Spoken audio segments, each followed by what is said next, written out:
In a family of Dragonslayers, strength meant one thing, a sword, and he didn't have it. Instead, he got healing. So they called him a failure, threw him away, and left him to die. But in his final moments, something awakened inside him, the soul of an ancient dragon. And when he opened his eyes again, he was back at the very beginning. Same family, same people who abandoned him. But this time, the failure they threw away is the one thing Dragonslayers were never meant to face. Somewhere in the snowy mountains, in one of the caves, the crippled Zeke was now sitting, and bandits were interrogating him about the location of an ancient relic. He smirked and called them idiots, asking if they would have told him if they were in his place. The guy was furious at his arrogance and was about to pounce on him, but his comrade told him to calm down. They needed to contact the main squad. He took out a communication crystal and said that they had captured the Northern Phantom. Let them confirm their coordinates. A voice from the crystal said that the coordinates were confirmed. They would have them soon. After that, the man told Zeke that he was so stubborn. He couldn't believe that he was still holding on despite his severed hands. But why would the Northern Phantom need the relics that the Emperor was hunting? His partner asked, did he need a reason? He was just getting on their nerves. They had suffered so much because of him. Maybe they would have some fun until the main squad arrived, so at least they'll pay him back for all their suffering. MC got nervous, and the man reached for his sword, advising the Northern Phantom to take a deep breath. They wouldn't stop until he begged for death. His friend took out a coin and said they needed to decide who would go first. He agreed, and he flipped the coin, saying that if it came up heads, he would go first. At that moment, MC grabbed his severed arm with his teeth and cradled it back to his shoulder, thinking that he wasn't going to just sit and watch them. The first unsuccessful awakening in the Draker family was him, Zeke Draker. Due to being born into a Dragonslayer family with a body incapable of using aura, he failed to awaken, which is common among knights. He was thrown out of his father's house like some kind of trash. That's why he tried everything to become stronger and survive. Someone once said that if all you strive for is power, then in the end you'll have nothing left, but that's complete nonsense. That's what those who already have power say, but the weak will be crushed and robbed of everything they have. That's the truth of this world. The moment the coin landed back in that guy's palm, MC had already regenerated his arm, grabbed his sword, and pounced on him, cutting off his head. It all happened so fast that he didn't even have time to react. That guy's partner quickly drew his sword, and Zeke turned around and attacked him. With just one swing of the sword, he cut through his blade and reached the body, finishing him off in an instant. Hearing quick footsteps nearby, he reattached his other arm and clicked his tongue in displeasure, saying that it seemed like he wouldn't be able to escape. The newly arrived squad was shocked that he had regained his arm right before their eyes, and one of them asked, "Is he an irregular? What kind of abomination is this? But if you cut off his head, he will most likely die." MC rushed to attack, and they did the same and surrounded him. In the end, Zeke dealt with them, but each of them managed to plunge their blades into him. Realizing his situation, he cursed and, coughing up blood, thought that it seemed like the end for him. Even though he was unable to take revenge, he managed to steal the relic that the Emperor himself was hunting, so his death will not be in vain. He took out a crystal shaped like a dragon and, closing his eyes, prepared himself for death and apologized to Alicia. Drops of his blood fell on the crystal, causing it to immediately activate. His strong will awakened an ancient power. The soul of an ancient dragon is imprinted in the will of one who perseveres. A goddess appeared behind him, stretching out her hands to him and saying that an urgent measure had been taken. Does he agree? He opened his eyes slightly and thought that death was already so close since he was seeing all sorts of nonsense. The goddess repeated her question, and he told her to do as she knew. And she said that the consent of the awakening was received. The irreversible promise power was activated. The countdown began. MC lost consciousness. When he opened his eyes, he looked different, like a little boy. He looked at his reflection and thought, did he really return to the past? It was very difficult for him to believe it, but he still clearly remembers how swords were stabbed into him. He lay down on the bed. This place seemed very familiar to him. This was the cradle, the training center of the Draker family. As previously said, he was born into a family of Dragonslayers. Draker is one of the 3 greatest transcendental families, and Tarakam Draker is a hero who saved the continent by slaying the evil dragon Bahamut during a war a millennium ago. His descendants founded this family. All members of the Draker clan possess the blessing of aura. Perhaps because they are descendants of Tarakon, they have the ability to awaken their high-level aura and become knights. everyone except Zeke. Suddenly, a voice rang in his head. The administration system is rebooting. He immediately jumped out of bed and looked around wondering if he had misheard. The system informed him that the soul of the awakened one had been confirmed and configured 100%. The soul of the chosen one received the will of the ancient dragon and completely merged with it. He accessed part of the system and the status window began to activate. MC didn't understand what was happening.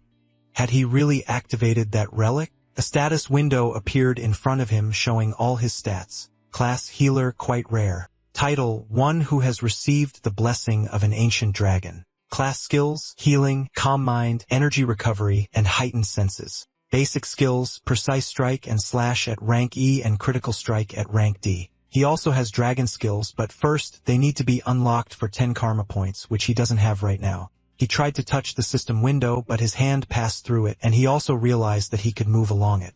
He looked closely at the inscriptions and thought it was dragon language, which was not used in their time. His teacher had told him so.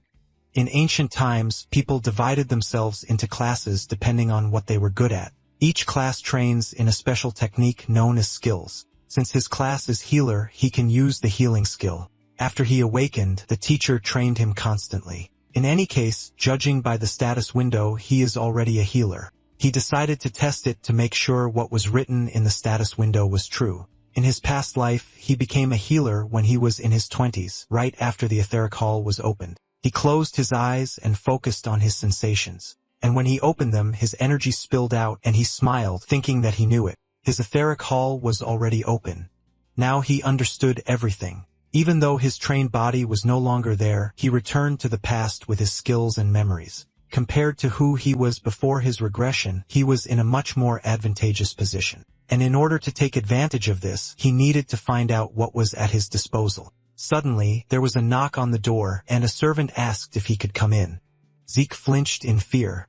He didn't have time to read anything and began waving his hand, trying to remove the status window, and the man told him not to even try to pretend that he isn't here. He would come in now.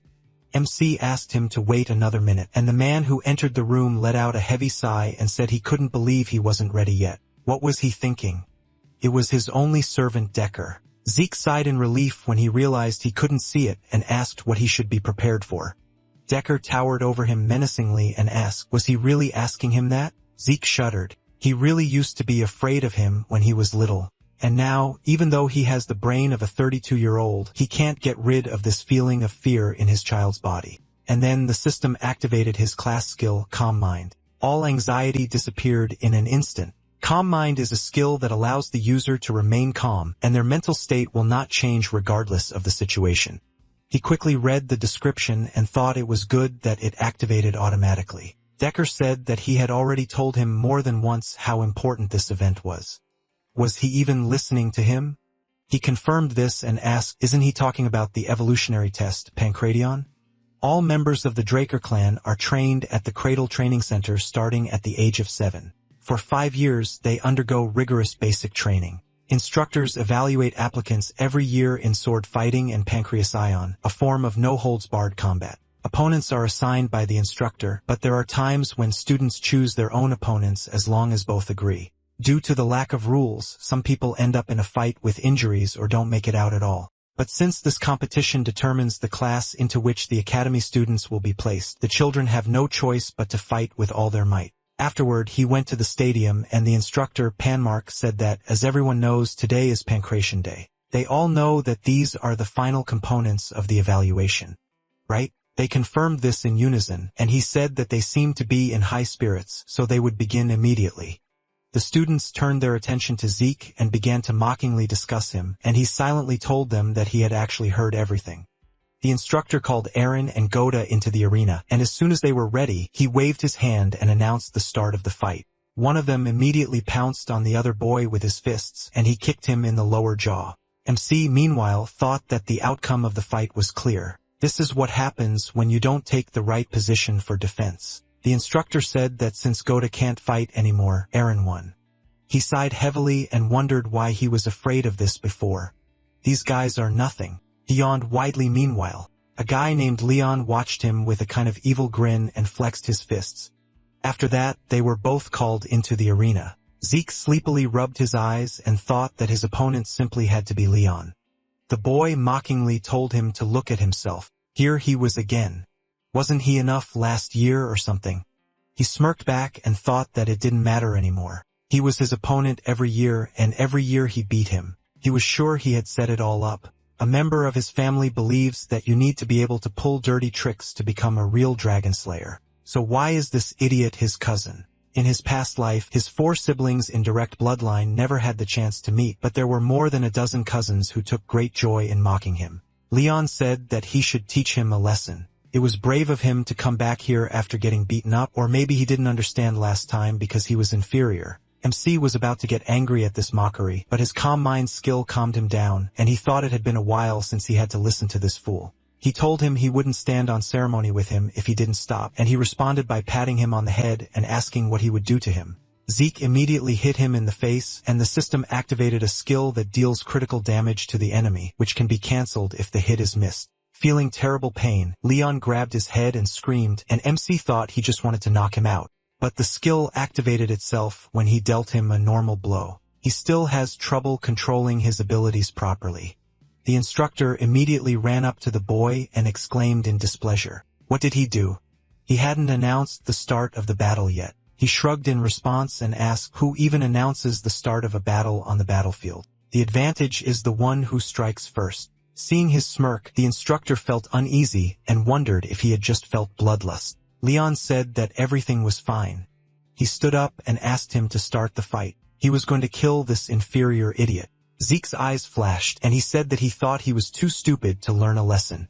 The instructor waved his hand, announcing the start of the fight, after which Leon immediately rushed to the attack and, blocking his punches, thought he had just gotten scared, but his fists did not hurt him at all.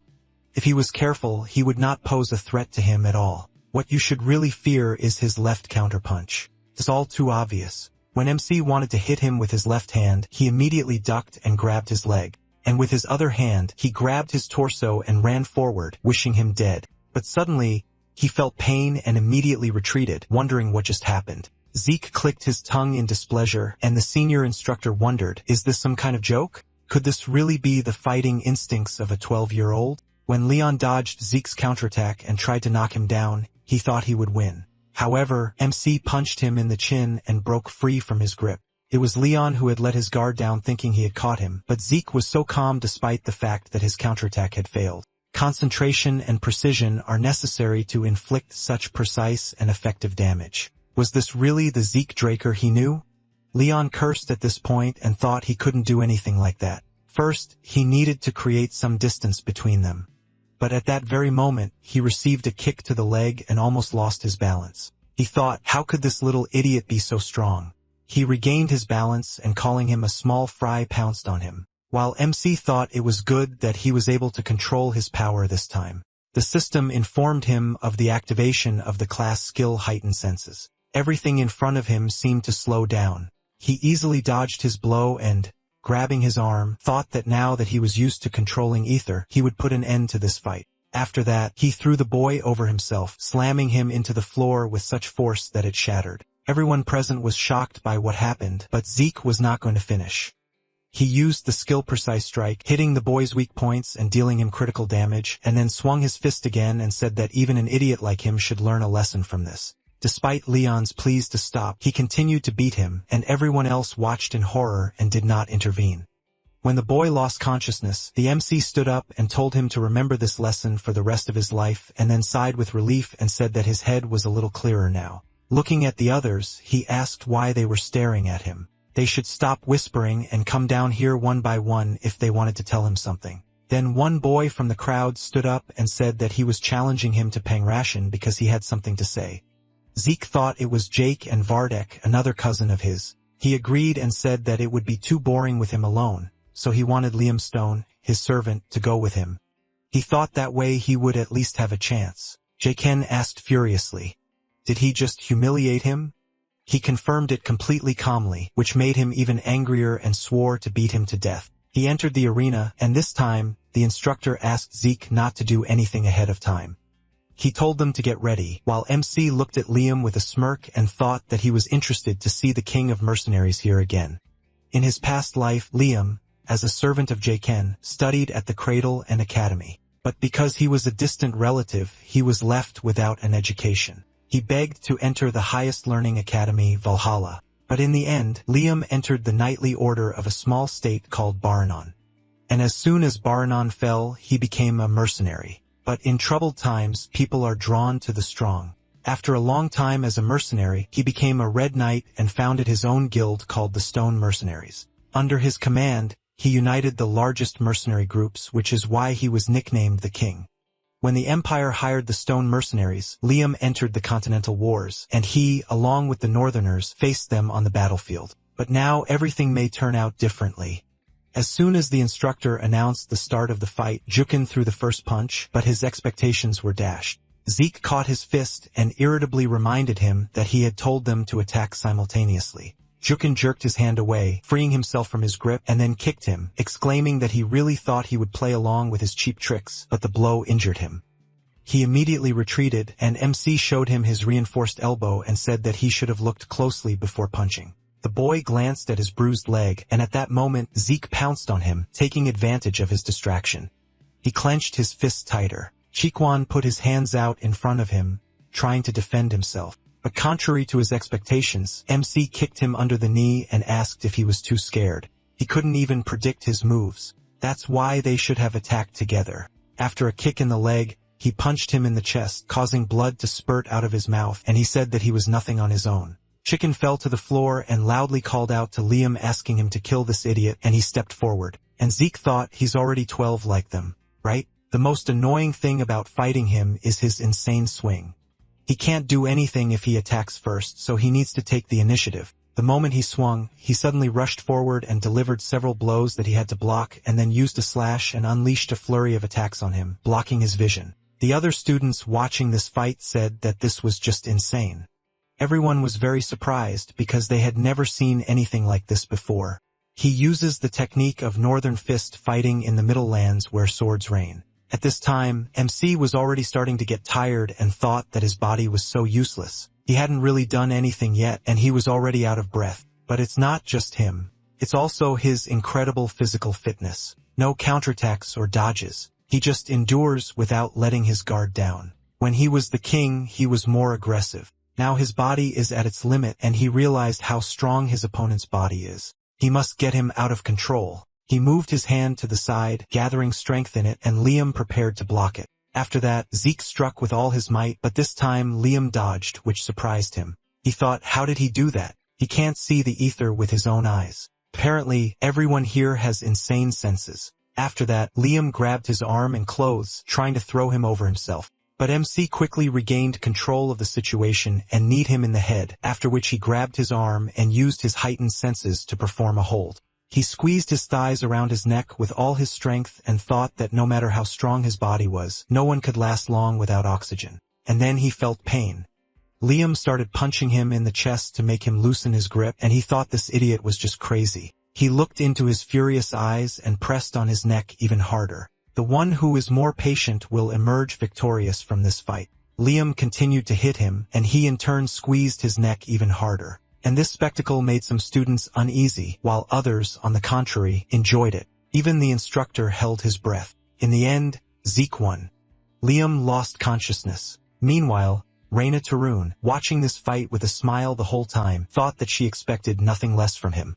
This was worth destroying him. After this, MC returned to his room where Decker immediately pestered him with questions. He was worried, having heard that he had been injured during Pancreas. He asked if he was okay, but even when Zeke replied that he was fine, he insisted on checking his pulse. Zeke immediately realized that he wanted to know if he had awakened his aura and, with a heavy sigh, extended his hand. The man thanked him, and as soon as his fingers touched his wrist, MC felt something different and wondered, is he the Blue Knight? When checking to see if someone is awake, they usually look at their dantian, but he approaches it more thoroughly. Granting someone else an aura is difficult enough in itself, but if a person is able to control their aura so precisely, they are most likely a Blue Knight. Not all knights are the same. They are divided according to their combat skills and ability to control their aura. White Swordsman, beginner level. Most children before the blessing rite are White Swordsmen. Yellow Swordsman, this level represents those who have awakened their aura and opened their dantian. All participants in the cradle become yellow swordsmen after the blessing rite. Once they can freely control their aura, they can attain the rank of knight. Purple Knight. This level allows you to strengthen your sword with aura, and at the Blue Knight level you can manifest an aura blade. And then there's the realm of those who have transcended their limits. The realm that the mercenary King Liam and Zeke reached before they regressed, the Red Knight. There are also Black Knights, but there are only a couple of such monsters on the entire continent. How did such an experienced person end up as his nanny? But it doesn't matter. He's unable to detect his ether, which only 2 people in the entire world can use. Decker finished, and he let him go and asked if it was possible he was hiding something from him. He asked in response why he would suddenly hide something from him, and he himself wasn't hiding anything from him by any chance. The man remained silent and waved his hand, saying that he was just joking. He was about to leave, but Decker stopped him with a question. Why did he change so suddenly? He said that his question was wrong. He should have asked why he changed only now. From now on, a lot will change. Everything will simply fall into place. So all he has to do is follow him. Decker bowed to him, saying that he understood everything. He also prepared the training room he asked for. MC said that he liked that he was so efficient, after which he sent him to rest. And he himself went to the training room and thought that he was assigned to keep an eye on him, so he needs to keep him close to him to extract information. But the problem is that he doesn't know who ordered to keep an eye on him. He doesn't think it was someone from his mother's side. Perhaps it was one of his siblings. Entering the training hall, he looked around and noted with admiration that this house truly lived up to its name. First, he decided to check the system. He immediately noticed that the cut skill had increased to expert and wondered if the skill's change depended on how often it was used. The skill activated automatically during battle. So he had all this before, and if he learned something new, will a new skill appear? What is the difference between skills and class skills? However, they activate in the same way. And what are these dragon skills? It says that 10 karma points are required to unlock them. He clicked on it, and the system gave him a hint. He can earn karma points by destroying monsters. There are a ton of them in the dungeon, but he needs to become a purple knight to get there. However, he wonders why he regressed to the past and what this system is. This skill and class tell him that he must be connected to that ancient relic, but he has little information. He decided not to dwell on it for now and took up the sword, determined to train until he becomes stronger. And it doesn't matter how he trains, he is a Draker. 2 powers are known in the world, the aura of knights and the mana of mages. Knights strengthen their aura in dungeons, while mages control their mana using circles. These 2 powers are at opposite ends of the spectrum. So if you awaken one, you cannot awaken the other. However, unfortunately, Zeke was unable to awaken either the Danteon or the circle. He was expelled by his family, and while wandering, he met a master. This master imparted many different knowledge to him, but the most useful things he learned were healing and the etheric chamber. Thanks to the etheric chamber developed by his master, he was able to manipulate the energy of nature, the ether. The master and he are the only users in the world. After that, he started training but eventually ran out of steam. To take a breather, he stopped and thought that he had only trained for 2 hours, but it seemed like he was about to faint. The system activated his class healing skill, causing the bleeding calluses on his hands to heal quickly. Healing is a very rare skill that he didn't even know existed until he met the master. If he used it in front of people, they would treat him like a madman. That's why he couldn't use it during the fight with Leon. He had to hurry to heal as soon as he returned to his room. Now that he felt better, he continued training. Evening came, he decided to call it a day as he was hungry. And looking at the destroyed floor, he wondered what he should tell Decker. A week later, the Cradle cafeteria, while everyone was serving food in the dining room, they started discussing Zeke. He had become a completely different person. Some even thought he had resorted to black magic, while others hoped he would displace the stronger students who, by the way, were currently dining in a separate room. Their table was set more luxuriously there, and servants stood nearby. Owen Zimmons noticed that Leon wasn't eating and said that perhaps he had no appetite, but he should eat something. He needed energy for sword fighting. He asked if he was making fun of him. He replied that he was just trying to be nice, but apparently inferiority complex was stronger. These words made Leon immediately jump up and slam his palms on the table, causing Reina to drop a piece of meat from her fork, which made her very angry. Noticing her gaze, he immediately calmed down, and J-Ken asked, "So what are they going to do now?" Everyone was thinking about only one person right now, Zeke. Owen said that this penetration was brutal but quite impressive. However, when it came to swords, it would be a pitiful sight. What will he do when he can't even hold a sword properly? Leon agreed with him and said that he was so weak that he had to buy a special sword because a regular one was too heavy for him. There was no point in him losing to this worthless person. He was sure they knew it too since they saw them. He was just lucky to win against him in pancration. Reina loudly put her fork down on the table and asked discontentedly, "He says he was lucky?" He immediately lowered his head, afraid to meet her gaze, after which she left the table and said that if they really thought that, then they had no right to be knights of House Draker.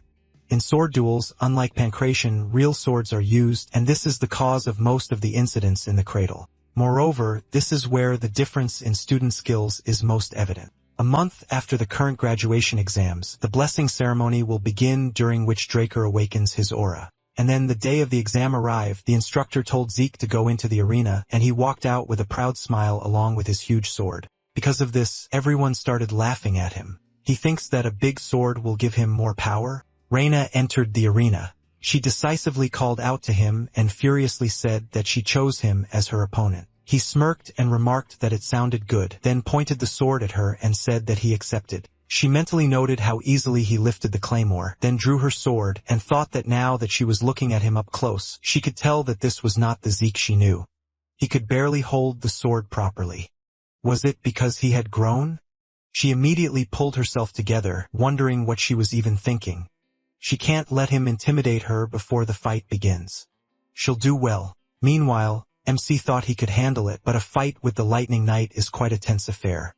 Reina Turon, known as the Lightning Knight, was one of the knights who made a name for herself during the Continental Wars. She was also noted as one of the greatest Drakers of the next generation as she awakened her aura even before she underwent the blessing rite. She must have awakened her aura several years ago, but she didn't use it from the start, saying she didn't want to violate her principles. As soon as the instructor announced the start of the fight, she lunged forward and he blocked the blow.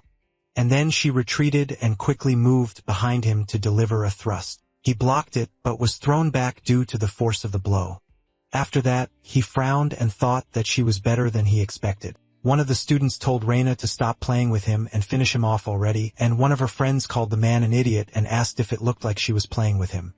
Reina struck a blow which was blocked again and thought that despite the fact that he held up well, she felt a tear.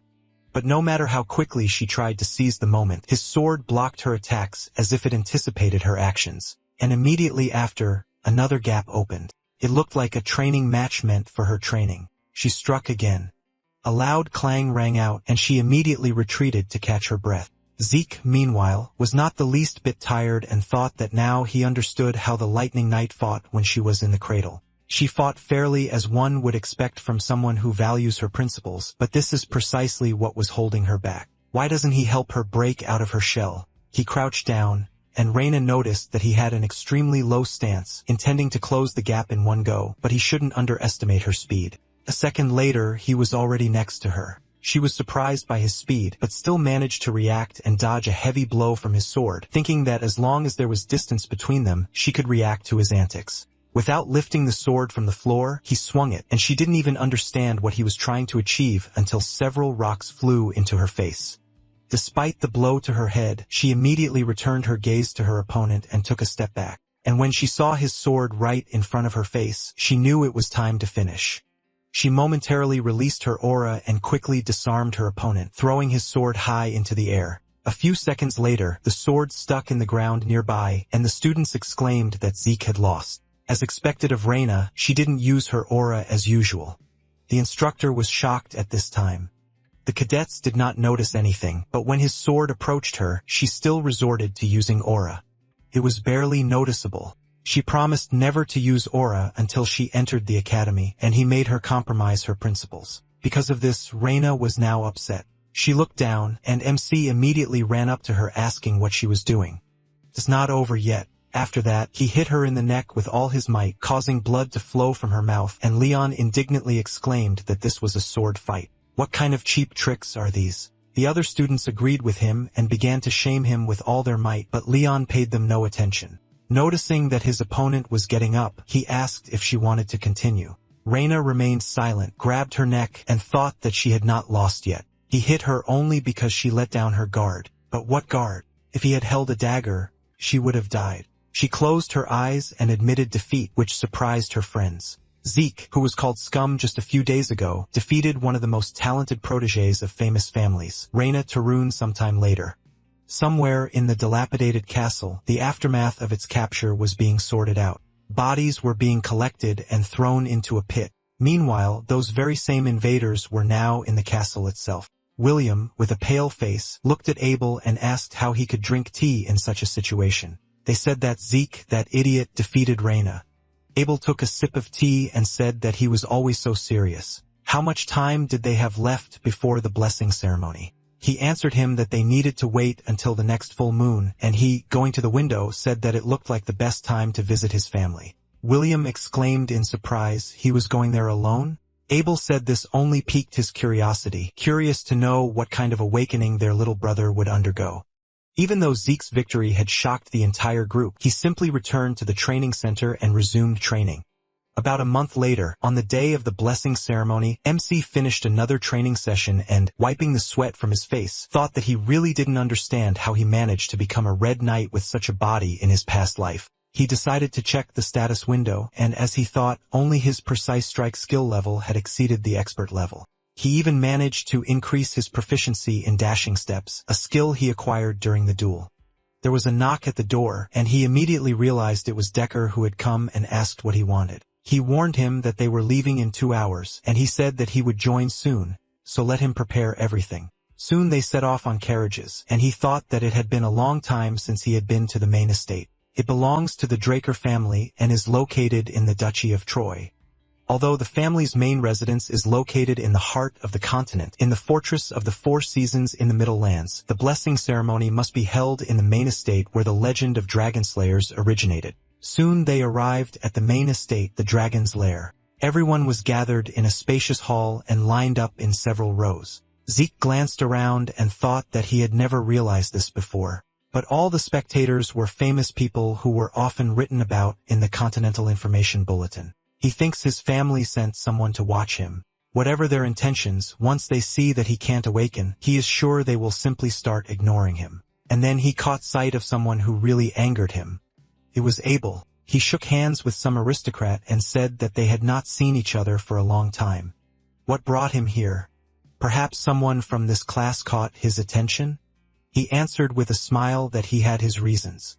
It just so happened that his beloved younger brother was here. Abel Draker, the second son of the family, everyone calls him the Lion Blade, and Zeke, the Butcher Knight. As soon as he met his gaze, he immediately looked away and mentally told himself to calm down. Anyway, right now he couldn't do anything. In his past life, Abel would never have come during his blessing ceremony. Did his actions change the future?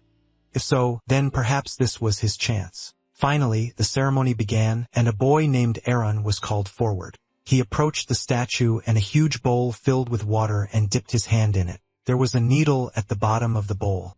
He pricked his palm until it bled, and then the aura activated and streams of energy began to rush up his arm. Through a blessing ritual, each Draker awakens their sealed aura when they leave the cradle at age 12. Compared to normal knights who awaken after age 20, this was incredibly fast. However, there are a few rare cases where, along with their aura, they awaken a Dragonslayer trait known as mana suppression. They will become at least as powerful as a yellow knight, though some have even rivaled red and black knights, and their pure blood will awaken within them. Now it was Reina's turn, and it was to her that this incident occurred. The mana lamps flickered, the aura took on a red glow, and the instructor asked his assistant to fetch the gloves. Due to mana suppression, everyone will need to use special gloves made by the family. Otherwise, they will not be able to live a normal life. When someone can prove they are pure blood, they are given the name Draker. Along with this, the proven one will be provided with unimaginable support from the family. It was Zeke's turn. The aristocrats were very curious about what kind of awakening he would undergo. Everyone thought he would awaken as a pure blood. After all, he defeated Reina. MC approached the bowl and smirked. He never thought he would stand before this statue again. The last time was terrible. Although the blessing ceremony was the only thing that pushed him through the cradle, he was disgraced. However, this time is different. He can not only heal, but also manipulate ether. And on top of that, he didn't give up or give in. He stood up for himself with his own will. He looked at the statue, asking it to take care of him, then dipped his hand in the water and saw the statue's reaction. He smiled, but the glow that appeared instantly faded, and everyone in the hall began to whisper, not understanding what was happening. This had never happened before. Abel looked at him with a note of disappointment, and at that moment he became angry.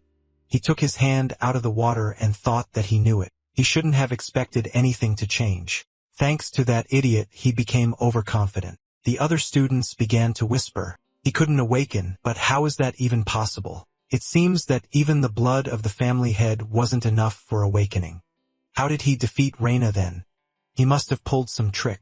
Everyone started chattering in unison about how he brought shame on his family, and he thought that people like that never change. But it didn't matter. There were many ways to become stronger besides awakening. And then a system message appeared in front of him, apologizing. Due to an error during processing, the message was sent with a delay. He stared at it in confusion, and the system informed him that the required information was missing from the identification terminal during class identification, and now his class information had been entered using the system's authority.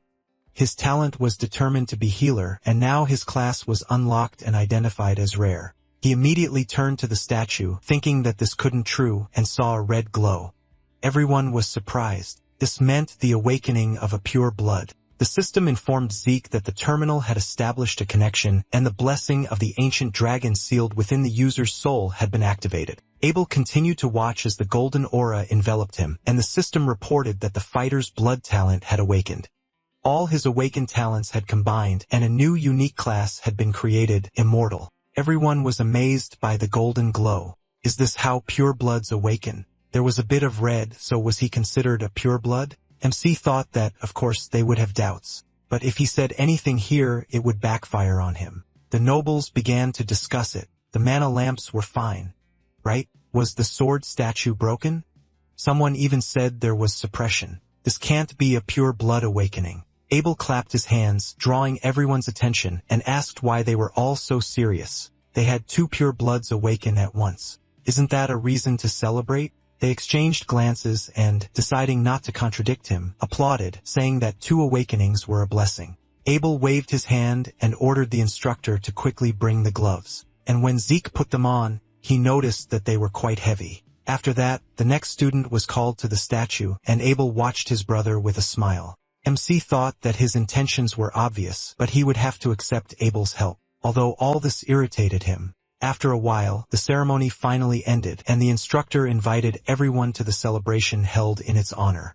Everyone was very happy, and Zeke went to the exit and thought that he didn't care about this party. There must be a training hall somewhere around here, right? Suddenly, Abel called out to him. He immediately turned to him, and Abel asked with a smile, where was he going so early? What about the party? He bit his lip in anger, and his brother congratulated him on his awakening. He extended his hand as a sign of respect, and MC thought, a handshake? If he didn't shake his hand, he would perceive it as hostility. He would play along with him for now.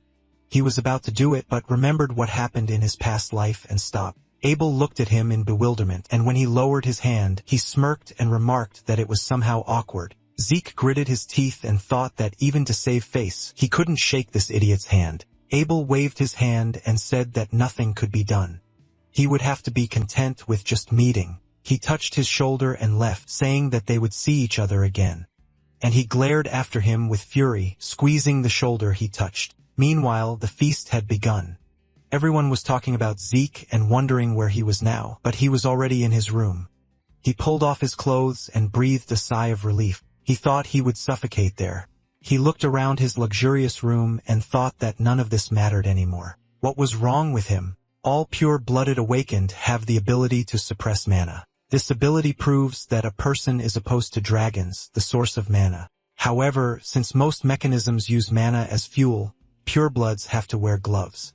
If he were a pureblood, problems would arise as soon as he took off this glove. He opened the status window and saw that he had new skills, and his karma points had also increased to 100. He thought that this was completely different from before. Not mana suppression, but mana reflection. He crouched down and decided to learn more about it. The skill, Mana Reflection, creates a distortion field that nullifies nearby mana potions. Mana lamps were fine because it is not a passive skill. Before the rite, he was a rare rank healer, and now he is a unique immortal. He tiredly touched his face and remembered that all the graduates had regular awakenings with a blue aura. Only Reina had a red glow during her awakening. Its glow was initially red but then changed to gold. The system informed him that the classification terminal had lost important information.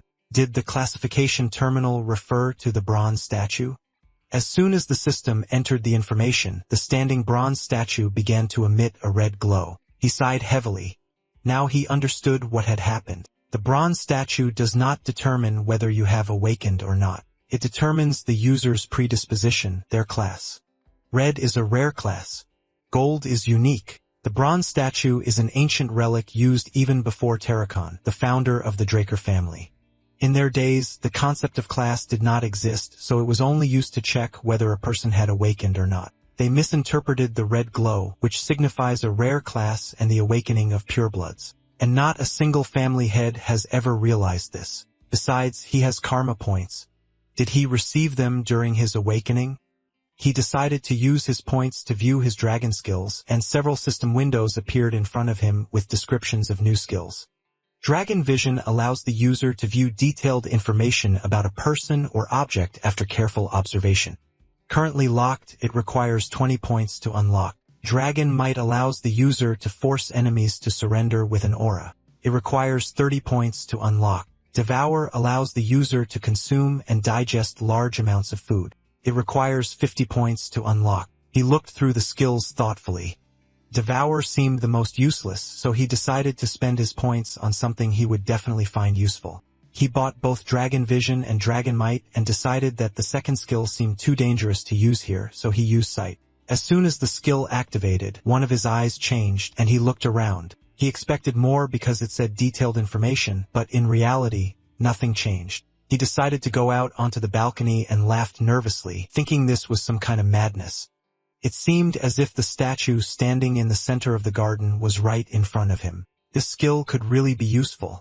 And then the system asked if he wanted detailed information about the detected object. He agreed and immediately surrounded himself with a dozen system windows describing all the objects in the room. The influx of information made him feel sick. He slumped in his chair and wondered if all dragon skills were like this. If so, he wouldn't be able to use them often. The system activated the healing factor. His energy immediately restored, and he came to his senses. He was perplexed since he hadn't intended to use healing, and then he examined the skill information more closely. All his class skills became passive, and their levels increased by 1. Now his body could recover on its own, and he really liked it. It might seem that healing had already been overcome, but it wasn't something that could be neglected forever, and its healing effect was limited. However, the healing factor was infinite. He decided to test this and took a knife from the table, then slashed his wrist. As soon as blood appeared, the skill immediately healed him. He thought in surprise that this couldn't be true. It takes 5 years to graduate from the academy, right? And he would graduate in 2.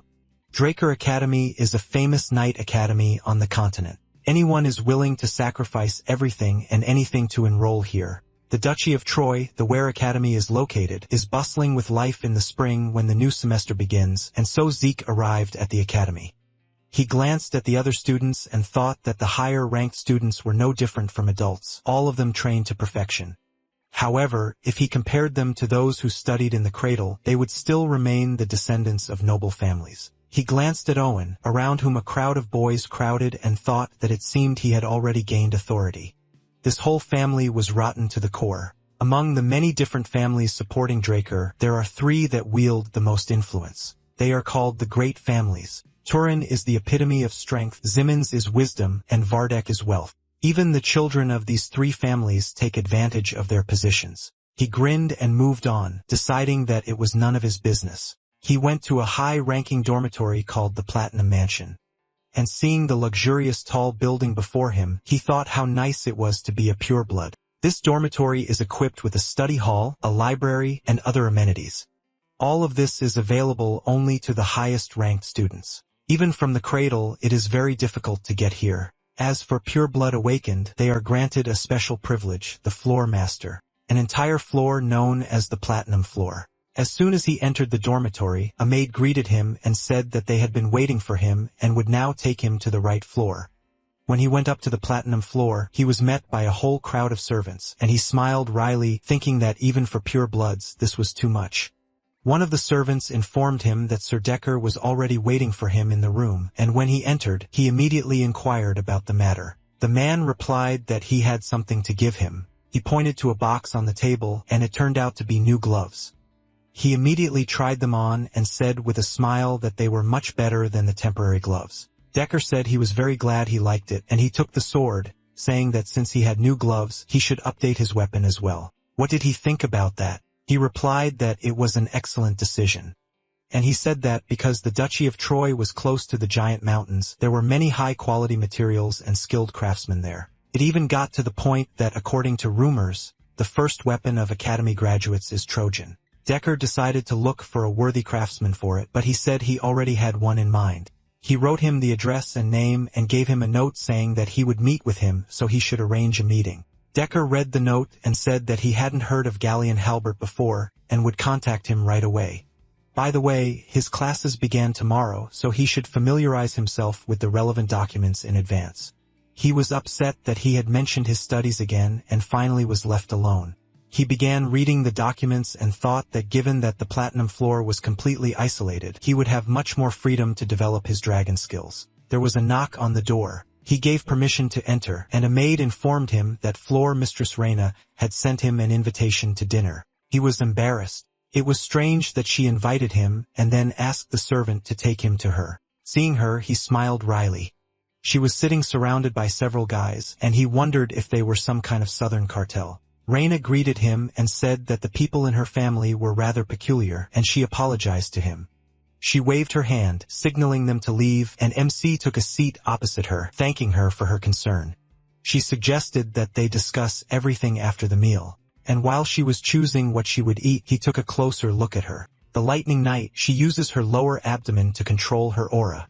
Is she really training to become a purple knight? But why has her swordsmanship stagnated? Such a waste of potential. Soon, the dishes arrived and they began to eat. Zeke ate several plates and was already full, but Reina ate twice as much as him, which surprised him a little. He certainly eats a lot himself, but this exceeded all his expectations. She dabbed her lips with a napkin and said that since they were finished, she could now get down to business. Let him accept her family's support. He frowned and said that she must have forgotten, but they were both pure-blooded awakened. She noted that it seemed he had the wrong idea about pure-blooded awakened. Indeed, they have many privileges. The platinum floor alone is proof of that, but they do not receive any benefits in terms of their development. The Academy has accumulated centuries of theoretical and practical knowledge, a personal instructor to effectively improve your abilities. If you don't have this, then no matter how wealthy you are, you will fall behind. That's why support is necessary. Even Abel Draker, as purebred as they are, the youngest to ever receive the title of White Knight and the current Black Knight, received support from his maternal family, the Zimmons. Although the head of the Turin family didn't explain the reason, he said that he doesn't receive support from his maternal family. So she will repeat it again.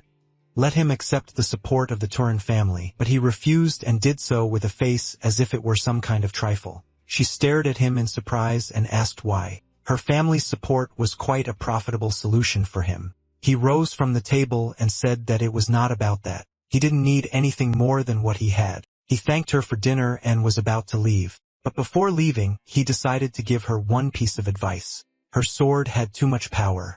He touched the tree trunk and, releasing his energy, shook it, causing the leaves to fall, and told her to listen carefully. Her greatest strength was her agility, which came from her flexible body. He waved his hand, swirling the leaves around him, and told her not to attack head-on and crush her opponents with force, but to smoothly deflect the enemy's attacks to the side and deliver single delicate blows. If she could do this, she would become several times stronger than she was now. The leaves scattered in all directions, and he left, thanking her for the meal. She clenched her fist in irritation and thought that the Turin family was the embodiment of strength. She was simply following her family's traditions, and it wasn't that she paid attention to others. But in fact, he was right, since she was obsessed with the idea of becoming a person worthy of bearing her family name. And this was precisely what unintentionally reflected on her sword, and he was able to see it. When she was little, everyone said she was a genius, but no one could give her any practical advice. Who is this Zeke? A new day dawned. MC left the dorm and stretched, thinking that all his skills in the modified class had proven incredibly effective. How well was he despite training all night long? The skill infinite stamina compensated for any fatigue with an endless supply of stamina all night. In his past life, this place seemed like hell to him. But now, having awakened as a pure blood, it was simply paradise. Money and power aren't everything, but there's nothing better than this. He passed by a group of guys and one of them called out to him. Turned out to be Owen. He approached him and asked, so he's also studying in a special class? Zeke immediately remembered him. He's the third son of the Zimmons family, one of the three great ones. Since conning is Zimmons' specialty, he used others to intimidate him, cunningly maintaining his own image.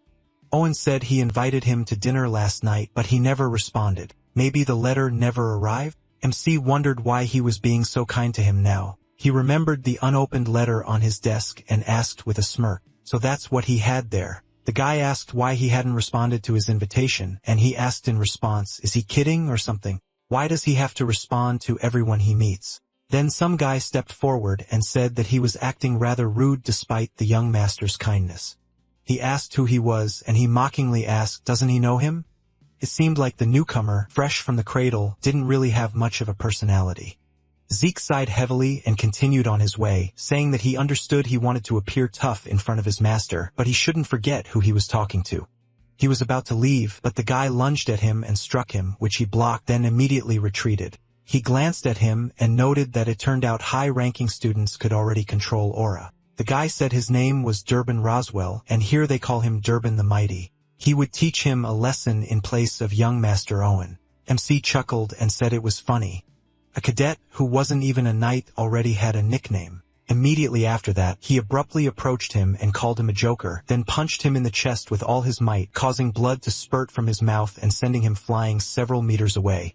After such a blow, he never got up again, and Zeke asked who would be next. He looked at Owen and advised him to hurry with his choice, but he wasn't going to fight. He walked past him and said that he definitely enjoyed basking in the rays of his own glory. After that, they left, and he looked after them and thought that this was all nonsense. The Draker Academy is divided into two classes. The regular classes teach those who have no talent, so these cadets have to work hard to achieve something. They maintain a strict regimen from early morning until late at night, and there's also a special class that is free to choose subjects besides the basic ones. In the academy, the place where the greatest elites gather is the special class. MC came to class and looked around. He had some expectations about the special class, but most of the people here are just graduates of the cradle. Where is this special class?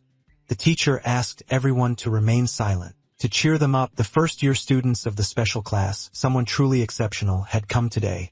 Not only had he served as the supreme commander during the war with the Eastern Empire 20 years ago, but he had also become a hero for stopping the Empire's invasion thanks to his resourcefulness. The students understood who he was talking about, and smiles immediately appeared on their faces. Then the dean of the academy, Howard Draker, entered the classroom. He waved to the students and said with a sweet smile that he was glad to meet them. Zeke knew him, and they revered him as a war hero and tactical genius. But the truth is, the information he passed on to the enemy to save his own life simply shocked even the enemy. This man is a traitor who simply got lucky. He's a rat, not a hero. And because of him, he was expelled from the academy. He lost the only remaining place he could have belonged to, and he was forced to wander throughout the Duchy of Troy. And he was caught and sold to the Southern Cartel, and he will definitely repay him for this. After the dean gave his speech and left, the teacher said that he hoped everyone was listening. Now they will immediately begin basic lessons, so let them take their swords and head to the arena. They moved to the indoor special class arena. MC didn't think that even a special class should study the art of dragon slaying. In his past life, simply because he didn't know how to use aura, he spent 2 years learning what would take an ordinary person 3 months, and he hoped that this time everything would be much easier. The instructor entered the arena. He greeted the cadets and said that his name was Andre Draker, and he would be teaching them the art of dragon slaying. Everyone immediately began whispering about who he was, noticing how young he was, and Zeke knew him. He was the Knight of the Rose. Despite not being a pure-blooded awakened, he graduated from the Academy and Valhalla with honors. He is a genius that only happens once in a century and has been given the name Draker. The teachers of the special class are on another level, and he is also known for his unyielding character. Since everyone was currently talking about him, he became angry and ordered them to remain silent. They immediately fell silent and became a little nervous, and he said that if they were done chatting, he would begin the lesson. Let them draw their swords. They drew their weapons, and Andre, seeing Zigger reaching for his large sword, asked, "What is that?" He deftly pulled the sword from behind his back and twirled it, answering that, as far as he could see, it was his training sword. Andre's gaze immediately became stern, and he ordered him to enter the arena. He didn't know that a sword is selected based on the capabilities of your body. He sighed heavily, thinking that he knew this would happen. So he took it on purpose to stand out. There was nothing he could do about it. It would be easier and faster if he showed him his skills. He replied that he was confident he could defeat him with his sword. His words immediately caused the instructor's gaze to change. He put a lot of pressure on him. But thanks to his training, he was able to withstand it without any problems. After that, Andre took out his sword and said that he understood everything. If he wanted to learn this way, then so be it. He waved the weapon threateningly and said that if he could at least touch his body with his blade, he would free him not only from punishment for his rudeness, but also from lessons in the art of dragon slaying. He told him not to worry as he wouldn't use aura against him. Zeke smiled and considered that statement. He could defeat Andre as he knew his weakness. But with Abel watching him, drawing attention to himself was quite dangerous, so he'd simply hit him and lose. At that moment, he confidently looked ahead and said, "Okay." With that, he rushed to his opponent and tried to hit him with his sword, but Andre managed to slip away. And Zeke thought, as expected from the Blue Knight, it wouldn't be easy. A struggle ensued between them, and the protagonist tried to approach Andre from various angles, who remained motionless due to his incredible agility. The people around him began to comment that the official representatives of the Andre Knights were at the highest level. Zeke hadn't managed to land a blow on him with his sword for half an hour. As they drew a little further apart, the protagonist's hand began to shake. At that moment, Andre too was exhaling tiredly, wondering what kind of stamina this boy had, even if he was using his aura to think he was losing to a cadet. Truly, the existence of purebreds was unfair. With these thoughts in mind, he continued his fight, and Zeke realized his stamina was still just as poor, and suppressing his mana wasn't helping. Aura cultivation is known for its peculiarity. Aura activates during training, performing everyday tasks, eating, and even sleeping. This state becomes an integral part of life, just like breathing. Roughly speaking, Andre had practically stopped breathing. This unconventional use further reduces his stamina. At that moment, the protagonist almost collapsed, realizing that losing like this wasn't quite right. When he landed, he frowned and thought that perhaps nothing could be done about it. He should force him to use his aura. At that moment, he pounced on his opponent again, realizing it was pointless to attack him with attacks that could be easily countered. Their fight continued to intensify, and he knew he needed to do something that would force him to use his aura unconsciously. He would deliberately create an extreme situation. At that moment, he leaped back and, moments later, moved with incredible speed. Andre was stunned and realized it was a dash skill. The system reported that the dash skill had been activated, and Andre stood there confused, unsure what to do until multiple bright beams of light appeared around him from the protagonist's incredible speed. He considered the impossibility of this, and at that moment the system reported that he had activated the critical strike skill. Zeke instantly appeared behind his opponent and lunged at him with his sword. He couldn't understand how the cadet knew about dash steps. At that moment, he sensed something was wrong behind him and was startled when he saw the tip of a sword nearby. Zeke landed nearby and pointed several swords at him. The Art of Dragon Slaying Chapter 1 Verse 1. Hill used the skill Piece of Sky. At that moment, when Andre used his magical powers, Zeke smiled at him and prepared to attack. A bright flash of light erupted between them, and they parted. The surrounding people watched the battle with incredible pleasure and interest. A moment later, the protagonist's sword was destroyed, and he began to think that it really had been difficult. The system reported that he had used a healing factor skill, which had been activated. Now he could pass out. At that moment, he fell to the ground and lost consciousness. Andre sheathed his sword and silently looked ahead. He understood that this cadet might no longer attend classes, and with that, he turned around. Then he asked if there were any others who wished to receive an exemption. The cadets fell awkwardly silent, and no one answered his question. Apparently there were none. let them raise their swords, and now they will see the true technique of the Draker family. Sometime later, Zeke found himself in the hospital, lying in a hospital bed. He thought he had to admit it had worked out quite well. He might not have hurt Andre, but he had forced him to use his aura and acknowledge his abilities. In the end, he was punished, and now he had free time and he was winning. Andre's last attack was the most basic technique in the art of dragon slaying. Chapter 1: A Piece of Sky.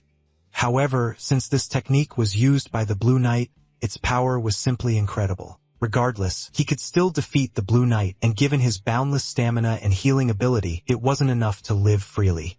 Therefore, he didn't know how, but he needed to acquire unstoppable power, a power that will not allow anyone to subjugate him. At that moment, an unknown man approached him acting strangely and holding an alcoholic drink. He chuckled and said, "So he is Arthur, the youngest son." Zeke looked at the man in bewilderment and asked himself, "Who is this?" The guy said with a smile that his eyes were identical to those of that arrogant jerk Arthur. Zeke realized he couldn't smell him despite the strong smell of alcohol, and that was odd. Wait, what does that arrogant jerk mean by Arthur? Is he talking about the current leader of Draker? Zeke asked, "Who is he?" The stranger replied, "How did he do that, kid?" Zeke was dissatisfied with the man's overindulgence, and at that moment the man began drinking again, the alcoholic beverage dripping from his mustache. Zeke reluctantly asked, "What is he talking about?" He replied, "Oh God, let him not pretend he doesn't understand." He loudly placed the bottle on the table and said he recently suffered a serious blow. But how did his wound instantly disappear? Zeke realized he had felt the effect of a healing factor, and at that moment the system reported that the indomitable mental defense class skill had been activated. Zeke clutched the blanket in his hands, thinking only that he needed to control himself since no one at the academy knew anything about healing. He panicked and replied that he didn't understand what he was talking about. The man smirked and asked, "So he was going to continue this act?" Zeke was dumbfounded by what he saw when suddenly the man abruptly pulled his hand toward his face. Zeke immediately shielded himself from the bright beam of light, ducking and realizing it was a hired killer. He fell out of bed and onto the floor, covering the man with the blanket. As he tangled himself in the blanket, he screamed that the kid had tricks up his sleeve. Zeke felt his instincts screaming. At that moment, he activated Extreme Steps, Precision Strike, and Critical Strike. If he didn't kill him, he would, and then things would get worse. At that moment, he tried to destroy his opponent with his sword, but the man grabbed it with his hand and said that his ability to adapt to the situation impressed him just like a mercenary. Zeke was terrified when he heard this and again wondered who he was. At that moment, the unknown man pulled the blanket off himself, and Zeke moved to the far corner of the room. He continued to wonder, what was he talking about mercenaries? Did he mean he knew anything about his past life? The man looked away, holding his sword with only one finger, and said that Draker dropped his sword and retreated. He snapped his finger and thought that he was more suited to the role of a mercenary than a knight. At that moment, the main character realized what he was talking about. He hadn't experienced this since his training with the master, and he realized it after their brief fight. There was a huge gap between their abilities, so big that if he wanted, he could easily finish him off. He was at least on par with the Red Knight. The man pointed at him and spoke with a terrifying aura saying, "That's a claymore from the basic set, right? He's talented. And what's he doing with such a weapon?" He knew he was far stronger than the Red Knight. At that moment, Zeke noticed the door wide open, and Andre entered the room and said, "So that's where he is."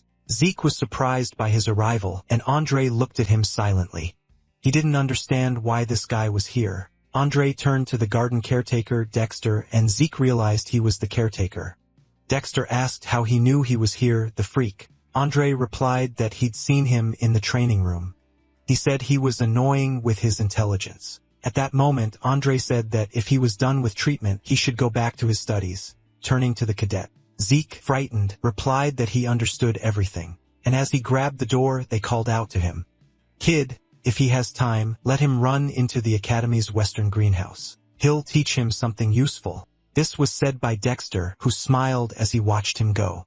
Zeke paused, lost in thought. They looked at him questioningly, after which Zeke smiled and replied, "No.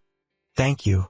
Dexter became very angry and shouted, "Just let them look at this guy. He's as much of a bastard as Arthur." When the protagonist stepped out into the hallway, he wondered if this garden overseer really was Dexter. Seriously?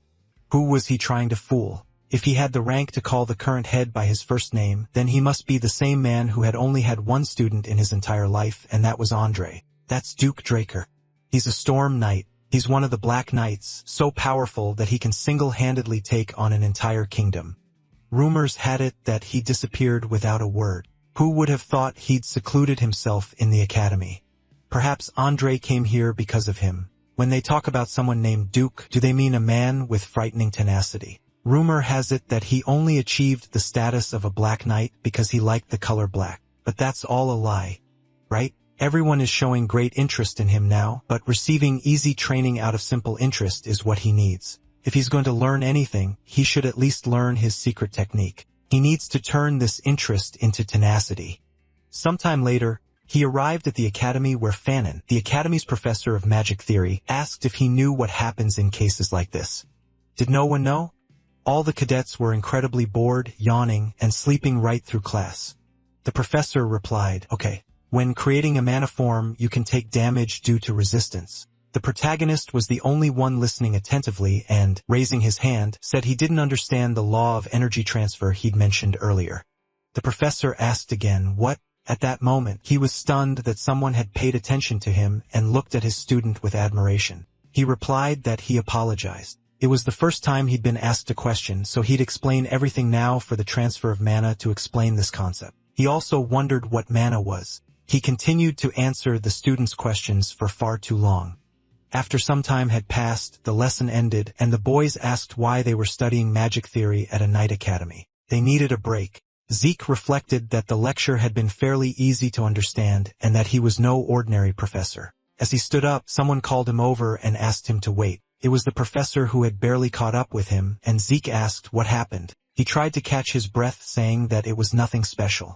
It was just that, for the first time in a long time, he had a proper lesson thanks to him. So if anything interested him, he could come to his lab anytime. He graduated from the Delft University of Magic, so he knew a lot. At that moment, Zeke was stunned and realized that he thought he was unusual, but he hadn't even guessed from the Delpho University of Magic, the country where magic originated. He replied, okay, professor, and smiled at him goodbye. The professor even left his office to wave. Zeke thought there was nothing wrong with getting close to a mage. Magicians who are good at mathematics are usually flexible thinkers, and they make much better colleagues than stiff knights. He thought about Fauna and realized he needed to find out if he would be of use to him. At that moment, he noticed something else, and seeing Duke lying on a bench outside, began he to wonder if this gardener was less patient than he'd thought. Only about a week had passed. When Duke noticed, he asked, so are you ready, little one? Zeke asked again. What brought him here? Duke misheard his question and asked why he hadn't come to the greenhouse. He understood what he meant when he said he'd teach him something useful. Zeke lowered his gaze and replied that he wasn't interested. Dyack became incredibly angry and jumping up, exclaimed, but why? Zeke replied that he understood that they were incredibly good, but he had a lot of private lessons right now. He replied, of course, he shouldn't be distracted from his lessons. Did he really think he'd say that? At that moment, he moved right behind him, and Zeke was dumbfounded when he noticed it. He turned around abruptly, and Dyack struck him squarely in the back, causing Zeke to cry out in pain. He easily knocked him out right there on the street, and when Zeke woke up sometime later, he thought, just think. He knocked him out. Apparently, waiting a week had been too much for him, so he was now in the western greenhouse. Duke noticed him waking up and asked, so kid, are you awake? Zeke asked again. Did he kidnap him? He continued drinking and replied, getting closer and closer, that was exactly it. He was very interested in him, kid. Zeke realized he wasn't even hiding it. He seemed very impatient. At that moment, he used his fast step skill and activated it to escape. He knew it wasn't time yet when Duke easily overtook him and grinned. Zeke stopped immediately when he noticed him and was dumbfounded by the surprise he felt. Duke pushed him to the ground, nearly knocking him over, and realized he still wasn't taking him seriously. He had to somehow start a fire between them. At that moment, Zeke asked what had caught his attention. Dyack asked again, had he really forgotten about it? He wondered how his internal wounds had instantly healed. Zeke was dumbfounded by what he heard and smiling, realized, so that's what it was. If he was so interested, he better force him to answer. Dyack looked at him in bewilderment, then vanished from his spot. Zeke was surprised that he had disappeared and looked around wondering where he was.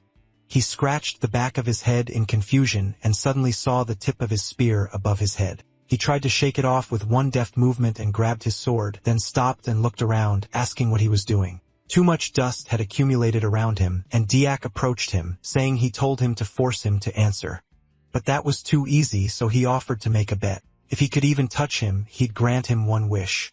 But if he refused, he'd have to reveal everything he was hiding. After a while, it began to get dark. Duke still didn't understand who this boy was. 3 hours had passed, and he didn't just have good stamina. His stamina healed wounds instantly. Their fight continued, and they fought in the thick dust. You realized this kid was special. Zeke tried to catch his breath and again used his healing factor class skill, activating it like his infinite stamina class skill. He knew he could hold out like this all day, but he wouldn't win. Dragon's Might was a skill he found rather dangerous, so he hadn't used it before. Unlike the Black Knight, he thought it was just what he needed. At that moment, he used this skill, and Duke was stunned by what he saw. His entire body glowed with a bright blue light and Zeke tensed. He decided to continue the fight. Duke noticed his gaze and suddenly shouted, "This is what he should really be like." Zeke stopped in a special defensive stance and used the skill dash steps. Then he tried again to strike his opponent, who immediately jumped up. He broke the path, sending numerous stones flying in all directions, but Zeke couldn't keep up with Duke, who darted from place to place with incredible agility. Duke thought about how he was repeating the same move. This guy might be fast, but compared to that freaky Andre or the girl from Turin, he was nothing. However, the malice in his gaze outweighed his tenacity, and he liked it. Maybe he should use a little aura? The protagonist tensed, clenched his teeth in anger, and continued fighting when suddenly his opponent's hand glowed with magical light. He used his dragon skill, Dragon Might, and activated it. A bright golden eye appeared at Duke's side, stunning him. A moment later, the protagonist snatched the weapon from him and tossed it aside. Duke wondered what he had just done. He tried to shield his face from the strong wind with his hand and turning around, wondered if it had really blocked his vision. But then, it would be difficult for him to find him. At that moment, the protagonist was already behind him and swung his sword using the dragon skill, Dragon Sight. As the sword approached Duke's face, he froze and tried to cut his opponent, but he immediately vanished. All that remained was a trace on the ground, and an incredibly powerful whirlwind rose in the air. Zeke realized it was Duke's secret move. A simple dash had created a gust of wind, so that's why they call him the Storm Knight. Duke appeared right behind him and asked if he could do it now. Zeke panicked and asked himself, "What's going on?" His opponent stood right next to him and said, "He considers it a draw, kid." At that moment, he slashed his sword straight at the protagonist, causing a profuse flow of blood. Duke unleashed incredible force and destroyed his opponent, and the system reported that his fatigue had exceeded the acceptable limit due to excessive skill use. When Zeke came to his senses, he reflected on how this reminded him of training with his master. The system continued to say that for his own safety, his consciousness would be forcibly shut down. At that moment, he gradually closed his eyes from incredible fatigue and began to lose consciousness, cursing as he realized the situation. Sometime later, he woke up and immediately grabbed his head as it was in severe pain. Looking around, he asked, "Is this really his room? Did Duke bring him here?" He said he'd almost won as expected of the Black Knight. He lay down on the bed in a comfortable position and thought, thinking that he'd done all he could at this point, but it wasn't enough. He tried to lower his guard by repeating the same attack over and over again. And at the crucial moment, he tried to strike him with his Dragon's Might and Dragon's Vision, but it wasn't enough. The skill Duke used at the end was definitely his secret move. He did lose consciousness due to overuse of his dragon skills, but he was able to see this secret move, a senseless and incredibly fast movement that he was able to use thanks to his extremely trained body. Must have been this secret move that allowed Andre with his weak stamina to rise to the level of the Red Knight. He regretted missing the opportunity to learn the technique, but it was worth it. The dragon's power exerted such immense pressure that it made even a Black Knight hesitate, and most small fry would have given up immediately upon encountering this skill. Suddenly, he noticed a system window above him asking if he had any unread messages. Should he open them? He was surprised by the unread message, and the system informed him that D-rank swift steps had been changed to C-rank high-speed movement. His soul had evolved through the exercise of his strong will, and as his soul evolved, so did the functions of his system. He could activate the next function using karma points. He was surprised and asked again, "What?" The system informed him that the mini-map, which allowed him to see geographical features of the terrain, was locked and required 20 points to unlock.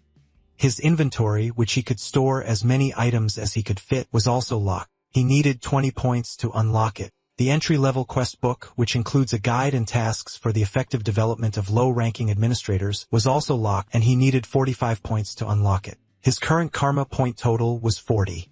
He realized how much was there, and the inventory description seemed interesting. He decided to take a closer look and activated the inventory. The system informed him that he had activated this function and could select the items he wanted stored in his inventory. To retrieve an item from his inventory, he simply had to think about it. The amount of space an item takes up in his inventory depends on its weight and size, and he could use karma points to increase its size. The protagonist asked if he needed to select the desired item.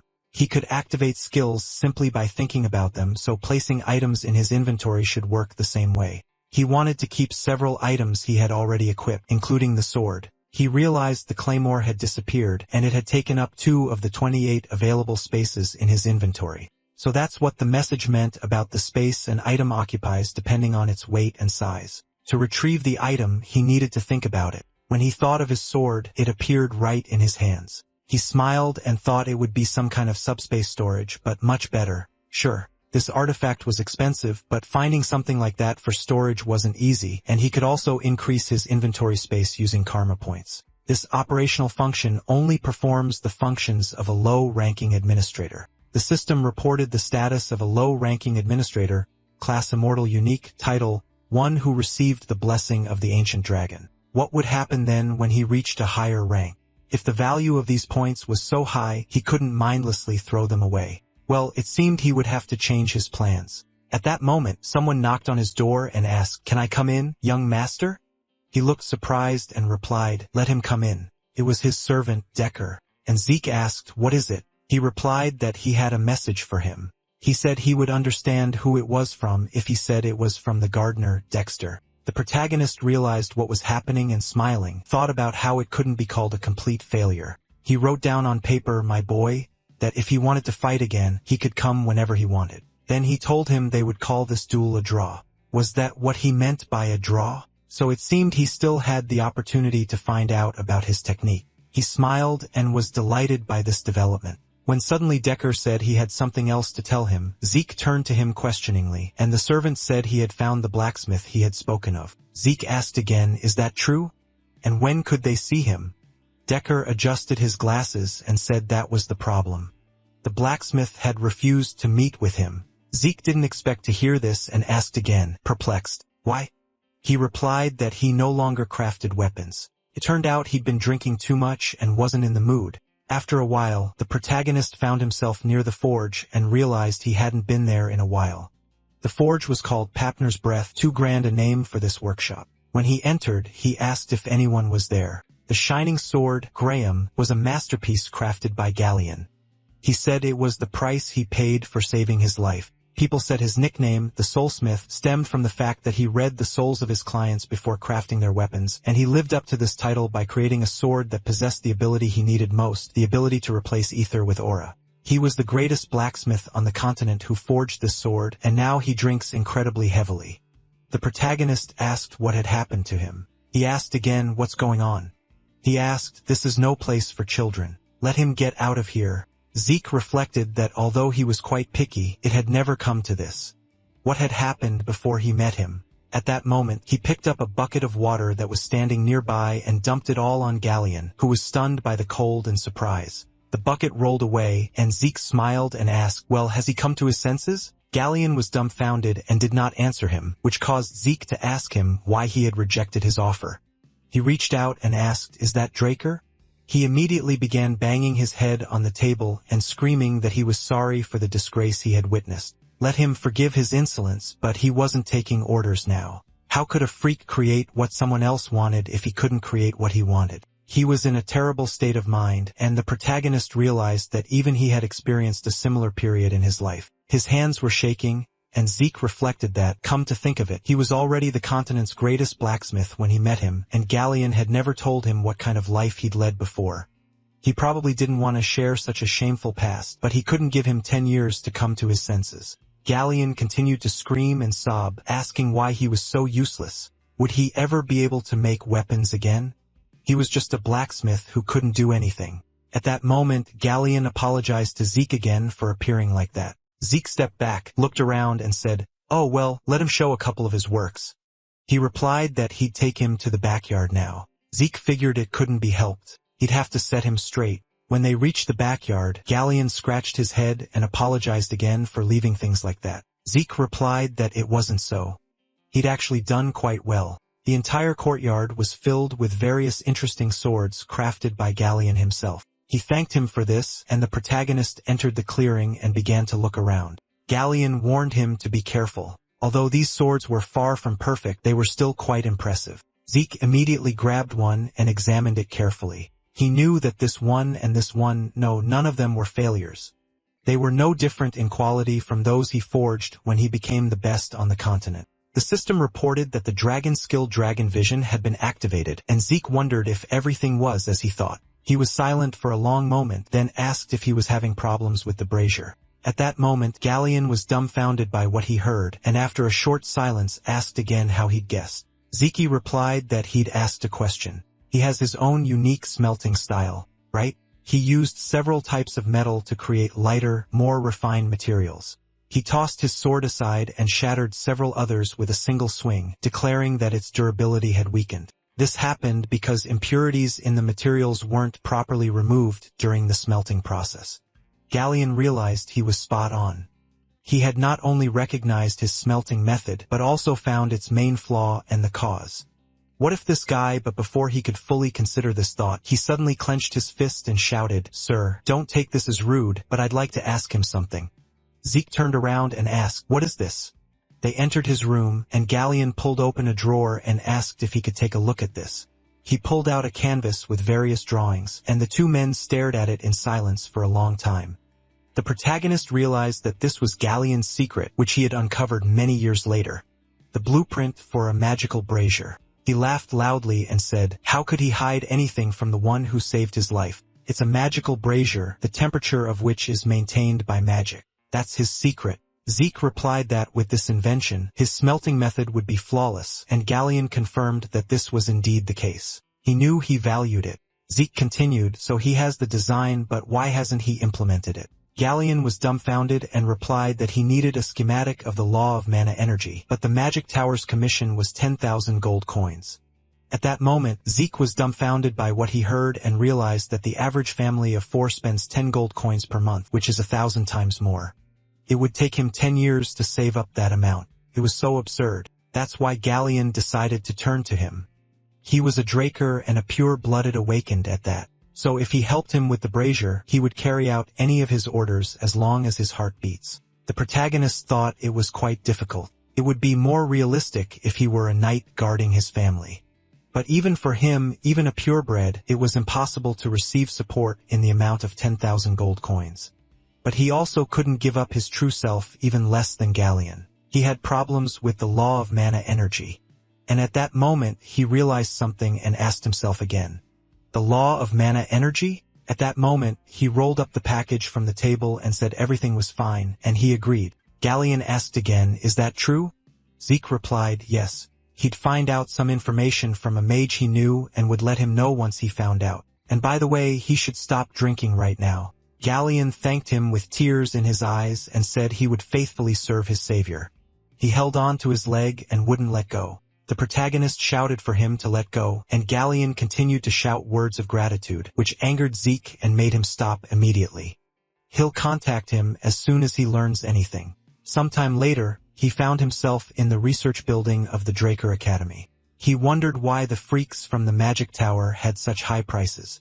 After all, the design was quite simple. Fanon specializes in developing the laws of mana energy, and his research lab was somewhere around here. He looked around and realized the lab was somewhere in this alley. When he entered, he encountered many students. One of them grabbed another's leg and shouted for forgiveness, saying it was all his fault, so he was asking for forgiveness. The protagonist was dumbfounded by what he saw and asked again. "What?" The guy screamed with tears in his eyes and apologized to Leon for the fact that such a worthless person like him dared touch him. He yelled that it was well said and slammed the guy's head into the ground. As a reward, he would allow him to clean the ground he had already soiled. The guy thanked him for this, and the protagonist was deeply enraged by what he saw. He gritted his teeth in anger, and Leon said, "For heaven's sake, parasites like him are a burden, even just existing." He continued to beat the guy, and the protagonist began to wonder what a freak he was. At that moment, he grabbed the guy's body and asked, "A previously unseen golden glow? The awakening of a pure blood who surpassed the others? What kind of nonsense was this?" He slammed the guy's head right into the ground and realized he'd lost to this freak because of his sudden attacks, which he'd never expected from him. But the thought that this trash was a pure blood awakened couldn't wrap his head around it. He was so angry at that moment when suddenly the protagonist came from behind and asked, "What the hell is this?" He really found a replacement for him so quickly. He smiled, but the smile disappeared. The protagonist said he had 3 seconds to remove his hands from this guy and looked ominously at his opponent. Leon asked him again what had he said. He'd become excessively arrogant since he'd awakened Zeke, and he was absolutely certain that was exactly it. But before he could finish his sentence, Zeke suddenly interrupted him and told him to shut up right now and kneel before him, or he'd do something to him. Leon was terrified and rolled back, not understanding this terrifying pressure that was affecting him so. Just a couple of months ago he was crawling at his feet, and now he is in his place? He became extremely angry and shouted, "How dare he tell him what to do? You inferior freak. Why were everyone else just standing there? They should punch him right now." With these words, all the guys rushed at Zeke to beat him up, but he grinned and said, "Let them not blame him for what happened later." He immediately dodged the sudden attacks of all the guys, grabbed one of them by the body, and slammed his head into the floor, causing blood to pour from his mouth. At the same moment, he destroyed the second attacker in a similar manner, punching him right in the face. The third guy flew past him, and the protagonist grabbed his arm mid-flight, then threw him toward the remaining attackers. He fought all his opponents so deftly that a lot of blood and dust appeared around him from his actions. With each passing second, more and more guys were beaten. And when Leon saw this, he was dumbfounded with horror. He couldn't believe it was possible. Could this freak really be the Zeke he knew? Zeke grinned and told him not to be afraid because he thought he knew he'd only be in pain for a moment. At that moment, he drew his sword from its sheath, and Leon screamed in fear, telling him to stay back. His entire body shook with fear, and he screamed that he would shatter him into pieces if he moved any closer. The protagonist frowned at him, then asked again, did he really find his sword outside the arena? Does he even understand what that means? Leon was dumbfounded, and the protagonist continued to say that he needed to counter Leon's malicious intent by drawing his sword outside the sacred training arena. Before he could finish, he suddenly shouted at him to wait. Zeke continued to say that he would gladly take all necessary measures. Their fight would only end with the death of one of them. All responsibility would fall on the loser, and their opponent would be freed from the burden of conscience and any persecution. Leon shook with fear and terror, and the protagonist turned to Liam and said that he would be a witness. He was dumbfounded, and the protagonist said, "Now I will get down to business." Suddenly, Leon burst into tears and fell to his knees, begging Zeke to let him live. He begged him to let him go. Zeke touched the tip of his sword to the asphalt and remembered how he had begged him for forgiveness and pleaded for mercy. That stupid freak had mocked him back then. And at that moment, the protagonist had turned his powers on him to destroy him. He said he would take his ear as payment. At that moment, he actually swung at Leon and cut off his ear. Blood spilled, and Leon, sobbing in pain and horror, screamed, "His ear." The protagonist replied that, if it remained, the next time they met, he would be left without a head. He glared at his opponent, then grabbed him by the hair and slammed him to the ground, sending Leon falling into a pool of his own blood. A young man watched the whole thing and approached him, asking why he'd helped him. He told him to think of it this way.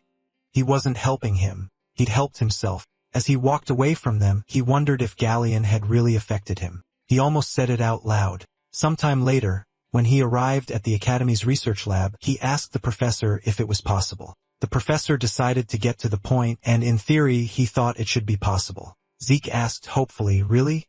Then he'd like to leave it to him. Fanon adjusted his glasses and asked him to wait. It would be better if he listened first. As he said, the design was basically quite simple, but the problem lay in the core responsible for the power output. The core is the heart of this machine, but the circuit has extremely complex limitations. The core may be small, but it must be incredibly powerful, and they also needed a way to regulate the output. He'd never encountered anything like this before. Zeke asked again, but isn't that possible? He confidently replied yes, and they had two options. Given the core's position, he could slightly adjust the design. However, all of this would probably take 10 years, maybe even 15. Zeke was stunned and asked again, how long? 15 years? Fanon replied, yes. It would take quite a while. Regarding the second option, they could avoid making any changes and resort to some alternative. That would also take quite a while, and the item they needed was a high-density mana stone. At that moment, Zeke shouted loudly, what did he just say? Isn't that an ancient artifact that couldn't be created with modern technology? He replied that was true. Ancient artifacts were rare relics, but finding other artifacts was much harder than the mana stone they needed according to the current designs. This can be purchased for 3,000 gold coins. Zeke was dumbfounded by this, realizing he could be kicked out if they found out he couldn't use aura, and he couldn't wait 15 years either. But 3,000 gold coins was too much. He couldn't even believe he had to give up the shining sword, Graham. Most people thought he was using aura because of what happened during the blessing ceremony, but it was simply the statue's reaction to the ether and healing. He still couldn't use aura. Ether is considered a force difficult for humans to control. He couldn't use any swordsmanship skill that requires aura except for the spirit soul skill. But even that, the most he could do was strengthen his body and change the sword's position in space. In this regard, it was much easier to use and more versatile, which is why he needed the shining sword, Graham. He cursed and asked, where the hell was he supposed to get that stinking stone? Fanon admitted he had to admit the creator of this blueprint was an amazing person. Even considering the complex core of the design, it was quite effective. Something like this is very difficult to find even among relics from the Golden Age. At this point, the protagonist was dumbfounded and asked himself, a relic from the Golden Age? Exactly. Why hadn't he thought of that? At that moment, he stood up and said, please let Fanon take care of the blueprints until he returns. Fanon looked at him in surprise and asked, what does this all mean? Was this a hint that he should spend 15 years on this project? He laughed and replied, of course not. He'll get him a high-density mana stone. With a wide smile on his face, he left the office. The Golden Age, a war of liberation during which people tried to break free from the dragon's control. It ended with the victory of the Terracon Draker over the evil dragon Bahamut, bringing centuries of peace to humanity. Then the ancient relics discovered in the dragon's lair were remnants of the Hero King era, the heyday of magic. All the discovered relics, both technical and magical, surpassed modern standards. Among them was a high-density mana stone capable of satisfying the mana needs of an entire village. This was a relic from the Hero King era sometime later in the Draker Academy's Central Library. Although the Central Library was rarely used, it was maintained because it was believed to have been founded by Terracon himself. During the expansion of the archives, relics from the Golden Age were discovered. Because of this, a magic tower and the Nirvana Archmage, a member of the three great families, soon joined. Within a few months, countless relics from the Golden Age were discovered, and news of this was spread in the Continental Information Bulletin. This would happen in 10 years. The protagonist wandered through the Central Library archives, musing that no one had yet discovered the relics or even knew about them. He could search for the entrance all day and still not find it. He used his dragon vision skill and activated it, continuing through the long corridors. Suddenly, he noticed something and realized he'd succeeded. If he tapped the floor tile, it should produce a dull sound. He did so and realized this was what he needed. He used magical powers, Spirit Soul and Slash.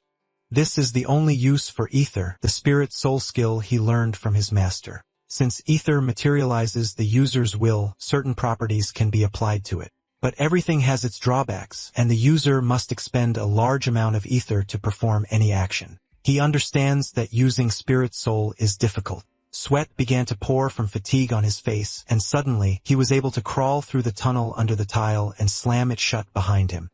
When he entered, he lit a torch and remarked that the information bulletin didn't say it would be so deep. He noticed something amiss and froze. To his right, in the corridor were skeleton monsters approaching him. He realized it would be at least 10 years before anyone found these ruins. Could anyone have found this place sooner? He peered over the wall, noticed the skeletons, and realized they were holding shovels and pickaxes. Okay, so it looked like it wasn't a lich. In that case, he'd use his critical strike skill and activate it to attack the skeletons.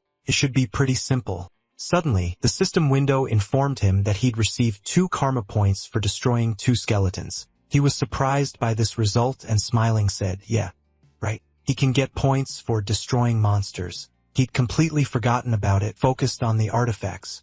But maybe now was the time to get those points. He was already chasing them, his sweet karma points. He continued to destroy 1 skeleton after another, and the system reported new points. After some time, he destroyed a whopping 20 skeletons and declared it was a piece of cake. The system reported a status window for a low-ranking administrator named Zeke. Class Immortal Unique. His title is one who has received the blessing of the ancient dragon. System functions include an inventory, 25 slots, a minimap locked, requiring 20 points to unlock, and a beginner-level quest book also locked, requiring 45 points to unlock. He has class skills and a shooting factor, a calm mind, energy recovery, and heightened senses. Skills include Precise Strike, Critical Slash, Swift Steps, Mana Reflection, Mass Enhancements, Dragon Skills Level 1, Dragon Sight Novice, Dragon Might Novice, and Devourer, which was also locked, requiring 50 points to unlock. He realized he should see what else he could unlock. The entry-level quest book costs 45 points, and the minimap costs 20. The Dragon Devourer skill and 2 levels of Dragon skills cost 50 points each. Okay, now he'll take the minimap and activate its functions. When the map appeared in front of him, he noticed a bright red trace and realized it looked like a magic map. He saw a strange function and wondered, what is this? The system reported that the minimap had been converted from a 2-dimensional to a 3-dimensional one. Suddenly, the map appeared incredibly large right in front of him, making it much more convenient. The protagonist rejoiced and said it was simply wonderful and amazing. But why was this command highlighted in a different color? The system asked again, do you want to know how to get to the selected location for storing the Dragonslayer in the storeroom? He asked himself, storeroom?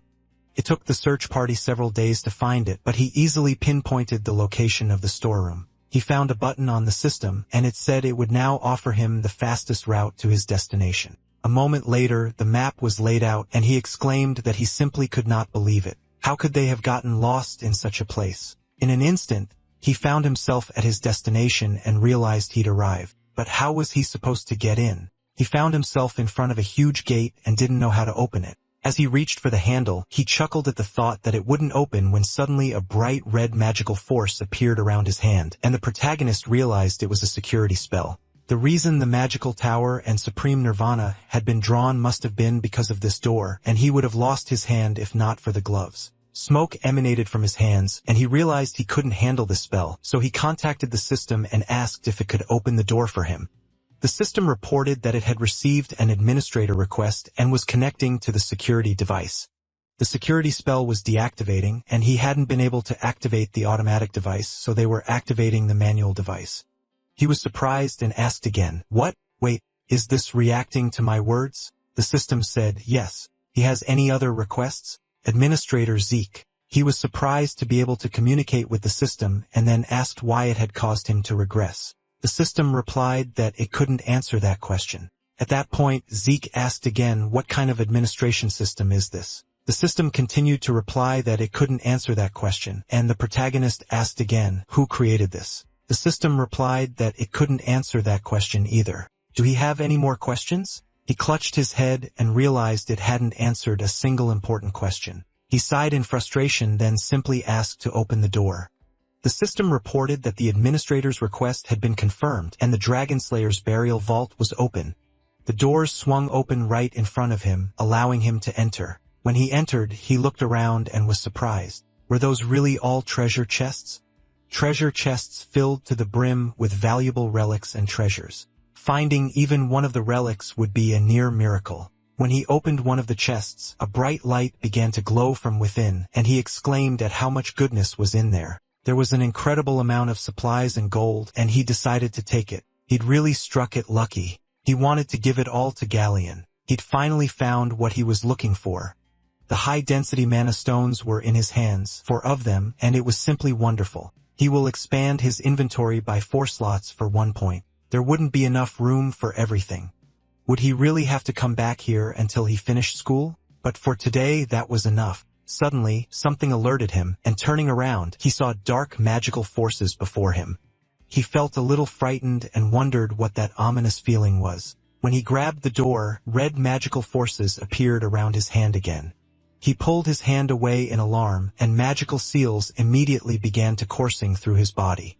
He wondered, what is this? The spells continued, and numerous chests were opened and raised. A moment later, a bright spark rose straight into the sky, and the protagonist was transported. He asked the system where he was. The system replied that the administrator's current location was the Dragonslayers' house. The protagonist looked and said, the Dragonslayers' house. The information bulletin didn't mention anything about the room filled with coffins. He opened the minimap and saw his location. He knew he was close to where he'd been before, but there was no direct route to the Dragonslayers' house. If so, it might be a hidden area they'd never discovered before. Well, he couldn't leave this place like that. He immediately opened the coffin and saw armor inside, which surprised him. The system reported that he had found 22 exclusive Dragonslayer equipment. When he picked up the armor, he said it was exclusive Dragonslayer gear and thought it was different from the Golden Age armor. But what was it? There was something like a hole on the back. He was stunned and horrified, realizing he couldn't just pass up this opportunity. Then he struck the armor, and the system announced that he had installed a mana battery into the exclusive Dragonslayer gear.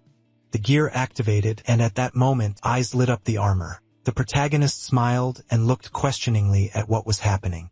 He exclaimed, "What happened?" Moments later, a bright green explosion thundered, and the system reported an overload caused by a gear failure, which led to an activation error. They estimated the explosion would occur in a few moments and advised him to take cover. He responded with displeasure that the system had warned him in advance, and at that moment, the system apologized to him.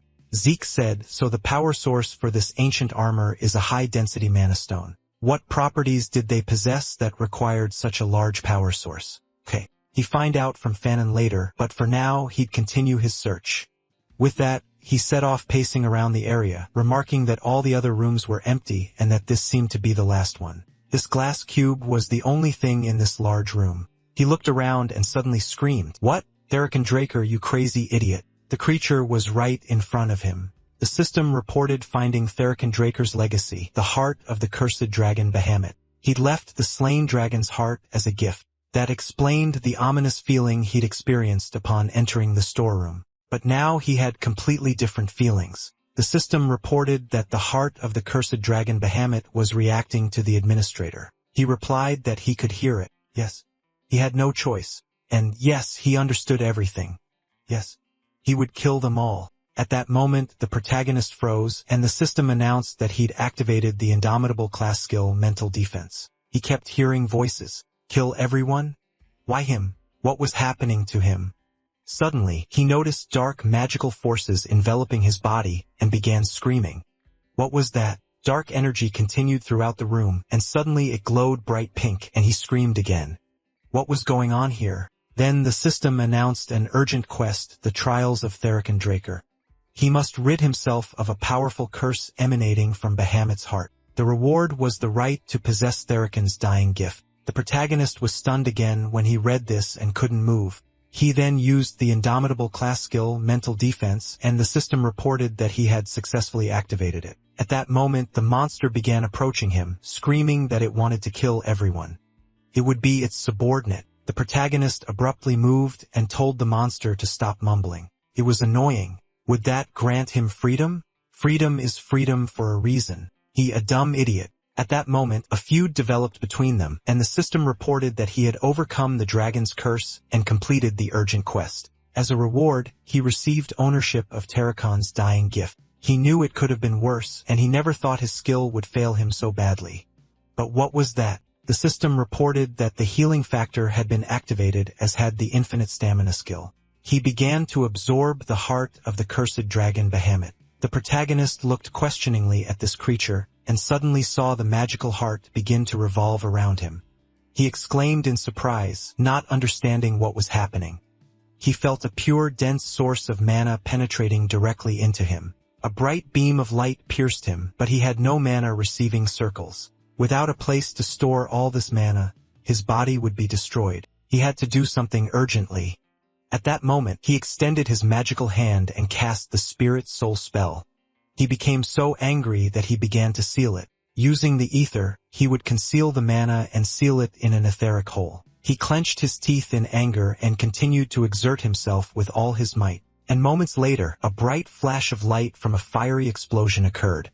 When the dust cleared a little, the protagonist began to make sounds. He tried to get up from his seat, but he had no strength left. When he opened his mouth and exhaled, smoke appeared. He looked at his body and asked himself, is it possible he's alive? At that moment, he silently looked around and realized that the heart was gone. It seemed that the mana really did belong to Bahamut. Suddenly, he noticed something was wrong and looked questioningly at the strange shard, asking, what is it? He felt something inside his body and realized that it appeared because he sealed the mana. He opened the system window, and the system reported that he had absorbed the heart of the cursed dragon.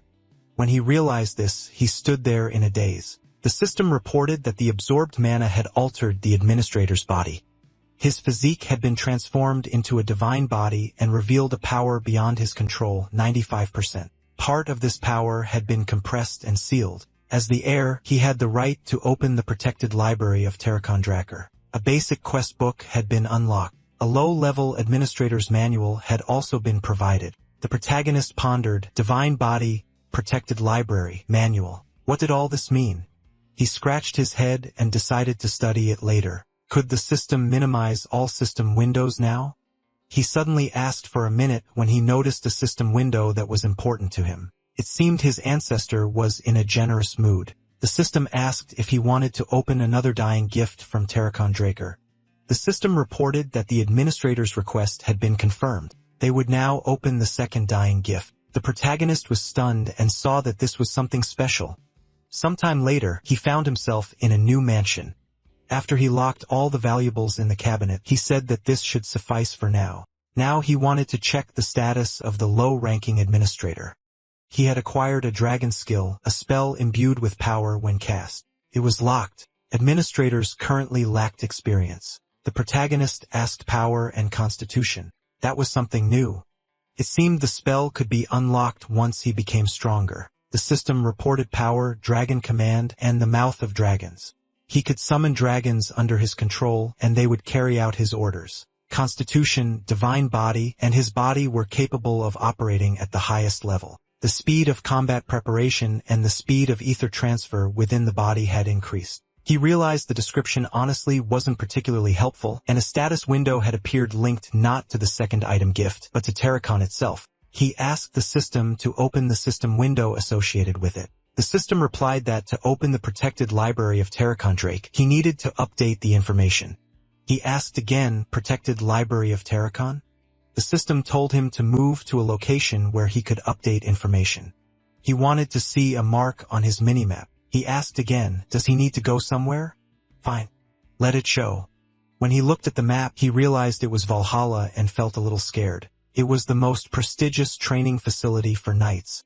Outsiders except administrators were forbidden from entering that territory. Even he would have trouble getting in. He hadn't planned on enrolling there. But since it had something to do with Terracon's dying gift, maybe he should change his plans a bit. Well, it seemed he'd have to continue being part of this damned family. The system reported that a beginner-level task book had been activated. Low-level administrator training would begin soon, and at the end of it, a quest would be given to further the administrator's development. Once the quest was completed, he would receive a reward. Zeke realized he'd receive a reward as soon as he completed the quest. It sounded a bit like an Adventurer's Guild mission or a mercenary quest. But what kind of training was this? The system informed him that training for a low-level administrator was beginning. He looked at it questioningly when suddenly he turned around and found himself in an unknown space. He looked around and wondered what this place was.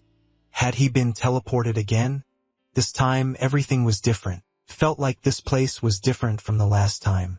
He felt a strange energy around him and continued to look around when suddenly he saw a huge monster with a club in front of him. There were several of them, and they were orcs. The protagonist looked at the system, which informed him that this was a training quest. He must defeat the monsters within the allotted time using 2 or more different skills. The reward was karma points, unlocking the system storage, and 60 minutes of time. The sudden appearance of orcs and the corresponding quest.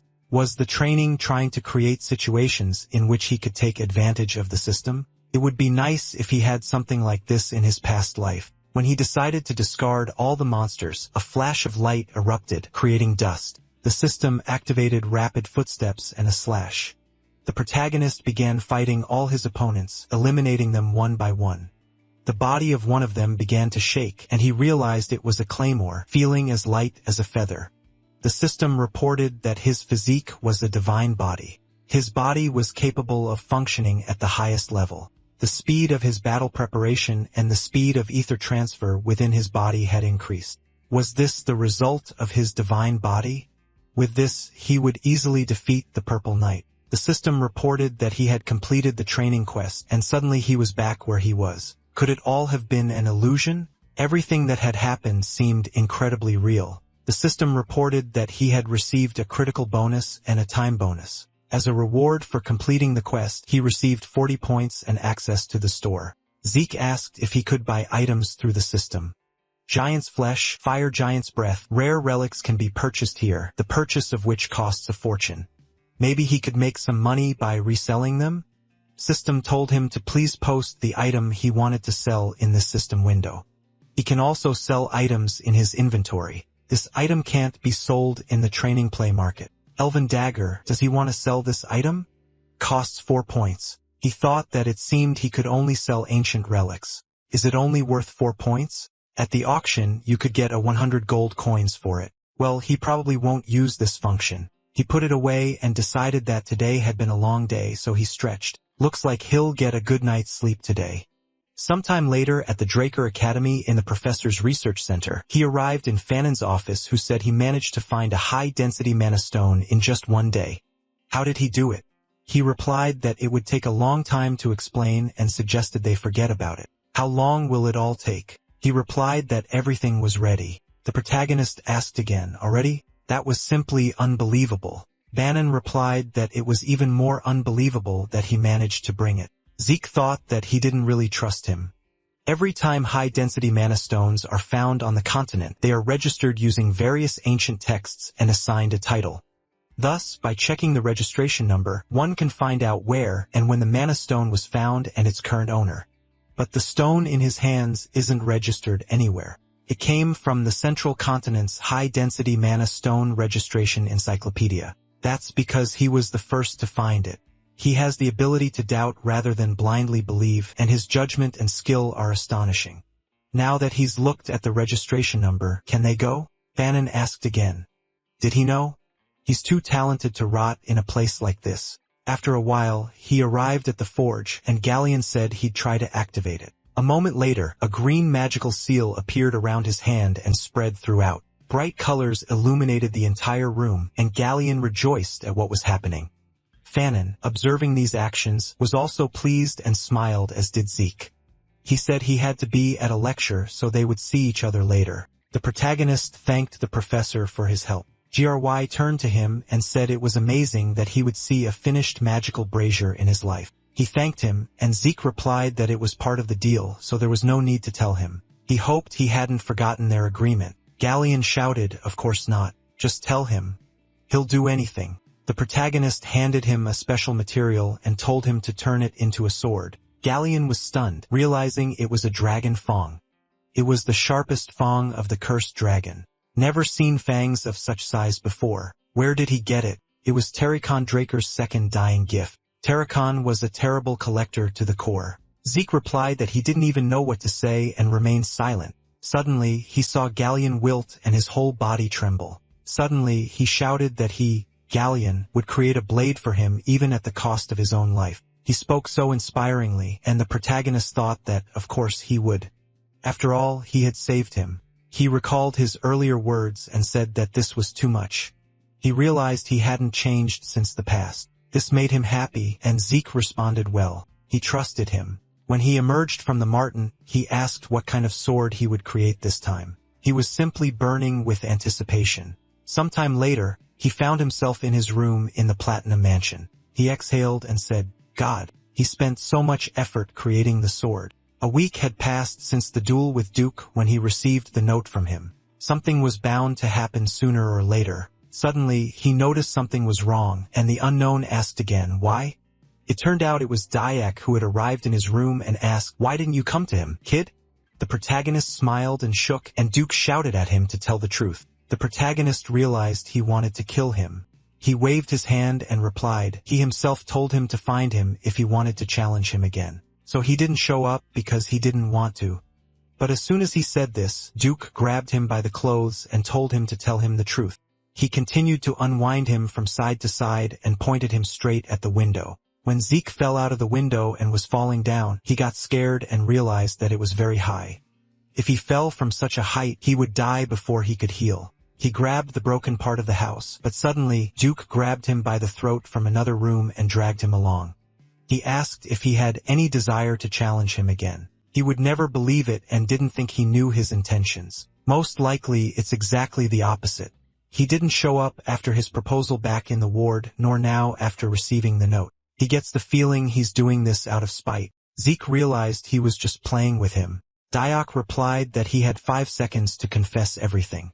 He started counting from 5, and Zeke replied that he was very funny. Diok continued counting, and Zeke said he hadn't even said who he really was. Right, Gardner Dexter? Diok smiled, then threw him back into the room, causing the protagonist to hit his head on the wall. He clutched his head in pain, and Duck said he was right. He had once been the Black Knight Draker. Zeke repeated in his mind, once Duck said his name. After which Zeke rose and said that for disrespecting a member of the family, a thieving Black Knight, he offered his sincere apologies. He bowed, and Duck asked what he was thinking. He replied, not at all. But Mr. La Diok, he said he had once been a Black Knight. Duke walked toward the exit and replied that it didn't matter anymore. He had once been one, but not anymore. Zeke asked again, is that even possible? He knew it was possible to rise, but to descend like that, no. Duke answered, little one, he's asking him to finish this. He stood opposite him and grabbed the table with a shaking hand. Zeke noticed and replied that he understood everything since he had confessed to him, Master Duke, that he would also tell him the truth. He replied that he already knew who he was. They sat down opposite each other, and Duke asked, is he swearing because he wanted to become his apprentice? That's exactly it, Duke asked. He has no shortage of impudence. At that moment, he pulled his hand back and shouted that he would accept him as student. Zeke asked again, will it be that easy? Okay. Before he changes his mind, he must act. At that moment, he bowed at his feet and said, Duke, most noble of knights, I declare my intention to become your apprentice. With his help, he will gain wisdom and strength to glorify the name of his mentor. He vowed to do everything possible, but before he could finish the sentence, Duke suddenly grinned and replied that he knew, eyeing his student. Few took advantage of that these days. Zeke bowed and said that culture was a necessary virtue for a knight, and Duke called him a cunning snake. Zeke decided to take this as a compliment and then asked his master if he could ask him anything. Diok sighed in surprise and said it was a little awkward being called master, but let him continue. Zeke asked what made him take him as an apprentice. Duke was famous for accepting no one. Only Andre, a genius of his century, became his apprentice after many years of persuasion. So why had he so readily agreed? Although he had a hunch during their duel, perhaps he had seen potential that surpassed Andre's abilities. He knew he had a keen eye. Duke asked with a smile, what do you think? Let him try to guess. Zeke asked again. Isn't it because he's the family genius? Duke clutched his head and replied, my God, his self-confidence is amazing. If that were the case, he'd have been better off taking a girl from Turin. Zeke turned away from him, and Duke replied that he admired his tenacity. Talent alone isn't enough to reach the level of a red or black knight. Since talented people have never faced challenges, they crumble in the face of real adversity. He began to think he was right. The most celebrated geniuses predicted to be at least red knights not only failed to achieve that title, but remained blue knights for the rest of their lives. Duke stood up and suggested that they stop chatting and let him go with him to their first lesson. Zeke exclaimed joyfully, yes, sir. They arrived at the gym of the Western Greenhouse, and after looking around, Zeke realized he hadn't even known there was a gym under the greenhouse. So what he is up to? He told him to run almost as soon as they'd arrived, but that had been 3 hours ago. Suddenly, Duke shouted, stop. Zeke returned and asked if he needed to stop. Duke replied that he wanted to ask something, and Zeke asked again, what? At that moment, he said nothing in particular and appeared behind him, grabbing his small hand and trying to move him back a little with a sharp movement. When they were a good distance apart, Duke looked at his red hand and said he was having trouble checking his pulse. Zeke frowned and remained silent. He'd known something was wrong from the start. when they'd grappled in the tent, when they'd dueled in the greenhouse, and even after he'd run 500 laps, he hadn't felt a drop of his aura. And now he'd prevented him from checking his pulse. Let him speak, kid. Does he really not know how to use his aura? At that moment, the protagonist was dumbfounded and didn't know what to say. Juk continued to say that he saw the bronze statue and then caused a fuss over the unprecedented golden glow. If that's true, why doesn't he let them check his pulse? He turned away from the awkwardness and realized that he didn't suspect him. Draker being unable to control his aura was an unusual situation, but he was rather curious about what was going on. He was lucky that Dahook was in front of him. If he could obtain the gram, no one would suspect his aura, so he still had to be careful. He had no need to lie anymore, unlike in his past life where he was the first awakened failure in the family. He turned to his master and said he was right. The mana reflection skill had been activated and he had the ability to reflect mana, proving his pure blood status. But for some reason he couldn't use his aura. Duke was surprised and Zeke apologized for not telling him about it sooner. If it turns out Drake can't use aura, he'll be kicked out of here and he's terrified. He thinks this kind of performance should work perfectly. At that moment, Duke looked at him carefully, and Zeke asked again, "Well, what's wrong?" Duke didn't answer, and Zeke wondered if he was harboring a grudge beyond his age, but he thought he was just a child. However, why couldn't he sense the aura of communication despite having successfully awakened? Duke continued his thoughts, and Zeke remained silent. He knew everything was right. Even after checking his pulse, he couldn't be sure how accurate the blessing ritual had been. Even if it was true that he couldn't awaken with aura, Duke thought it was all because he was fickle. He himself was denying everything. The protagonist was dumbfounded and thoughtful, but, of course, that was to be expected. If you don't know the concept of classes, it's perfectly natural to think that way. After that, he asked, "What is this master?"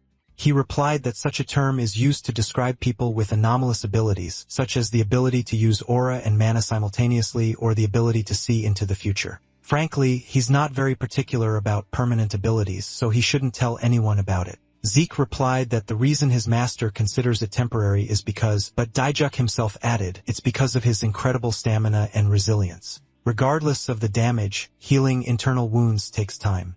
However, he recovered almost instantly, and he's sure it took quite a while. What did he think that energy was?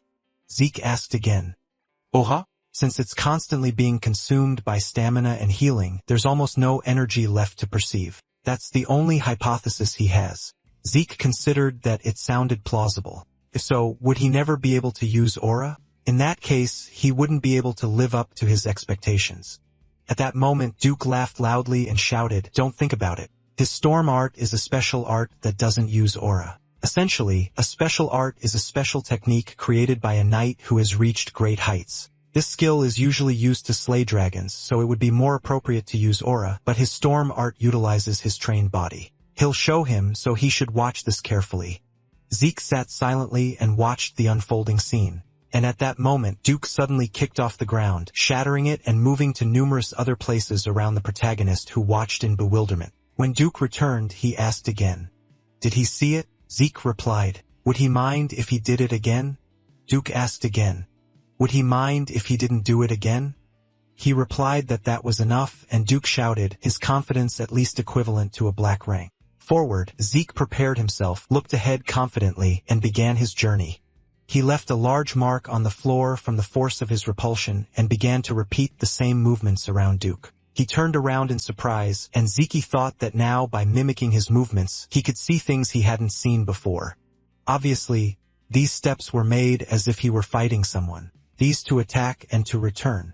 Here, he shortened the distance, and there he widened it. Each step had a specific purpose. When he completed this path, Dayak thought he couldn't believe it. It's not that he lacked talent a week ago, but he wasn't this good. What had happened this week? There was a huge difference between their steps, but the difference was nothing. He was simply perfect. Zeke turned around with a smile on his face and said that this would be enough to gain the confidence of a 4th rank. Dyke thought if only he would stop acting so arrogant, he would be priceless. He called him cute and said that he was just crying recently, but now he should just look at himself. He hugged him and started stroking his head, and Zeke asked again, will he tell anyone about this? He replied that everything depended on his behavior, and Zeke shouted, who is this black knight with such a loose tongue? Sometime later, delicious dishes were prepared in the academy cafeteria, which Zeke ate. He was eating and thinking that it had already been a month since Dayak began training him. He was eating like crazy because of the training, a huge plate. Something surprised him, and he looked back at Andre, who asked if he could spare him a little time. Zeke was surprised by his arrival and said he was a little busy. But if he was okay here, yes. Andre replied, okay. He sat down at the table with him and asked how he managed to convince Dexter. Zeke was surprised that he was asking such a direct question. Since he hadn't yet become Duke's apprentice, the news that he had succeeded unsettled him a little.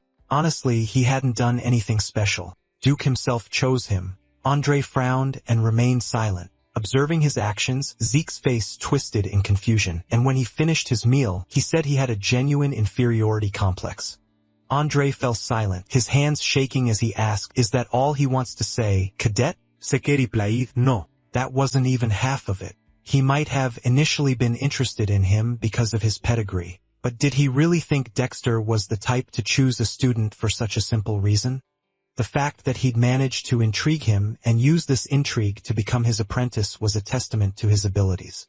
Instead of wasting his time trying to feed his ego with an inferiority complex just to be chosen, maybe he'd put in a little effort. Sometime later, in the Western Greenhouse arena, the protagonist was training with Duke. Andre ran past, and Zeke asked, "What's wrong with him, master?"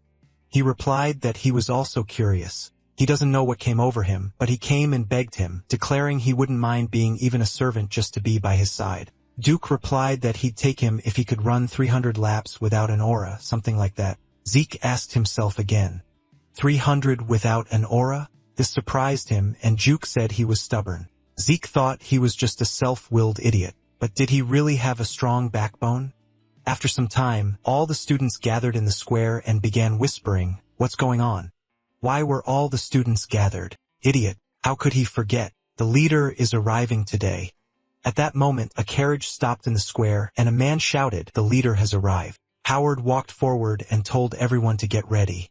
He adjusted his mustache, and his subordinate shouted, "Yes, sir." The next second, the knights approached the carriage and opened it. The leader walked forward and said that it was good to see him again, Howard. In response, he bowed and said that he welcomed Leader Draker. The knights present also bowed their heads and shouted that they welcomed Leader Draker. The next second, the clock hand moved and a dark aura spread around. Arthur Draker, the leader of the 3rd Transcendental Dragonslayer family, placed his hand on Howard's shoulder and said that he had worked hard as always. He replied that it was nothing compared to what he was doing. He replied that he was the only one who truly understood that. Then Howard opened one eye and said, "The sun is really hot today. Maybe they should pass." Before he could finish speaking, shouts were heard from the crowd. "It's the leader." "What? Where?" After that, Arthur turned to the students and said, "Young Dragonslayers, they are the hope and future of Draker. They must train long and hard. Their development is the development of Draker." The students bowed and shouted, "Yes, sir. Leader Draker." Then Arthur turned around and said that they should go now. Howard bowed and replied, "Of course, sir." After a while, the protagonist said, "He, Zeke Draker, greets the leader of the Knights and Guardians of the name of the Dragonslayer with all respect." He bowed, standing behind Arthur, and he, holding cups in his hands, laughed and said that no one else greets like that. It's okay. He should sit down. He'd heard he liked tea.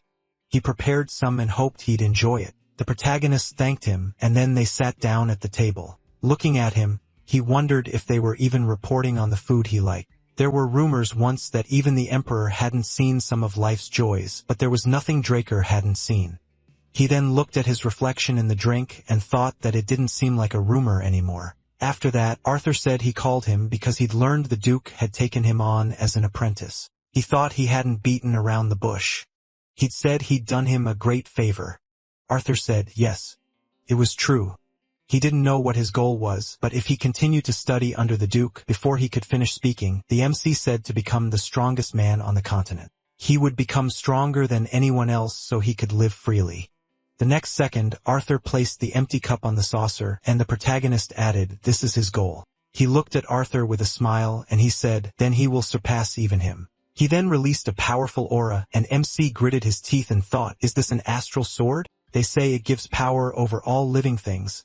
They say among humans, making it the pinnacle of aura use available only to Black Knights." Sweat began to roll down his face, and he looked up at Arthur saying, "Of course.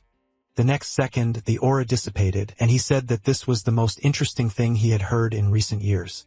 The protagonist thought, so this is the head of the Draker family. Then Arthur reached into his inside pocket and said that he came to support the academy and him, but he doesn't think it's enough. The protagonist thought, a true Black Knight. He thought Duke was incredibly strong, but this man is on a completely different level. Then he was surprised to notice an item on the table. Arthur said it was a gift for becoming a Duke student. It was a black card. The protagonist shouted in surprise, and he said, it seems he already knows what it is. He thought it was a credit card that is given only to a select few. He never thought he would ever see it in person. Just having it on you can gain incredible benefits, but it doesn't end there. Arthur said it was registered in their names so he can use it freely. In response, MC stood up and bowed, saying that he was grateful to him. He would only use it if absolutely necessary. Then he looked at the card in his hands and thought, he's pretending to care, but his intentions are too obvious. After using a credit card, a record is left. He just wants to keep an eye on things, but it's better this way than resorting to the help of the Black Combat Squad. For now, in his opinion, he doesn't pose a threat. Then Arthur folded his hands in front of him and said, okay, he won't distract him anymore. He's sure he's busy training to become the strongest on the continent. He waved his hand and added that he could go. In response, the protagonist bowed and said, yes, head of Draker. After that, he left the office and closed the door behind him, walking into the hallway. Arthur sighed loudly, leaning back in his chair, and Duke, standing behind him, remarked that he was disgusting. He asked why he was so angry, Duke, and he asked why did he suddenly start acting like a dad when he'd been neglecting his child all this time. He turned his gaze on him and said that he knew that as the head of the family, he had no choice, and his words were slander. Then Duke sat down on the sofa and told him to take him away from here in that case. He said that he was the only one with whom he could talk calmly. Then he took a bottle from his inside pocket and asked if they could have a drink to complement their conversation, and he shouted joyfully, Dragon's Breath, a wonderful drink. And then Arthur asked, did he know that the atmosphere on the continent had been rather strange lately? He replied that he was locked in the academy. How would he know? He said that he had eyes and ears everywhere. Then he took a few sips of alcohol and then blushing from it he asked, is he asking like that? Although he already knows the answer? What a viper. He said that the emperor had gone crazy with the idea of immortality and was spreading it across the continent. He replied, such a thing exists. Do we think it's possible? And Duke cried out, if only magic can rejuvenate but grant immortality. Never. Arthur pulled the glass with the drink towards himself and said that he thought so too. However, what if the relic he was looking for was somehow connected with an ancient dragon? Then Duke looked at him in surprise and shouted, what? Meanwhile, MC stood in the corridor and hearing echoes, thought for a moment, used the listening artifact. He continued to listen in on the conversation. Even with the help of the ancient dragon relic, that was certainly possible. Duke told him not to say he'd managed to find out its location. Arthur replied, possibly. Judging by the Black Stage report, it's most likely located on the northern continent. Duke took another sip of his drink and said, northern continent. This information hasn't reached the Empire yet? He answered, that's right, but it's a matter of time. He remembered the past. That crazy emperor had started a war just after ascending the throne, supposedly with the goal of uniting the continent. If only the relic could remotely grant immortality. He thought he'd already abandoned that ridiculous dream, but apparently that wasn't true. If it could, Arthur said, the continent would be engulfed in flames again. For such an important matter, he wanted to personally go north. He was surprised. Why? If he abandoned his position, the emperors would start acting more recklessly, wouldn't they? Arthur looked at him and said that was precisely why he had come to him. He replied, you cunning idiot. Afterwards, they clinked glasses, and Arthur added that he had no one to rely on except him. He said that he always gave him the most difficult tasks. At that moment, the protagonist, quite tired, sank to his knees and thought that he had been using the artifact for too long. After absorbing Bahamut's heart, he couldn't avoid the side effects. The ancient dragon, the statuette he had managed to obtain before regressing, an ancient dragon relic, the voice that had been ringing in his head just before his death, and the system message he had seen after regressing, everything fell into place. He had stolen a relic capable of using the Emperor's wish, so he mobilized the hunting dogs, an elite squad to capture him. At that moment, he was consumed by revenge. He didn't care what the statue actually was, but now he'd found the key. The admin system that sent him back in time was a function of an ancient dragon relic. But who created something like this and why? He sighed loudly, sat down on the floor, and thought he still had many questions. Meanwhile, Arthur walked to the exit and said they'd had a good time. Duke smiled and said that he, his lord, would begin the task today. He replied that he was counting on him. After that, he walked into the corridor. At that moment, MC looked thoughtfully at the system window and wondered if this really was the relic the Emperor was looking for. Then how was returning to the past related to eternal youth and immortality? Then he looked ahead in confusion, hearing the door open abruptly. Arthur went out into the hallway and asked, "Did I imagine it?" At that moment, the protagonist jumped out of the window. Sometime later in the training hall, MC said that he had asked not to disturb him while he was in the hall. Decker. In response, he apologized. "Young master. He has a fellow student. Should he tell him he's busy?" He thought, a fellow student? But he has no friends at the academy. Then he said, "Let him come in." After a while, he scratched the back of his head and thought that he didn't even know who it could be. But Liam, why would he be his friend? At that moment, he was on his knees and shouting that he was asking to be accepted, and he sighed and wondered if he should have just passed by. He asked, "Accept? Does he mean that he is ready to be his subordinate?" In response, he shouted, "Yes, master. He will give him his all." He asked, "What about Jaken? Where?" He clenched his fist and replied that he was thrown out. He looked up at him and shouted that he wanted to get to Valhalla no matter what. The protagonist looked at him and thought that the same thing had happened in his past life. Why was he so obsessed with Valhalla? And Liam kept shouting that he was asking for him to accept him. After that, the protagonist raised his hand to him and asked, "Is he an idiot? He should have gone to the Turin or Zimon's family, not him.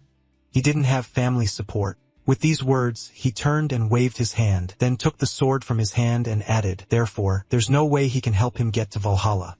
His words, how could he trust him? He could be a spy for Jaken?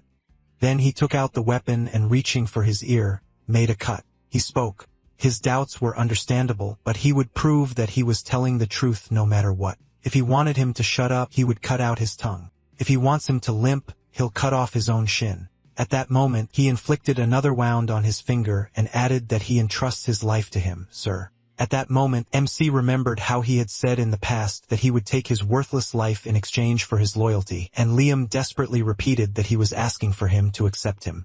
He wants to become stronger than anyone. He wants to become stronger. He asks he must teach him, "Master." He repeated again that he was asking and begging, and then the protagonist threw a sword in his direction and said, "One move. If he can withstand even one move during the attack, he will accept it." In response, he smiled and thanked him. Sometime later, they met in the arena, and MC asked before coming, was he fully recovered? He confirmed it in response and thought, frankly, he thought it would be easy to withstand one movement since he also uses Draker's aura. But were they really the same age? At that moment, he felt a terrifying energy and thought he was even having trouble breathing. The next second, they both ran into battle and their swords crossed. Then one of the swords flew upward and then plunged into the floor. Liam fell to the ground. The protagonist asked, "Is this all he can do?" "What a pity." He slung the sword over his shoulder and added that he respected his determination, but it would be better to give up Valhalla. With these words, he turned around and Liam, rising to his feet, shouted, "Zeke." And at that moment, the protagonist thought perhaps Jaken really had abandoned him. If he hadn't been his servant, such a distant relative wouldn't have been able to even pass him in cradle. Even he, a direct descendant, was expelled from the academy. It wouldn't be surprising if Liam was expelled now too. He had plenty of reasons to worry, but was it really worth suffering like this? At that moment, he turned around in surprise, noticing that Liam had grabbed his leg. He thought that in his past life, Liam had been expelled from the academy, and his knightly order had fallen apart. But he had reached the Crimson World and been called the King of Mercenaries. At that moment, tears were streaming down the boy's face. He was begging, please. He had to give him another chance, and MC thought he wasn't going to give up. He said, okay, he'll give him a chance, but on one condition. If he needs to shut up, cut out his tongue. If he needs to limp, cut out his leg. He put his hand on his shoulder and added, then he must cut off his right arm. He looked at him, perplexed, and the protagonist asked, is his arm that valuable? He thought that this meant he would no longer be a swordsman. No one in their right mind would agree. Liam said he needed to train more. He should leave if he didn't agree. He took a stance and thought that he didn't know why he was so desperate, but he shouldn't be too upset. If he didn't get to Valhalla, he could reach the Crimson World. The next second, he was surprised when he saw Liam pull a sword out of the ground. He swung it to strike. The protagonist thought madman. He swung his weapon as well, then knocked the sword out of Liam's hand. He looked at it in surprise, and then the protagonist grabbed him by the clothes and said, "Hey, crazy. What if he changed his mind?" He replied, "It's just that he could lose something more important than his hand." After that, the MC turned around again and said that if he pulled something like that, he would throw him out the door regardless of whether he was loyal to him or not. You should keep that in mind. Liam looked at him and then said, "Zeke." So before he could finish speaking, the protagonist said, "Quick. What will people think if they see his subordinate has only one ear?" Liam shouted, "Okay, Zeke. He gets it." After a while, they were sitting at the table and Liam, adjusting his ear, asked if he could really use it. The protagonist, sitting across from him and holding a cup in his hands, said that he was investing in him. He shouldn't worry. After that, he put the cup on the saucer and asked, "So what's the matter? His right hand? No. What's more important than life?" And he placed his hand on his other hand and said, "Mom." A couple of days after Jockin abandoned him, he received news that his mother had come down with a fever. Fortunately, the fever quickly subsided, but her entire body was covered in red spots resembling roses, and she was getting weaker with each passing day. The village doctors didn't even know what kind of illness it was. He asked, "So is that why he was going to Valhalla?" He replied that Valhalla students and their families possess the best medical knowledge on the continent. MC then picked up a brush and, dipping it in ink, said, "Red rose-shaped spots." He took notes and thought, periodic fever, rose-shaped spots all over the body. This is a symptom of the red bloom that will sweep across the central continent in 5 years. Highly contagious and highly fatal, the disease claimed many lives until they developed groundbreaking medicines that ended the epidemic. He then handed over a note and said it was a recipe for a cure for his mother. It was simple enough to prepare, so even a village healer could handle it. Liam took it and, thanking him, asked how he recognized the disease that even healers had failed. He thought, the brilliant alchemist brothers Al and Jeff. They developed a cure to save the shattered central continent, but a money-hungry alchemist guild exploited desperate people to make exorbitant profits. When the brothers learned of this, they made the recipe public and spread it so widely that even a mercenary like him knew. He then said that they would assume he knew the alchemist. Now he had the cure, and there was no need to go to Valhalla to continue being his subordinate. But Liam rose from his seat and said, "This can't be." He had already dedicated his life to him, Zeke. He clenched his fist and, bowing, knelt, swearing to serve him faithfully for the rest of his days. The protagonist smiled and thought, an oath of loyalty. It's nice to have the king of mercenaries as your subordinate. Then he said that he would fall behind, so he must catch up. In response, he shouted, "Okay, I understand, my lord." After a while, Howard sat in his chair and asked, "What's the matter, Cadet Owen?" He bowed and said, "Yes, headmaster. He has a proposal. How would he like to increase the difficulty this semester?" He was surprised. Why? He'd said he might consider it presumptuous, but the current first years were very capable. They were members of influential families, even pure-blooded awakened. If this year's exam was as easy as last year's, wouldn't they be able to prove themselves? He responded, "That's reasonable. Well done, Owen." He'd think about it. He thanked him and bowed. After that, he left the office and Howard turned in his chair, looked out the window and thought, blood doesn't lie. He thought the same way. But given the future threats, it was better to nip this in the bud. The day of the Dungeon Exploration Exam. The Dungeon Exploration Exam, a unique test at Draker Academy, during which students divided into pairs must complete a dungeon within a certain time limit. The dungeon's difficulty is determined randomly for each pair and has a significant impact. At that moment, the MC looked at Liam and asked if he was nervous. He replied, "Yes, a little." Then the protagonist smiled and said it was natural. Too much nervousness leads to mistakes, too little to arrogance, but a moderate amount of nervousness prevents everything. Then Liam took a deep breath and the instructor shouted, "Next up, Zeke and Liam." The protagonist said they should go, and Liam followed him and said, "Yes, my lord." At that moment, the guy in front of them held out his hand and said, "Stop that way." With that, he pointed his finger at a dark passage. Then he asked, "What are they standing there for?" "They should go in, cadets." After that, the MC walked forward and said, "Yes," as he says. He thought that the difficulty of each dungeon varied, but since this was the Draker dungeon test, there wouldn't be much danger. The main thing was to get out within the allotted time. Each team was given a timer that started upon entering the dungeon.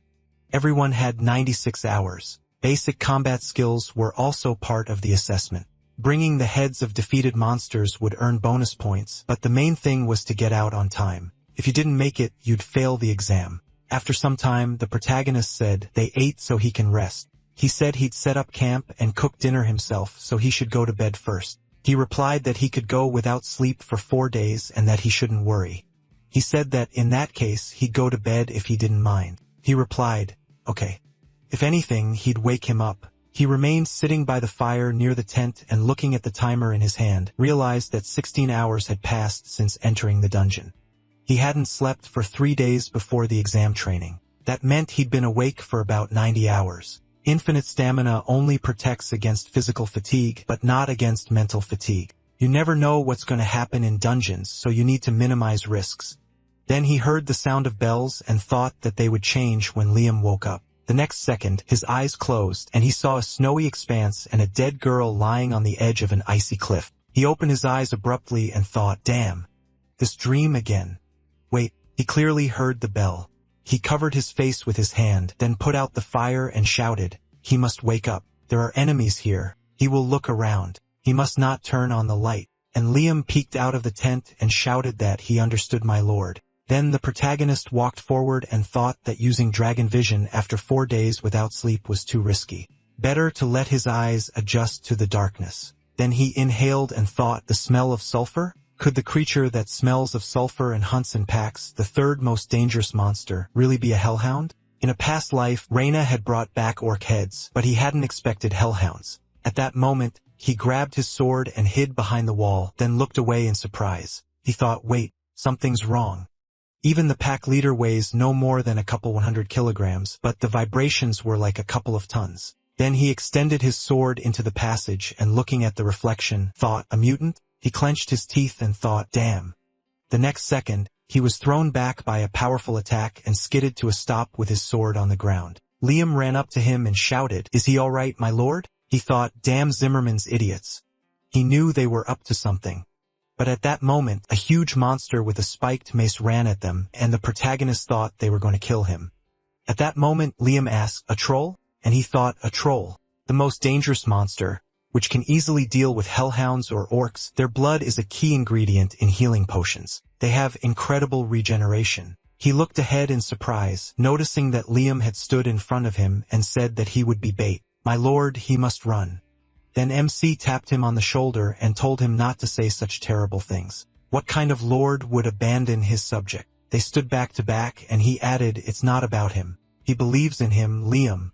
He's not weak. He will support him, so he should do as he sees fit. Then he smiled and said that he was grateful, my lord. The next second, they both charged and landed several slashes. The protagonist thought, not bad. The fact that he was able to wound the troll is impressive. He's aiming precisely for the joints. Had he studied monsters too? But at that moment, a huge club flew at Liam, and MC abruptly pushed off the wall standing in front of his subject. He swung his weapon, cutting through the troll's weapon, and Liam turned and apologized. He replied that it was fine. After all, this was his first real fight. It had been wise to aim for the relatively soft joints, but he had underestimated the troll's regeneration. He shouldn't forget, his scratches heal instantly. They won't be able to deal with his regeneration with regular attacks. Then the troll suddenly pointed its hand upward, and the protagonist added that it must be too difficult for it yet. He'll finish it off. After a while, the troll lay on the ground, and the system reported that he had defeated the troll. He received 30 karma points. MC said that this should give a nice bonus. He must collect it, Liam. With these words, he placed his hand on the troll's head, and Liam, taking off his backpack, approached him and replied, okay, my lord. After that, the protagonist stepped aside and looked at the system window in surprise. It said a surprise quest, 2 birds with 1 stone.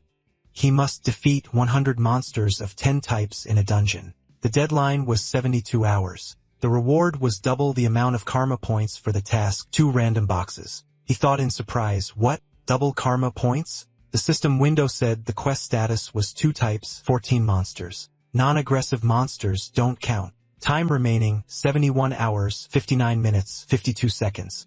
Then the protagonist looked at the timer and thought, 79 hours until the end of the trial, 100 monsters, no problem. But 10 types, that's a problem. Even if the dungeon is large, usually there are a maximum of 3 or 4 types of monsters in one.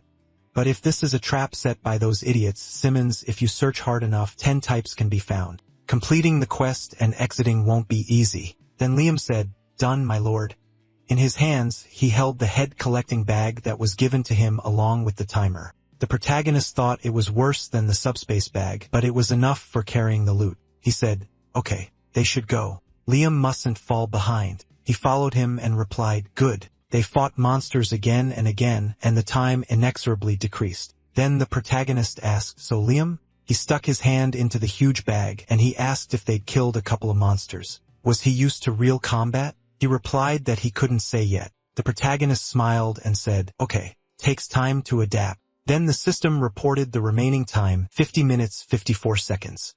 Quest status, 9 species, 99 monsters. MC pointed to the system window and thought, even after killing the tiny bloodsuckers, there was still 1 species left. There was nowhere else to look. Simmons hadn't helped. Couldn't he have added another species? He glanced sharply to the side, and the ground in front of him opened up into a long crack. He grabbed his sword and shouted, he has to drop the bag, and he looked at it in surprise.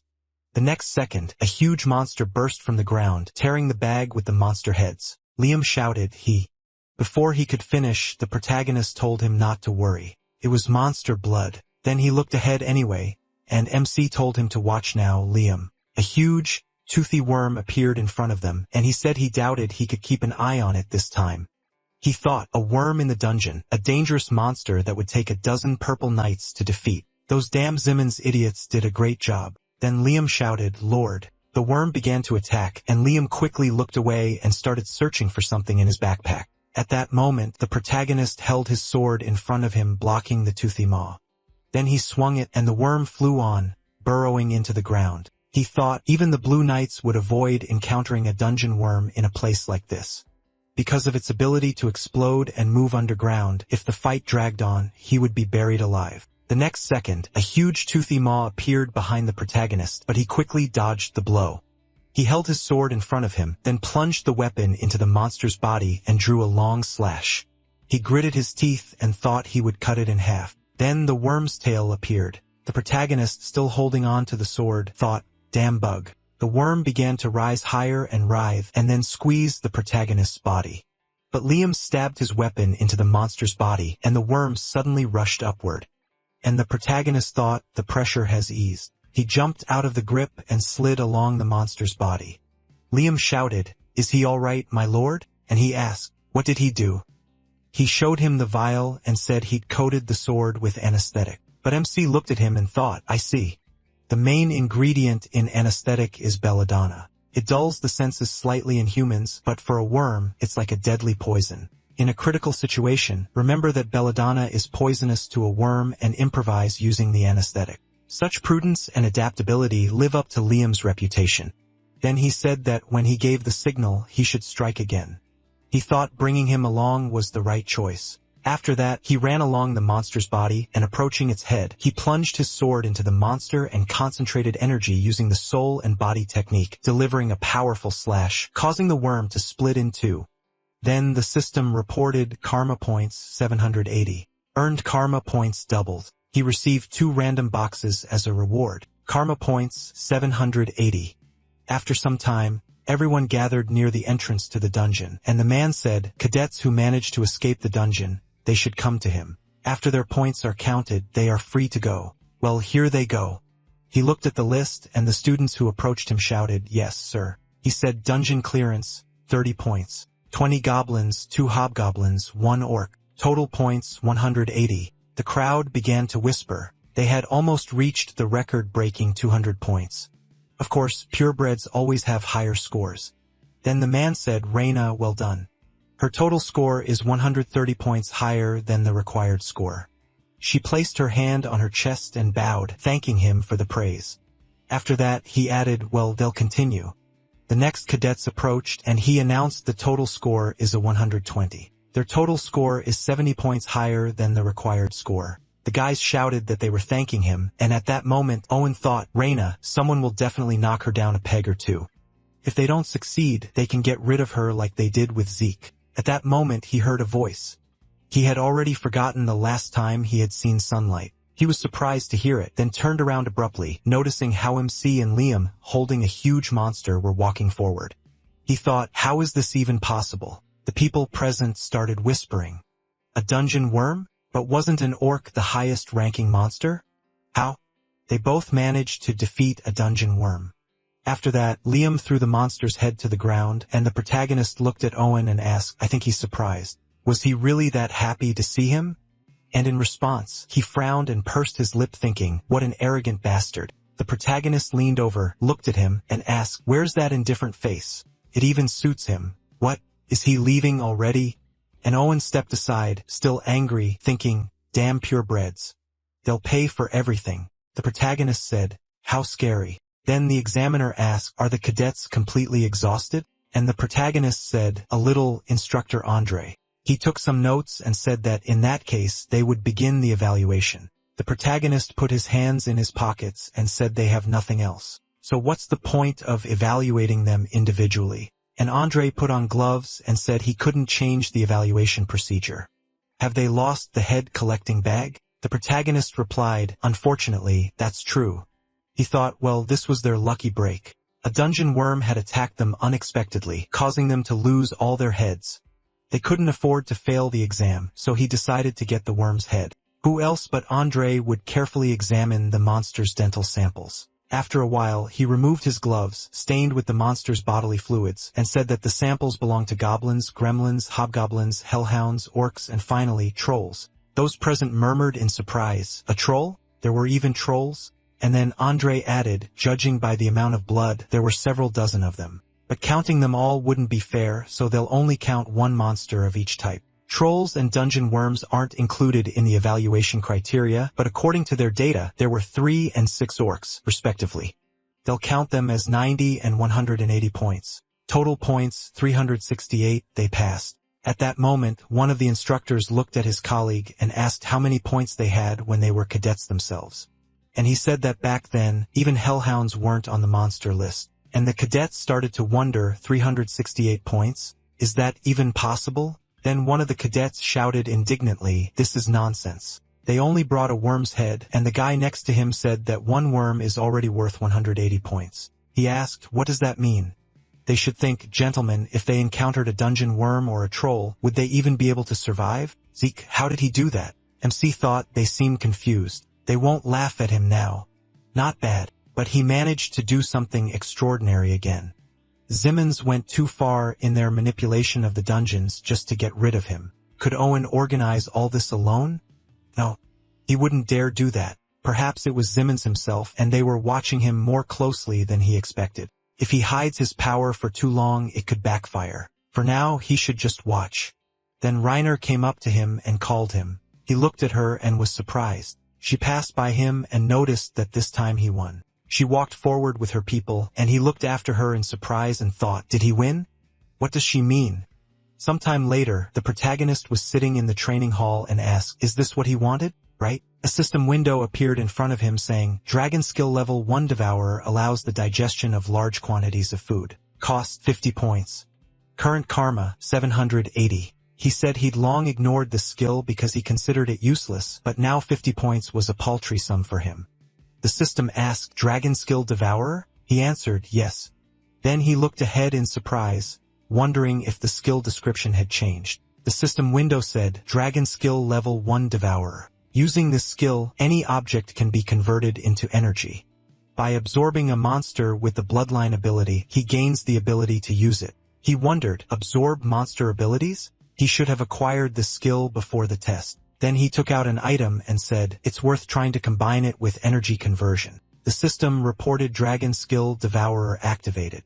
He was surprised when the energy snatched a piece of meat from his hand, and then he spun around noticing clumps of dark energy. He wondered what it was. It was sucking him in like a swamp. He pointed his hand at it and thought he shouldn't make any sudden movements. Then the system reported that the energy absorption would compensate for the loss. He clutched his head and thought that his head didn't hurt as much anymore. Perhaps it was just exhaustion. Felt like he'd been reborn. The mental fatigue had passed. The physical fatigue had passed. He felt renewed in every cell of his body. It was a very light sensation, but he definitely recovered. Then the system reported that the Dragon Devourer skill had been activated. MC pulled out some more meat and throwing it into the dark energy, looked at the system window. He thought, well, this skill was definitely worth the price. With it, he could negate the negative effects of other skills. Mental fatigue can be reduced with insatiability and physical fatigue with infinite stamina. He can train for 24 hours without food or rest. He should start right now. Then he said, Decker. He asked. He shouldn't disturb him during training, and he replied that it was very important. He asked, important. He answered that his sword was ready. He smiled and thought. Finally, after some time, the protagonist asked Galleon, is his sword ready? He answered, yes. Just a second. At that moment, the protagonist looked thoughtfully at the counter in the forge and thought that in his past life, the sword he received from Galleon was forged from mithril and steel, the legendary sword, Grem. Anyone can understand that this was an unusual sword. Even though this time he used a dragon fang as the material, he thought it would be a lot like Grem. Wow. But what is this? With these thoughts, he looked at the sword given to him from which dark energy emanated. Then he took it in his hand and picking it up thought that it seemed dull. He asked if he had sharpened it on purpose, and Galleon replied that it was supposed to be like this from the start. The protagonist looked at him and then placing the sword back in the box, said that in his opinion, this is what suits him best. He answered yes. He thought that many would be confused, but he understood everything perfectly. If it is him, then Galleon extended his hand forward and said, my lord, the sword does not have a name yet. He wanted to name it, but he could not think of anything. Maybe he will name it himself? And he pointed at himself in surprise and asked him. He thought Galleon had called this shining sword Grem. And now he says he has not come up with a name. He thought Grem just looked different, made from a dragon's fang, but this is an entirely different sword. Then he said the name. At that moment, Galleon cried out in surprise. What are you doing, my lord?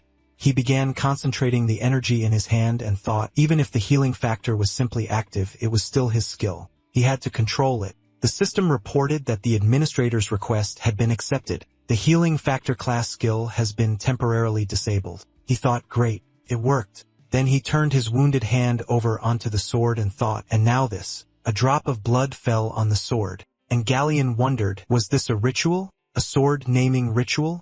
A traditional dwarven ceremony that bestows a name on a sword. The wielder pours mana or aura into the blood. And when this touches the sword, the ritual begins. The wielder of the weapon plunges into the unconscious and endlessly travels until they find a suitable name. He thought that he was so dangerous that he was almost forgotten, but they knew him. How was this possible? At that moment, MC was in his own space with many names. He thought among the many names being brought, he needed to find the one with which to live and a new name for a new path, a new name. The next second, he thought, the Black Sword Bahamut. The system reported, the Black Sword Bahamut has been added to the equipment. Then the protagonist looked at the sword and thought that of all the names, he had chosen the name of the Golden Dragon. After a while, Galleon said, amazing. My lord, not every dwarf knows about this ritual. They bandaged his hand, and the protagonist looked at his hand and thought that he learned about it while studying dwarven history. Then Galleon placed his hand on his chest and asked, my lord, could he take a break? Does he want to give him something? And he looked at him in surprise. In response, he told him not to rush. He said that he was grateful to him, and then the protagonist remembered disabling the healing factor and thought that it was very important to be able to manage the passive skill. This way, one can prevent the ability from being exposed as happened with the Duke. No need to reveal your cards. He apologizes. Galleon, he will remove the bandages later. Then he said, besides, we need to check first. With these words, he looked at the sword, and a system window appeared in front of him, which said, the Black Sword Bahamut, a sword forged by a master with mystic vision using a fang from the cursed dragon Bahamut and purified by the blue flame of mana. Unique ability, indestructible, aura translation. Skill properties sealed, unlocked as users develop. MC looked at it and thought, as they develop, he'd never heard of such a thing. An indestructible, forged from a dragon's fang, so strange yet. He took the sword in his hand and thought, the main thing is aura conversion. He went through great lengths to ensure Galleon acquired the magic circuit and forged the sword, not only because of his outstanding skills, but also because of Grimm's primary ability, Aura conversion, a unique ability to convert mana, ether, and any other energy into aura. He can't see aura, but this allowed him to reach the level of a red knight. With these thoughts, he concentrated the energy in his weapon, and Galleon smiled and putting his hand to his head said, "Finally found it. He apologizes, my lord." Then he looked at the protagonist in surprise, and he slung the sword over his shoulder and asked, "He's back?" And he cried out in surprise, "Aura." He thought the sword was surrounded by a pure aura. My lord, he had reached the level of a purple knight. As the protagonist thought, the sword was truly incredible. He said that he had done well, Galleon, and he handed him the scabbard and said that it was nothing compared to the furnace. Will he take a look? He thought. Scabbard? He said that his teacher had personally made it. The protagonist looked at it and thought that even in his past life he had never heard of Galleon's teacher. He read the inscription and thought, what, Golan Yolber? Renowned as the best blacksmith? He thought he was the continent's greatest blacksmith whose skills couldn't even compare to those of the dwarves. His works were nearly perfect and possessed special abilities, so collectors fetched tens of thousands of gold. Then MC looked at Galleon and said, "So he's Galen's apprentice?" He replied that he knew he could read Dwarven. He said, "If Galen made it, it's no ordinary scabbard." But he smiled and said, "Of course." Then he moved the mechanism and said that if he lifted the switch, it would transform into a shield made of mithril and wyvern bones. Could withstand almost any attack. If he released the switch, the shield would return to its scabbard. It still wasn't enough to repay his kindness, but he asked him to accept this gift. The protagonist cried out in surprise. He could sell it and make a furnace, but he smiled and said that he couldn't sell his teacher's work to who knows who. He said it was worth tens of thousands of gold. He cried out in surprise. Really? Then MC added that he'd still happily accept it. He thought the sword sheath was small, but if it was Galen's work, then it was definitely his. After that, he placed the sword in the sheath and it took the shape of a sword. He looked at it and smiling thought he knew it. Exceeds all expectations. Then he said that he had received a truly valuable gift. He was grateful, Galleon, and he smiled and said that he was glad he liked it. Sometime later, the protagonist was sitting in the training arena. He looked at his hands and asked, "Meteorite iron, an incredibly rare material." Then the system reported information about the glove. The glove is made of durable yet lightweight meteorite iron, a unique ability. No. Special properties. A unique property is activated when a full set of meteorite iron is equipped. He thought about the random box he'd received for the quest. He thought it was some kind of treasure chest, but this one was much more valuable. Then he glanced at the next one and said he'd look at the second one. After that, he opened the box and wondered what it was. He pulled out a map and a system window appeared, saying he discovered Grandmaster Kaiser's travel map. He was surprised. Kaiser, isn't that the hero King Kaiser? King Kaiser and the Knights of the Clock Tower. These are popular characters on the continent of books who, during their journey, managed to destroy the kingdom of Kronos, one of the great civilizations of the past. However, there's no evidence to support this story, and everyone believes it's fiction. Then his hand trembled, and he said, "So King Kaiser really did exist." The system reported that map restoration and analysis were in progress. Analysis complete. The desired point is marked on the minimap. He looked ahead in surprise and said, "Is this place a giant mountain range?" He thought it was barbarian territory. Could all be much simpler than he thought. He continued to stare thoughtfully at the system window and said, "Judging by the user's level, the system reported training completed." He asked, "Finish the training." The system reported that they had discovered an item related to his quest. Quest unlocked. Kaiser's legacy. He must find the ghost of King Kaiser. There is no time limit. The reward is an administrator level increase. Current rank, junior administrator, mid-level administrator. He thought now everything is clear. The training was necessary to level him up. He said that these were only the first steps and the real game begins now. He thought that even the rewards were now much more valuable. Then he rose to his feet and said that he would not bother choosing. He would spend all the points he had accumulated. The system reported that 50 points have been used to unlock Tier 2 dragon skills. Tier 2 dragon skills are available for purchase. Show Tier 2 dragon skills. Tier 2 dragon skills. Dragon skills enhanced. Dragon skills provide magic resistance. Lock. Unlock 80 karma points. Dragon claws. Powerful claws that allow you to destroy enemies in a single blow. Lock. Unlock 80 karma points. He thought he still had enough points, but he didn't know when he would be able to get so many again. Now he shouldn't spend everything but save about 400 points for a rainy day. The system reported that the dragon skill Dragon Scales has been activated. The dragon skill Dragon Claws has been activated. He looked at the clawed hand that had formed and said, and so, he will start with the dragon claws. Then he stood up and swung his clawed hand, leaving streaks on the floor. He said it was even better than he expected, and now the dragon scales. He coated his hand with it, swung his sword, and struck. The sword then flew off. He thought he hadn't even used aura, but this powerful blow didn't harm him. Simply reflecting off the scales, it was as if he were wearing a full suit of armor. Then he flexed his shoulder and said, claws for attack, scales for defense, that's enough. He'd warmed up. Now they could begin. After a while, the Draker Academy, the central training hall, Andre spoke. And so before they began testing their aura skills, they should allow the rules to be explained to them. Behind him, they could see training dummies. These were specially crafted. A normal blow wouldn't leave a scratch on them, but if they struck with aura, these would also shatter into pieces. If they fail to destroy their dummy, they will fail the test. And unlike previous tests, this time if they fail, they will have to start from the very bottom. Those present began to whisper, from the very bottom so they can forget about promotion, and then he shouted, silence. They are to come when their name is called. Next, Aaron. He ran forward and shouted, yes, sir. And watching him, Owen thought, the newcomers are nervous as always. As for him, this training method is no different from the aura training used in his family. Moreover, the aura use course itself was developed by the House of Zimmons. No matter how talented a pure blood or awakened one is, no one can compare to him in the ability to control aura. Then the instructor said, next up, Owen, when he is ready, he can begin. He reached for his sword and assumed a stance releasing energy. Those present cried out in surprise. Wow. Sword resonance? He's only 13. He already knows how to use sword resonance. Not bad.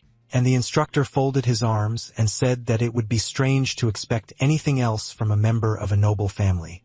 Then Owen pushed off the ground and delivered several blows to the dummies, hitting a huge number of them at once. Then he stopped and one of the instructors said, amazing. A real Zimmons. Then he put his hand on his shoulder and said that with this, he could even outshine Lord Abel. And he waved his hand away and the instructor started whispering. Who does he think he is? What's wrong with him? And he clenched his teeth in irritation and walked in the opposite direction. After that, the instructors called the next ones again and again.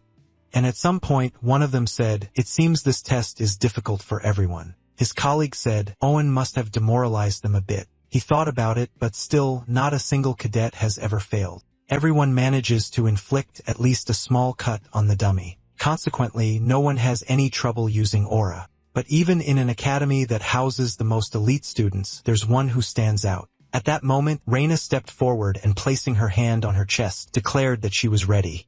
Instructor, she has a suggestion. He told her to speak. Then she said she'd like him to evaluate her Dragonslayer technique. He extended his hand and said, she understands that these criteria are for senior students. She replied that she knew. He thought, even for a purebred awakened, she thinks too highly of herself. Channeling one's aura into a sword and being able to use Dragonslayer techniques are two completely different things. After all, simply channeling aura into a sword and maintaining it for a long time is monstrously difficult, requiring maximum concentration. And Dragonslayer techniques make combat even more challenging as she'll have to very precisely determine the amount of aura needed for each move. Owen thought she'd swing her sword a couple of times and immediately lose control of her aura. Reina, she was digging her own grave. Then the instructor folded his arms and asked, the criteria here are much more complex. Are you sure? She answered decisively. Yes. He said, well, that's her business. She bowed and thanked him. Then she drew her sword, enveloping her entire body and weapon and energy. After that, she began delivering powerful blows to the dummies, cutting them into several pieces. Clouds of dust rose around, and those present began whispering, wow. But they don't stand a chance here. He thought Owen had the best control over aura, but he couldn't even compare. At that moment, he pursed his lip and thought in irritation. Damn it. Then Reina pointed her sword forward, and he thought, what the hell is this? Was she kidding me? No. He wasn't the target of this demonstration from the start. With these thoughts, he turned back to look at the protagonist. Then the protagonist scratched the back of his head and thought that this was starting to bother him. He was staring at him so much that it was impossible to ignore him. Okay. He thought he should live up to his expectations. Then he raised his hand and walking forward asked, "Instructor, can he ask him to evaluate his Dragonslayer technique?" The instructor looked at him indignantly and asked, "Isn't his name Zeke?" He figured that if Reina had managed it so easily, he would be able to do the same. Then he approached the first instructor and said, "Cadet Reina is a pure-blooded awakened," but he raised his hand in front of him and said that he would too. "The conditions will be the same as Reina's." "Okay." And the protagonist smirked and said, "Of course." After that, the guy asked why the instructor had allowed him to do this. He replied that he was noted for attending all classes, but he had never seen him. He replied that it was the result of a bet he won with instructor Andre. He's new here, so it'll take a long time to explain. A unique purebred awakened, a newcomer who managed to break Lord Abel's dungeon clear record. The system reported detection, the Black Sword Bahamut activating the unique aura conversion ability, converting mana into aura. The protagonist looked ahead and thought it was more difficult than he thought. He hoped everything would be alright. He smiled and then swung the weapon. Reina, looking at it, thought this the Dragon Hunter technique. The first strike, the ritual of the heavenly strike, she thought compared to her, no way. He's perfect. Even compared to instructor Andre. The next second, MC struck, splitting the dummy in two. He thought the Dragon Hunter technique he'd trained for 2 years before his regression. The correct direction of the strike, the position of the working leg, and even the flow of aura. His body was moving on its own without his control. He then stepped back and thought that he'd wasted a lot of time practicing this technique, but it never hurt to go over the basics again. It would be enough to motivate Reina. At that moment, there were whispers all around. Wait, did he wrap his sword in aura? Yes. He definitely saw that. So he's already at the level of the Purple Knights? Then the protagonist turned around and thought maybe he overdid it. He noticed the destroyed mannequins and thought that the flow of aura was too strong. He was trying to show off Reina-level strength. Damn. It seemed like he'd attracted too much attention again. At that moment, the guy shouted in surprise, a first-year cadet already at the level of the Purple Knights? And at that moment, Owen looked at him with irritation, and Reina clenched her fist and smiled. After a while, Howard put a cup of tea on the table and said that he had been informed of his results on the midterm exam. Amazing. MC was sitting on the couch and said that he was just lucky. He asked, lucky to reach the level of the Purple Knights at 13. So doesn't he want to graduate from the academy early? He took a sip of tea, and the protagonist said, earlier, does he mean skip one of the courses? He replied that maybe they would let him skip a few. That was only possible for gifted cadets like him. And he looked at the tea and thought that they had taken the bait much faster than he thought. He had stood out too much during the test. Apparently, it was inevitable. Then he smiled and said that he was ready. After a while, he left the office and closed the door behind him. He walked down the hallway and thought, I think he has some kind of plan. He walked forward and said that he prefers to act alone. At that moment, Howard looked out the window and reaching into his inside pocket said, Reina and Zeke, both awakened, had decided to take the exam. Yes. He understood. Well, he would arrange everything necessary. Things were taking an interesting turn. Sometime later in the Draker Academy's Aura training hall, Reina looked at the protagonist. He looked away and thought that she should try to pretend she wasn't staring at him. Then all Draker entered the room and asked, did they have to wait long? And the instructor said, this man will be taking today's exam, the senior knight from the main family, Sir All Draker. MC thought, isn't that a silent sword? In his previous life, remembered walking while carrying a body and then putting it down. Then he asked Draker, what is the mangy dog of the Empire doing here? Then he looked in surprise at the guy's body and all who was sitting next to him in the cemetery. After that, the protagonist handed him a shovel and holding a second one asked, can I help him? Even if he refused, he would help him. He began digging and said that Zeke was from the United Northern Forces. He was a Draker, right? He replied that it wasn't so. He had rejected that name. He noticed that they were similar in that. And what should he call him? He told him to call him his silent sword. In the present tense, he thought all a fitting name for such a stern man in any case. Then the cadets bowed and greeted him. He wondered if it wasn't too humiliating for a man of such rank to administer an exam to first-year students. Senior knights are some of the most important pillars of the Draper family. They combine strength, popularity among family members, and experience. It's a very prestigious position. Then the instructor said they'd known the rules of dueling since childhood. They could keep fighting until they passed out or gave up. They had to give it their all. Then Reina reached for her weapon and said she'd better start, but all said no.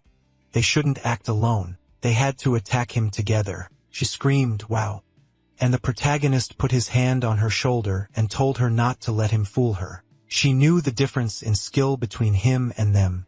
By the way, the exam had already begun. If she didn't control her emotions, she could easily lose. She looked at him silently, then sighed and asked, "What are they going to do, Zeke?" He looked at her and, smiling, thought that he hadn't expected anything else. She got her bearings very quickly. Then he said he had the perfect plan. He suggested delivering one powerful blow. After that, they stood on either side of all, and MC, looking at his weapon, thought a sword from the Eastern Empire with a single-edged blade, a curved blade. For as long as he could remember, he had always used this stance. It seemed Reina's pride was about to burst out. But what use for pride and honor to someone who was weaker? Simply had to focus on the plan. The next second, they both charged simultaneously and all began to parry their blows with his sword. They tried again and again, but all knocked them aside. Reina ran forward and thought, so this is what senior knights are like. She tried to aim for the weak point Zeke mentioned, but she couldn't even touch him, let alone strike. Then she used the Dragon Hunter technique, Chapter 3, First Strike. She thought she must be prepared to kill the enemy. She appeared behind all and then swung her sickle. He dodged sharply to the side, then struck her with such force that she flew back, crashing through the wall. One of the men ran to her and asked, "Reina, are you okay?" She held on to the broken wall and said she was fine. She was on one knee and remarked that it was dangerous here, that he should move away. She thought she'd lost concentration for just a second. Create a breach in his defense? She didn't think she could do that with her skill. He thought he could do that? They'd been talking not long before, and Reina had said she wouldn't use that tactic. Was he trying to break the rules of the duel? He'd said he wouldn't feed on her honesty, and this wasn't a duel.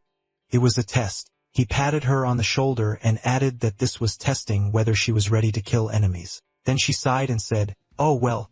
She was just asking for advice. Did she really think it would work? After all, they were fighting the Elder Knight, and he said they needed to create a situation where it would work. Last time they fought, why couldn't she dodge the rock? She replied that she didn't think he would use such a move. He asked, "Really?"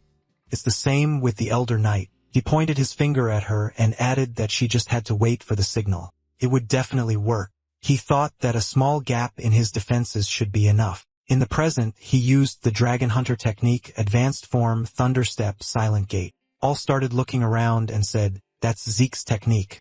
He looked sharply to the side and held his sword in front of him, blocking the protagonist's attack. He said that he better be on guard. The next second, energy hit the light bulb in the room. All wondered why the light went out. Sure enough, she was using the Pure-Blooded Awakens ability, Mana Dispersion. They then jumped apart and the protagonist continued to strike. All moved back, blocking his attacks. He thought, what a stupid idea.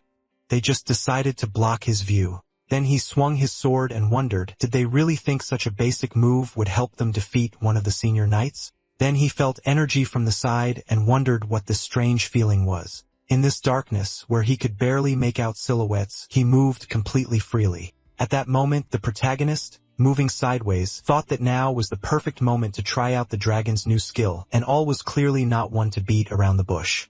Then the system announced that the dragon skill, Dragon Claw, had been activated. At that moment, all blocked the attack and wondered, could a first-year cadet really be capable of such a thing? It seemed this fight had long since gone beyond the bounds of a simple training duel. Zeke has long since outgrown the academy level. Reina clearly can't move as well in the dark. He tries not to show his true strength, but that's only if he's on par with his opponent. The next second, the fight continued. Sparks from swords flew in all directions, and MC thought he was moving almost the same as before the light went out. Had he gotten used to the darkness already? Then he noticed energy to the side. All swung his sword and frowning thought it had disappeared. He couldn't figure out where he was. It was like shadow boxing. Then the protagonist appeared behind him. All swung his sword and wondered if that was a mana lamp. And at that moment MC was climbing over the light bulbs on the ceiling, and all thought Zeke was masking his presence with the sound. Then he noticed a weapon approaching him. He blocked its attack. The protagonist looked at him with a smile. After that he shouted, "Reina." He threw the object to her. Bonin had just looked at the notes and said the material structure was quite simple, but this thing would only last for one use. What kind of magic was he planning on putting into it? He then shouted in surprise, impossible. En explosion spell? No, of course not. A flash and a loud noise would be enough. The next second, a bright light filled the entire room, and the protagonist thought, Reina, now. He hid behind his sword and covered his eyes and ears. All gritted his teeth and also began to shield himself with his hands. He thought he seemed caught off guard. He was mistaken when he thought he wouldn't fight at full strength. At that moment, Reina and the protagonist both leaped at him with an attack, and the protagonist used the Dragon Hunter technique. Chapter 4, First Strike, Full Moon Strike. All delivered a powerful attack. Afterwards, the healers came to collect the wounded students. The man approached all, saying he had done well, after which a storm knight called him a fool for almost killing someone else's student. All bowed his head in greeting, and he remarked that he was still as boring as ever. He put his hand on his shoulder and asked how his student was doing. The man remained silent and remembered that at the moment he had saved the blow, he had decided not to attack but simply defended himself. He could have counterattacked, but why didn't he? Was it because the goal was not to win, but only to pass the exam, and he simply decided not to use more force than was necessary for the desired result? He looked at his hand and told the Duke that he felt he would not be able to fully appreciate his abilities. Afterwards, the Academy Transfer Committee met to make a unanimous decision, and no one objected. Reina and Zeke were promoted to 5th and 3rd years, respectively. After that, he decided to keep a low profile, and once Duke taught him all the storm techniques, Andre took his place. He maintained a good relationship with Professor Fanon, but their interactions became less frequent after he transferred to work at the Royal Institute of Magic and left the academy.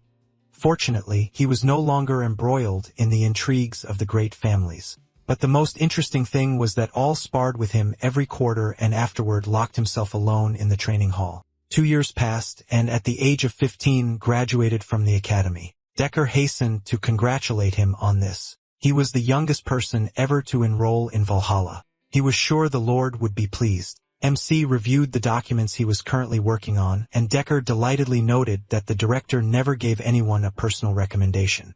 Zeke thought his attempts to blend in had been futile and said there were 3 months left until the initiation ceremony.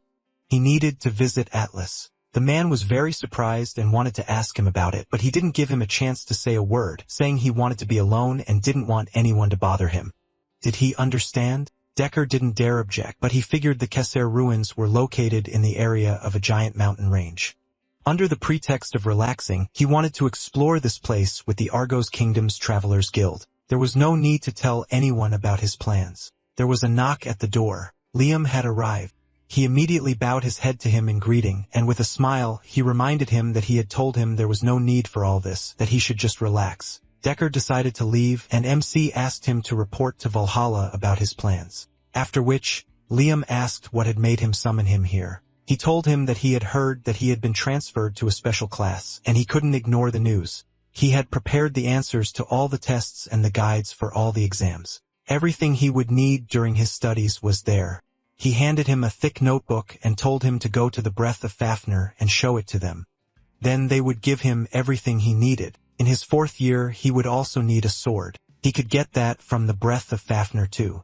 He had already paid for everything, so he wouldn't have to worry about paying for it, and he hoped that everything would work out for him. Liam almost burst into tears from such kindness. He immediately fell to one knee in front of him and exclaimed that he would never let him down. He smiled and pointed out that he had just told him not to treat him so formally, and he had asked for his forgiveness, promising to do better. The Kingdom of Argos is located in the northernmost part of the central continent. Along with Delphia, Tibia, and Valencia, it is one of the 4 great kingdoms of the continent. The gigantic mountain range separating the monster lands from the rest of the continent is filled with numerous dungeons attracting a large number of travelers. Therefore, the first king of Argos decided to make this feature the basis of the kingdom's economy. The entire mountain range was divided into hundreds of zones. Major transportation arteries and guard posts were created. Thus, the Argos Travelers Guild, famous throughout the continent, was founded. Soon, Zeke was already there, registering with the Travelers Guild under the false identity of Zeke Murray.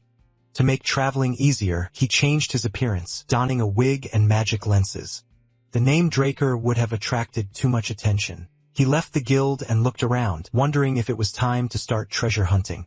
After that, he came to the wagon station and set off. He thought he was very lucky to have managed to find a place in the middle of the traveling season. At one point, one of his fellow travelers called out to him and asked if he was traveling too. He seemed very nervous. Was this his first dungeon? Another guy sat down next to him and invited him to join them. He pointed at his friends and said that they might not look it, but they already had many dungeons under their belt. Dungeons were quite dangerous now. If he traveled alone, he could easily become dinner for a monster. The party you take to your first dungeon will determine your whole future life. He'd heard of that, right? MC immediately realized that they weren't just bothering him. There were plenty of idiots like that everywhere. They fed newbies to monsters or sold them into slavery.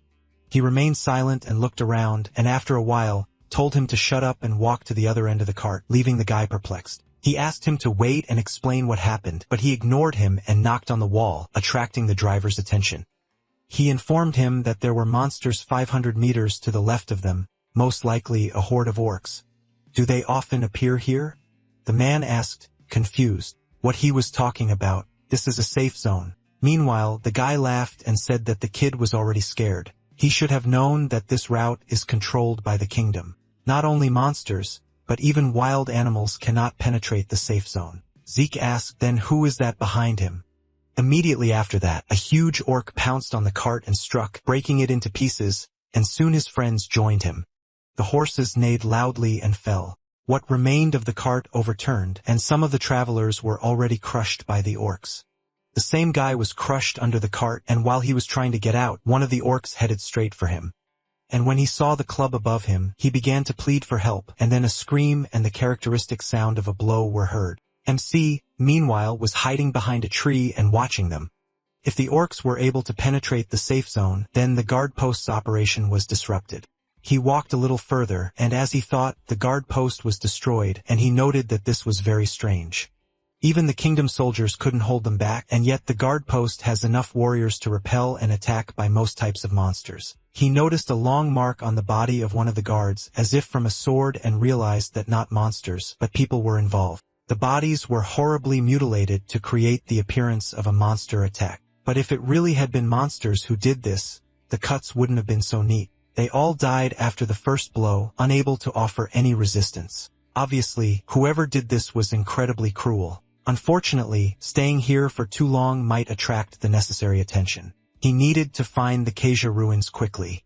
He walked further into the forest and saw a pile of nets with skulls lying and hanging literally everywhere, which meant that this was where barbarian territory began.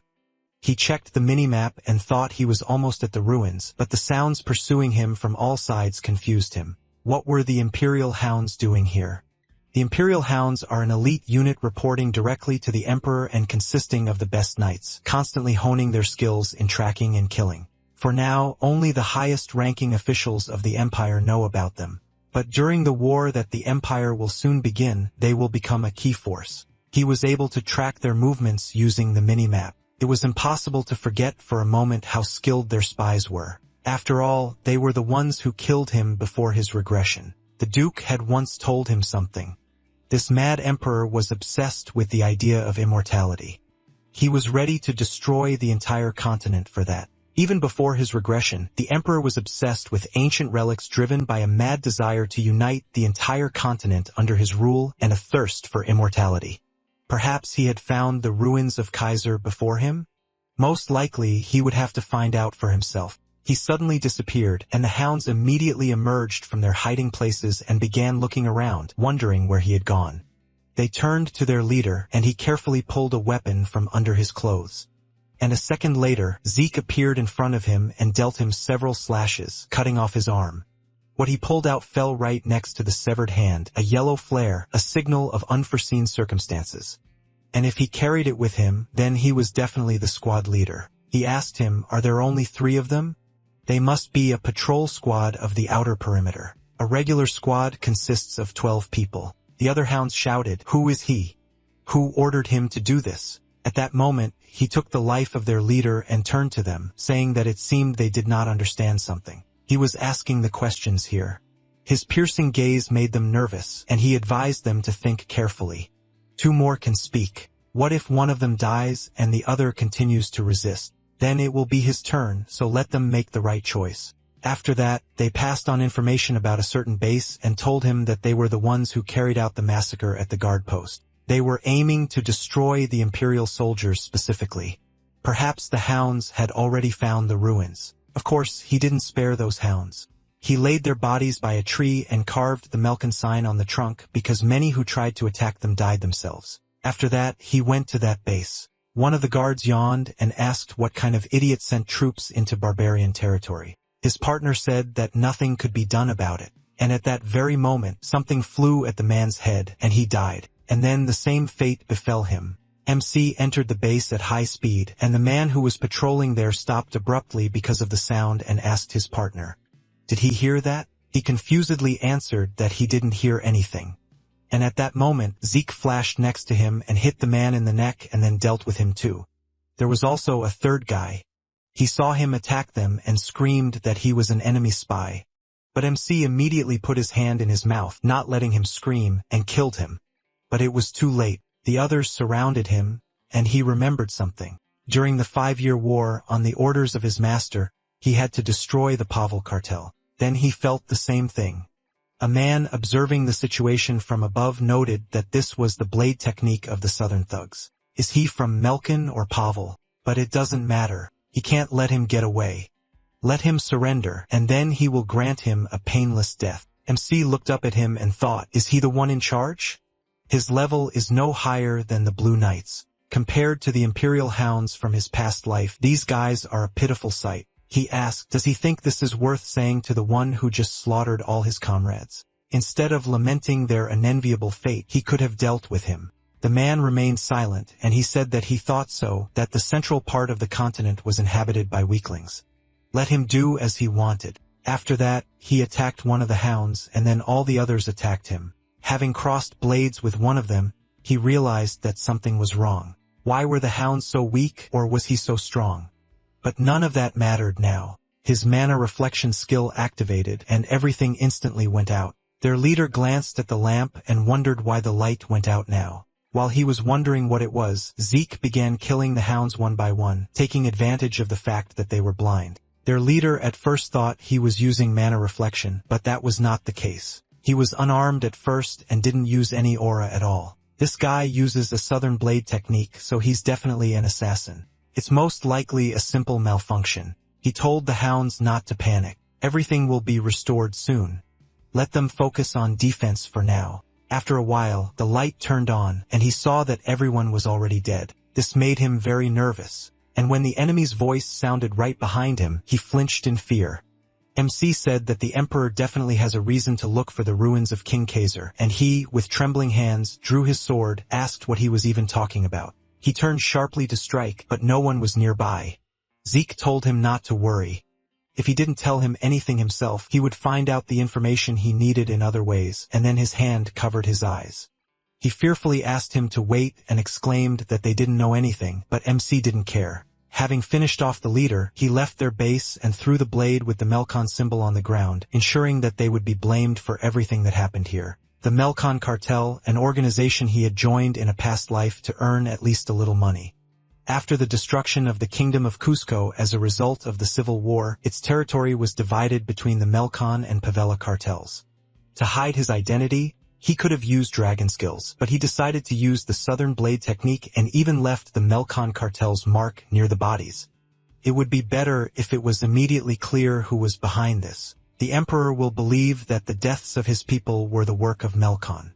Maybe this incident will force him to act, and then he will destroy the cartel, which will play into his hands. Well, judging by the letter he found, the Emperor is even crazier than he thought. He simply ordered to find the ruins. But what surprised him most was the content of the map. The map depicted not only the central continent, but also the eastern one and an unknown dark sea. Imperial hounds were dispatched to all areas containing ancient ruins. They had obviously already reached the same level of power they had before his regression, but they hadn't found anything yet. He needed to hurry. Suddenly, there was a bang. A bright red flash rose into the sky, and he looked up with a nervous grin, thinking it was the signal to begin the heavenly network plan. After that, the chase began. The hounds quickly found him, and he thought, have they already figured out what was going on? A red signal flare dividing into 5 parts means only one thing: destroy at any cost. They find the location from which the flare was launched, identify the target, and tightly surround it. All the hounds in that area are busy searching for targets until they are eliminated. This signal was the symbol of the Imperial Hounds and a death sentence for all their enemies. In his past life, he died after stealing one of the Emperor's most important relics on the northern continent and getting caught in the clutches of Imperial Hounds. But now he had a window into the system.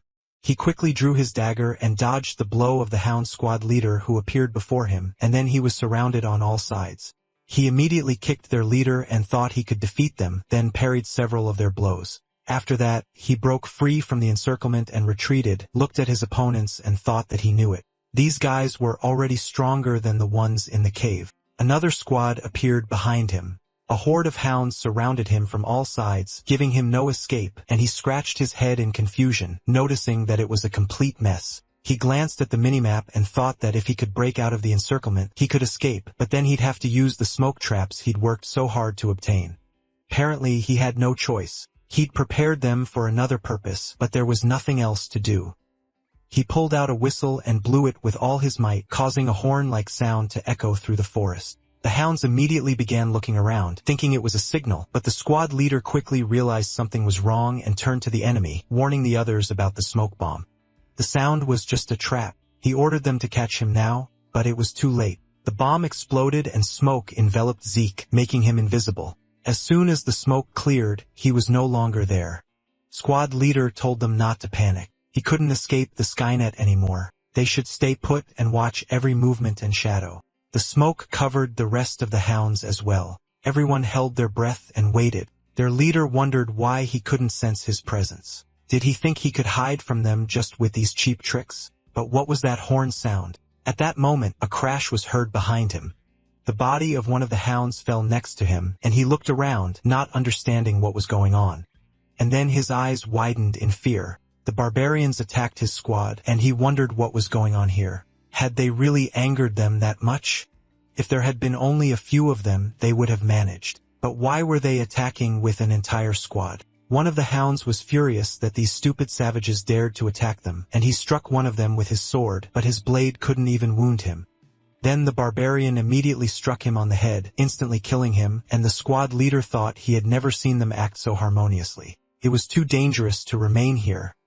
He fired a signal flare into the sky, ordering the celestial net to be rolled up, then fled with the surviving members of the squad, and the barbarians followed them. MC, who had been hiding under a pile of earth all this time, finally emerged from his hiding place and thought that everything had worked out much better than he had expected. He used a barbarian signal whistle created specifically for transmitting messages in the chaos of battle. It was a wonderful barbarian invention.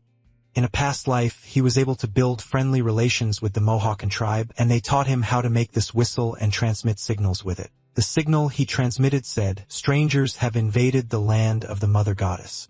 Barbarians are considered primitive savages, but they have their own traditions, cultures, and civilization.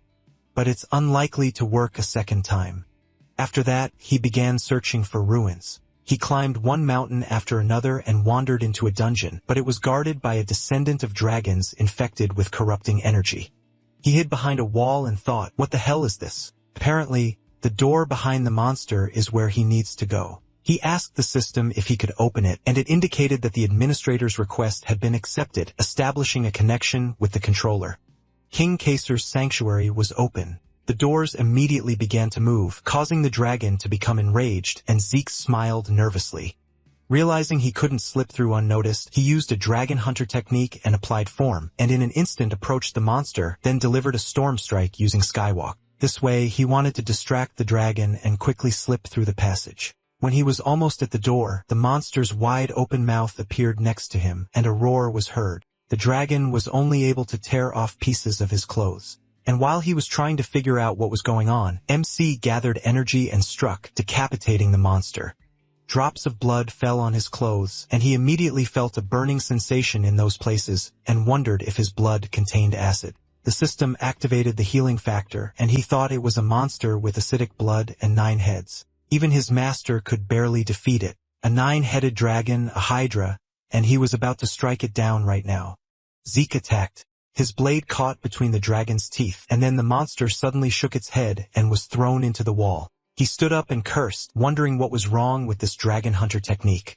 Now that dragons are practically gone, the closest thing to them are dragon-like monsters, but they are completely immune to this technique. No matter how many blows he deals to this creature, it constantly regenerates. This is terrible. His strength is not enough to defeat it. He glanced at the passage behind the Hydra and assessed the situation. There were about 30 meters left to the gate. He twirled his sword and commanded the system to close the gate, after which the doors began to close. And at that moment, he prepared to use the technique and applied form. Using a secret storm technique, he quickly leaped forward and clanged his sword across the floor, then swung it and struck the monster with a wind blow from a distance, severing one of its heads. After that, he ran toward the passage and thought that while he still had the opportunity to act, he could ignore the snake and simply slip into the sanctuary. But the Hydra wasn't going to let him go so easily.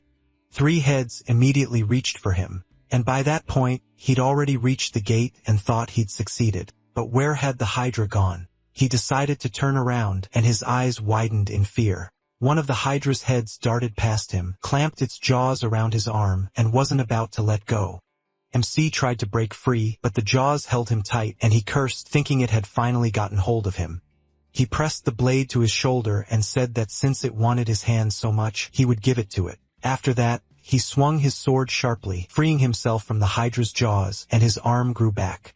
The monster roared loudly, releasing a purple mist at him, and he, feeling pain, thought, "Is this mist poisonous? This monster has moves for every occasion." He decided to attack with full force and swoop down, cutting the monster in half, cutting off another head and raising dust from the impact. The Hydra's other head froze, peering into the dust cloud, and seeing that the man was still alive, it pounced on him.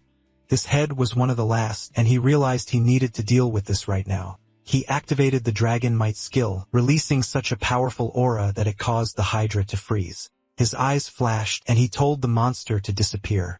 Otherwise, he would tear him to shreds too. The Hydra was so frightened that it trembled and immediately retreated. The path was clear. He was not attacked anymore. He sat down to rest. He didn't know that Dragon's Might would work on this snake. He should have used this skill earlier. But why did he feel so tired even after infinite energy was activated? Was it because of the poison? A system notification appeared in front of him. He managed to instill terror in the cursed descendant of dragons. Did he wish to activate the skill Dragon Domination to subjugate the target? He wondered if it was because of Dragon's Might. Could he really subjugate this monster? He decided to try it, but immediately ran into an obstacle. He did not have sufficient rights to subjugate this monster. He noted with annoyance that all his hopes were in vain. After all, it would be strange if such a skill had no restrictions. He suddenly felt ill, and the system reported that the Hydra's poison had exceeded its maximum concentration, causing him to collapse immediately. The healing factor wasn't working, and he started going through his skills thinking that there must be something suitable. The Devourer skill, when activated, any substance is transformed into energy. And when confronting a monster with a draconic bloodline, it's also possible to absorb its power. This poison is very potent. It must be related to bloodline skills. He activated the skill and devoured the Hydra's body. And then the system informed him that he had obtained the head of a descendant of dragons, raising his Devourer skill level from novice to expert. Lost energy was replenished by the energy absorbed from the poison. He absorbed the abilities and bloodline of the slain creature and gained immunity to all poisons. As soon as the poison left his body, he stood up and grinned. It was time to check his status window.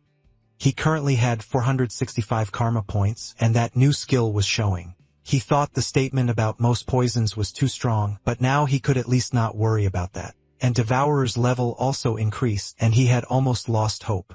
He managed to do this because he was able to destroy the target designated for assassination. Targets for assassination are monsters marked by the system as those that need to be destroyed. Killing them brings additional points. Since he spent too much time on the Hydra, he decided to move on and enter the sanctuary. Hero King Kaiser is a legendary half-elf, the son of a sage and a fairy queen.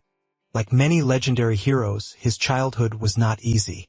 As a result of the execution of an evil sorcerer, he was kidnapped from his parents and abandoned in the mountains. There, a sacred she-wolf took him in and raised him, and thanks to her, he was able to survive. Kaiser freed people from slavery and founded a human kingdom on the central continent, calling it Kronos. Everyone on the continent knows this story, the beginning of the legend of Kaiser. But to this day, no evidence exists of his existence, and this story remains just a legend. But there is proof that the kingdom of Kronos really did exist, and it now stretches out right before Zeke's eyes. That passage led to the ruins of the old kingdom.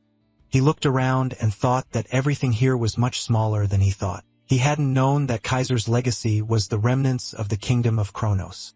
He approached the enormous gates of the main tower and thought that now he understood that he had felt a similar sensation in the Dragon Hunter's sanctuary. The gates opened and he entered. There in the middle of the hall on a pedestal was a shining crystal, the Eye of King Kaiser. The system informed him of the start of the related quest, the Ghost of King Kaiser. Warning, he cannot leave this area until the associated quest is completed.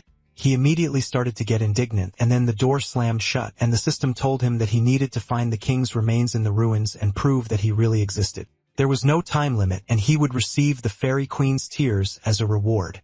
He felt a little nervous about this task. The Fairy Queen is King Kaiser's mother, a being who grants people's wishes, and her tears would be the reward. He doesn't know what it is, but it's definitely very powerful. He asked the system how he should use it, and it retrieved data from the magical video camera and found 546 videos, only 12 of which matched his request. The video began playing, and it featured King Kaiser himself, a hero from legend. They asked him what a sword is, and he said that a sword is a sword. What else? Old fools who can't even swing a sword like to complicate things. They're all just a bunch of idiots. He suddenly looked into the camera and called out to Chaton, telling him not to shake it. And MC thought, Chaton is that same loyal knight of Kaiser's retinue? So he really existed? The king was asked a question. How did he become so skilled in swordsmanship? He said that it was nothing complicated. You just need to swing the sword a lot and for a long time. He took out his sword and asked, how long? They were wondering he could give them a guide. After that, he swung the sword. Zeke literally felt how his blade cut through his body. And out of fear, he fell and immediately felt his chest. After making sure that he was okay, he caught his breath and thought that his aura was so strong that he could feel it even just watching the video. This is the power of a real king. He already likes it. He asked the system to play the last video again and then a few more. The next 4 days passed in this manner, all the while training. Near the entrance were 3 rooms. The first was filled with food supplies sufficient for several months. The second served as a restroom, and the third contained books and all the necessary equipment. It turned out that this place was intended for training the heir of Kaiser. Thanks to this, he could fully concentrate on his studies. He was able to perfectly replicate his movements, but he couldn't recapture the feeling he had experienced the first time. After some time of training, the system informed him that he had unlocked a new skill, Elemental Sword, Basic Form. Basic training complete, the transition to the advanced training stage was underway, and the spirit of King Kaiser was summoned. After this, streams of energy emanated from the crystal next to him from which King Kaiser appeared. Seeing him in person, MC smiled with admiration. But when he immediately grabbed the sword, he quickly pulled himself together and blocked the blow. He nervously clenched his teeth and asked, so straight into battle? The king's blow was strong. He was thrown back against the wall, and he ordered him to get up. Zeke looked up at him and wondered if he had broken through his block. He felt like he was fighting a master from his past life. The king walked towards him and asked if he thought he could learn his technique with such a level of swordsmanship. The knights of the past were simply shocked by this. MC thought, why did he attack him? Perhaps, but he wants to test his skill level. At that moment, the king jumped out of a cloud of dust and immediately struck him with a blow, which he was able to block, but he was thrown back, and he cursed and thought that he was really trying to kill him. What should he do? Looking at his smile, he called him a crazy monster. After which, he closed his eyes and realized that he shouldn't dwell on this. He just needed to give it his all. He threw the sword aside and drew his own, telling the king that he was ready. Kaiser was surprised and asked, so he's Shatton student, or did he just pick up this technique from someone? What was it called, Aurora? At that moment, Zeke lunged forward, but the king parried with just one swing, and he thoughtfully looked away, saying that he didn't think it was called that. Meanwhile, MC's hands began to tremble. This blow was too powerful for such a small movement. Deciding not to dwell on the name of the technique, the king abruptly approached him and said that no one cared anyway, after which he struck him, adding that as long as it gave him pleasure, they could continue and even have a little fun. He began to press Zeke, clearly enjoying this fight, and eventually he ran out of steam. He expected something like this, but he didn't think the difference between their skills would be so huge. So this is the true power of a legendary king, but he has a couple of things he could counter it with. He activated all his skills and rushed forward, then delivered a powerful blow, but it didn't even hit the king. He smiled and asked, can he use dragon skills without being a descendant of dragons? MC appeared behind him accompanied by bright purple sparks, and Khazir asked, so he also has elemental power? He grabbed the heavy sword more tightly and swung it, preparing to deliver a powerful blow, but Kaysar blocked that too. The clash of their swords created a spark, and Zeke somehow lost consciousness. He woke up on the floor completely bewildered and surrounded by debris. Kaysar, who was sitting next to him, noted that he finally woke up. As you can see, he has a couple of aces up his sleeve, the Shaitan technique, dragon skills, elemental power. He looked at him closely and thoughtfully noted that part of his soul was in the spirit world. He didn't understand what he was talking about, but didn't ask. And Kaysar said that it seemed he had to be reborn many times. This explains why he can use the power of the elements. MC still didn't understand anything and asked him to explain his words more simply. And he thoughtfully looked away with a smirk and suggested that he focus on more important things. He shouldn't act like an idiot. He wants to achieve something. He has always strived to improve his swordsmanship, and now he would like to talk about the elemental sword skill. The power of the elements is the pure force of nature underlying all life, water, fire, earth, air. The elemental sword is based on all these elements and is a derivative. Now he decided to demonstrate his mastery of the elemental sword. With one swing, he raised a whirlwind, the powerful streams of wind cutting like blades. After the demonstration, he turned to Zeke and said that these were derivatives of the air element, the power of air, and the storm blade. The source of the elemental sword's powers is a substance known as ether. MC liked this very much. He thought that apparently it was more like magic than swordsmanship. Kaysar said that it was his turn now, and he wondered if the power of the elements really stems from ether. But he didn't feel any signs that Kaysar could use ether. Maybe the whole secret is that he completely transforms it into the power of the elements. He approached him and asked how he managed to turn ether into the power of the elements. The king was even confused by such a question. He enveloped the sword in flames and smiled wryly, saying that it happens, and that's all. How was he supposed to explain it? Meanwhile, he wondered why he always had such bad teachers. He began to observe how he changed elements and thought that it might seem like he wasn't using ether, but it just didn't feel like it. You have to strain all your senses to feel even a trace of this energy. The flow of ether isn't very noticeable. He took the sword and declared that he would try to figure it out himself. And he asked, who did he even think of himself? Zeke thought that one shouldn't judge only by what lies on the surface. Kaysar realized that his most powerful blow used the power of the elements. It turns out that he too can use the power of the elements. His body and sword were covered in purple sparks, in case you're crouched down, letting out a sigh of admiration. After that, he changed the element to wind, and suddenly the king hit him on the head and exclaimed that he had told him to use the power of the elements. Where did he get this technique? Similar to the language of dragons, he grabbed the place where he had struck and asked, what is this dragon language?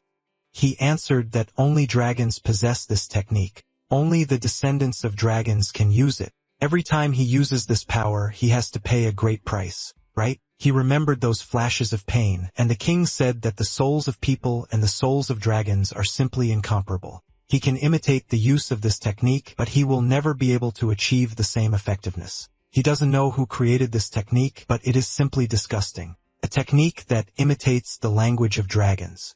Since he thinks he understands everything, then let him try again. MC thought that he had encountered the language of dragons before. When he absorbed the heart of Bahamut in the Dragon Hunter's shrine, he received a message that he learned the language of dragons, but he cannot use it. His strongest strike is based on the language of dragons. So once he reaches the required level, he will become much stronger. Here is another incentive to speed up his development. Because he remained silent, Kaysar became angry and exclaimed, should I hit him again?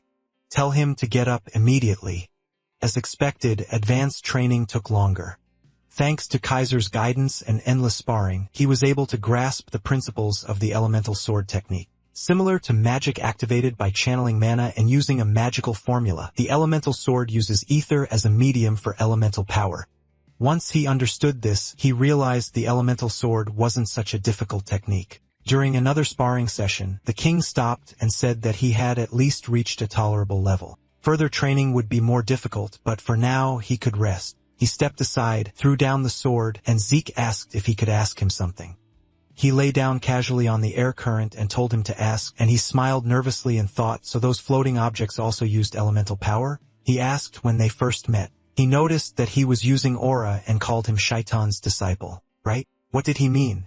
He told him that aura was just a name. Shaitan believed that humans were incapable of using the elemental sword, so he created his own technique and he just used it. That's why he assumed that he was his disciple. He taught students only his technique, completely discarding it. Stupid Shaitan Draker. Hearing this, MC was surprised and thought that this was one of the king's closest associates, the creator of the aura cultivation technique. Is he his ancestor? It turns out that the founder of the Draker clan was not Terracon, but Shatan Draker. Why is there no information about this? He asked, what is the spirit world? He can sense the presence of spirits after learning the elemental sword technique, but this concept is still not fully understood by him. Kaser waved his hand, erecting a wind wall between them, and said that technically there were some differences, but he could perceive it as the afterlife. The material world is the world of the living. Once the physical body leaves the material world and enters the spirit world, there is no turning back. It becomes a kind of wall that he can never jump over. Zeke noted that he himself had said that part of his soul is connected to the spirit world, and he himself took the form of a spirit. Kaser snapped his fingers, creating a passage in the wall, and said that he had never met anyone like him before. But there are several ways to overcome this limitation. In his case, a dragon helped him. MC was very surprised because dragons practically don't help people, and he, as if it were self-evident, asked what he was talking about. No one helps people like dragons. Zeke stared at him in confusion and thought, is this some kind of joke? Do dragons care about people? After all, these monsters, like Bahamut, tried to destroy the world. It turns out that the relationship between people and dragons was different before. But what changed everything? He smiled bitterly at this thought, and Kaser stood up and walked towards him, asking if he needed to explain anything at all. He himself was the explanation for everything. He touched his chest, showing him the magic circle, and asked if Bahamut had given him his heart and the tusk from which his sword was made. Hadn't he given them to him willingly? He had a pretty nasty character, but he would never refuse if you asked him nicely. MC frowned and thought that it seemed like Kaiser and Bahamut had a close relationship. He should keep quiet about going dragon hunting. He awkwardly scratched the back of his head and said with a smile that he wanted to thank their family for their long years of help. Perhaps there had been a misunderstanding. Kaiser laughed and patted him on the shoulder, noting that they were apparently overly devoted to him. They probably had to constantly clean up his messes. Because of his fiery temper, he constantly quarreled with Kronos. Zeke thought, so Kronos is the name of a dragon? He asked, did he mean the kingdom? He had heard enough about Bahamut. So the kingdom was named after the dragon Kronos? Kaiser answered him that back then, he was one of Kronos' assistants. When he was choosing a name for the kingdom, he simply drank cups of tea one after another. Then the idea came to him to simply name the kingdom after him. MC imagined a dragon drinking tea, and it seemed so absurd to him that he thought maybe it was just a figure of speech. Kaiser continued, saying that Kronos wasn't surprised. It seemed he expected something like this, and he just wanted his name to be preserved for centuries. Now Zeke understood everything. Thousands of years ago, dragons and humans lived in harmony. But if dragons began to help people without any disguise, the balance could be upset and the existence of the material world would be threatened. Therefore, dragons suppressed their power by transforming into humans and making contracts with them. Those who made a contract with a dragon, like Kaser, became their minions. This is the reason for the greatness of ancient civilizations. They were created with the help of dragons. But when did humans begin to be hostile to dragons? He should have studied the ancient chronicles. Kaiser, meanwhile, returned to his chair and waved his hand, asking how much longer he should wait for him. He approached him and remarked that he had had to wait 2,000 years for a student. Compared to someone like him, it was nothing. The king stood up and asked how such a child dared speak to him like that. He would see how much longer he could act so arrogant. He drew his sword and said that the final stage of training was sparring with him. He might think that they've fought before and everything will be fine, and so he wants to introduce a new rule. MC immediately noticed how the atmosphere changed, and then Kaiser punched the wall, barricading the entrances to other rooms, and said that now he will have neither sleep nor food. The fight will continue until he decides to stop, and he must use only the elemental sword. He asked, what if he breaks the rules? Immediately after that, Kaiser burst into bright flames. It was his fire field technique, fire dance.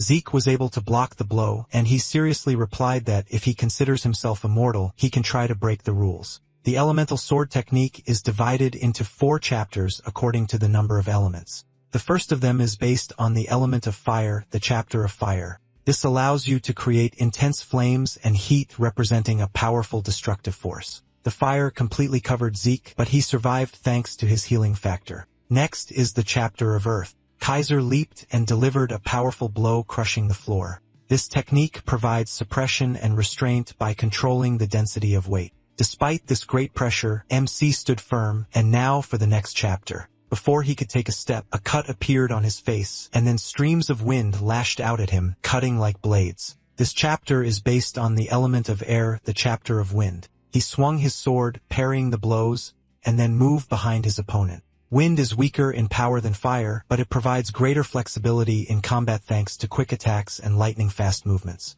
And finally, the chapter of water, defense, offense, suppression, and support. This element is suitable for everything. It is a balanced force as flexible and fluid as water. Now teacher and student clashed using the same technique, except Kaiser was stronger.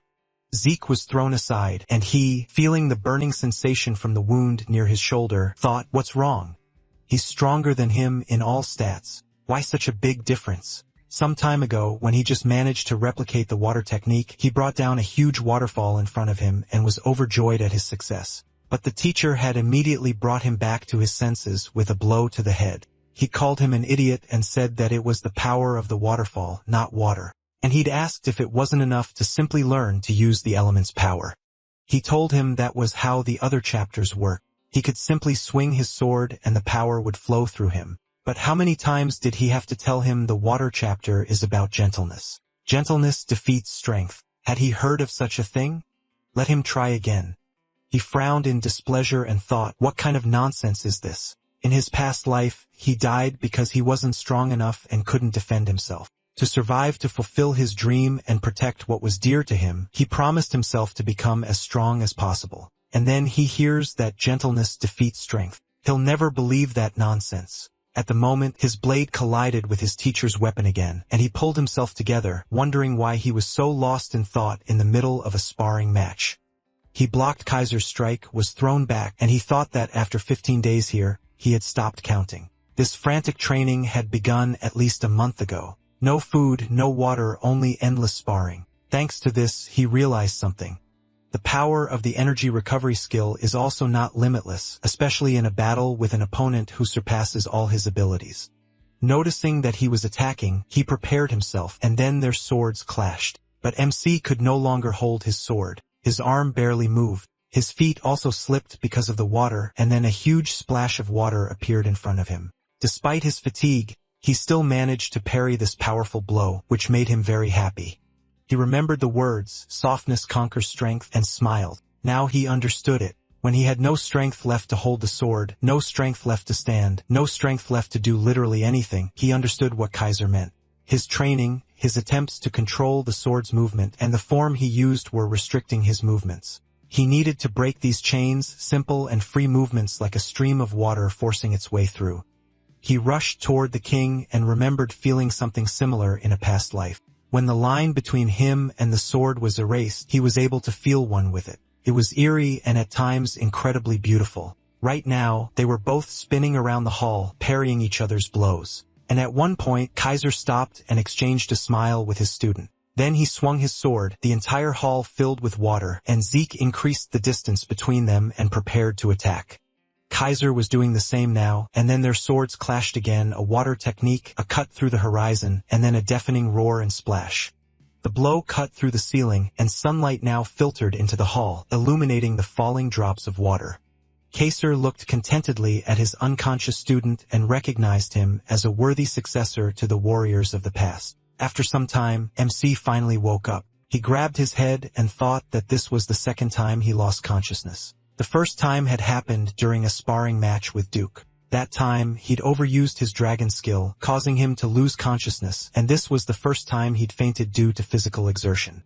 He looked around for Kaser, and seeing the fallen crystal, thought that he'd obviously returned to the spirit world. What about the quest itself? It seemed he'd finally unlocked the full potential of the water field. A system window appeared in front of him, followed by a few seconds delay by a dozen more. The side quest had been successfully completed, and the bonus had been added to the rewards.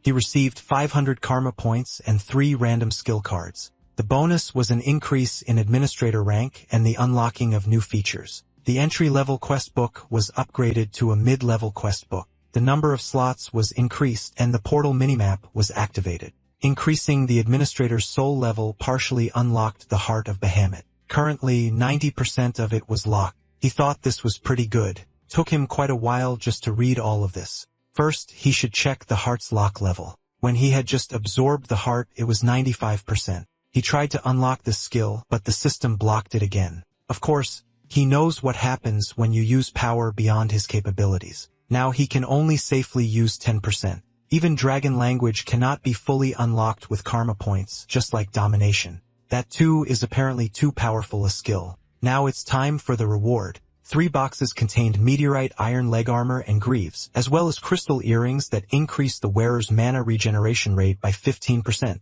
They look great with red clothing. Zeke was overjoyed. These earrings are a real stroke of luck for a mage. Besides the gloves, he now has leg armor and greaves. He's almost completed the entire set. Now all that's left are random skill cards. He received the C-rank skill Static Electricity, which generates electricity upon contact with a target. The C-rank Flash Bomb skill was unlocked, releasing a directed stream of energy that blinds the enemy. The C-rank Stun skill generates an unpleasant noise that stuns the enemy. He was disappointed with the rank. He thought he deserved more powerful skills for all that suffering. He decided to test the Static Electricity, and sparks appeared on his blade and hands. He smiled contentedly and thought that it looked pretty good. He could use it in a variety of ways. If he activated the Flash Bomb and Stun, he could create more powerful combinations than the ones he used in the Academy Transfer exam. Furthermore, he was able to unlock new abilities. Now the number of slots has been increased and he can use items in the slots just like skills. He found this interesting and could be quite useful. Since he has infinite energy and a healing factor, he can fill the slots with things other than potions. A thought occurred to him. Even the most perfect skills have their weaknesses. There's no guarantee he won't encounter someone like Kaser, and then infinite energy won't be enough. He didn't know the limits of a healing factor before. He should always have a backup plan, so he acquired the top-tier healing potion, Resurrection Potion, and placed it in the slot. It's a creation of the genius Jabir Ibn Hassan, and it heals the most serious injuries. Note, due to its incredible effects, this cannot be used more than once. The side effects are also little understood. He thought that was obvious. In a pinch, this should help him if his infinite energy and healing factor weren't enough. And now for the main reward, the Fairy Queen's Tears. A tear shed after King Kaser's death due to the betrayal of an evil sorcerer could summon the Fairy Queen from the spirit world. He was very surprised by this. According to legend, she can grant people's wishes. And if all this is true, then could she fulfill his wish? Unfortunately, there was only enough potion here for one sip, and he had no way to test how it worked. He looked at the vial doubtfully and decided to put it aside for better times. Perhaps he would have the chance to use it soon. After that, he exited the ruins, and the magic circle teleported him directly to the outpost for travelers. He looked around and thought that the portal system was now available to him. It's a great thing. He just needs to select a point on the map and pay for the move. Apart from the cost of travel, there are no restrictions. If he had enough points, he could travel between continents. This way, he can escape from any pursuers, which will help in his future plans. He passed by a tree and noticed that it was blooming, and this confused him greatly since it was winter now. The bushes had taken over not just one tree, but an entire field, which surprised him greatly. He went to Valhalla Academy and immediately went to the rector.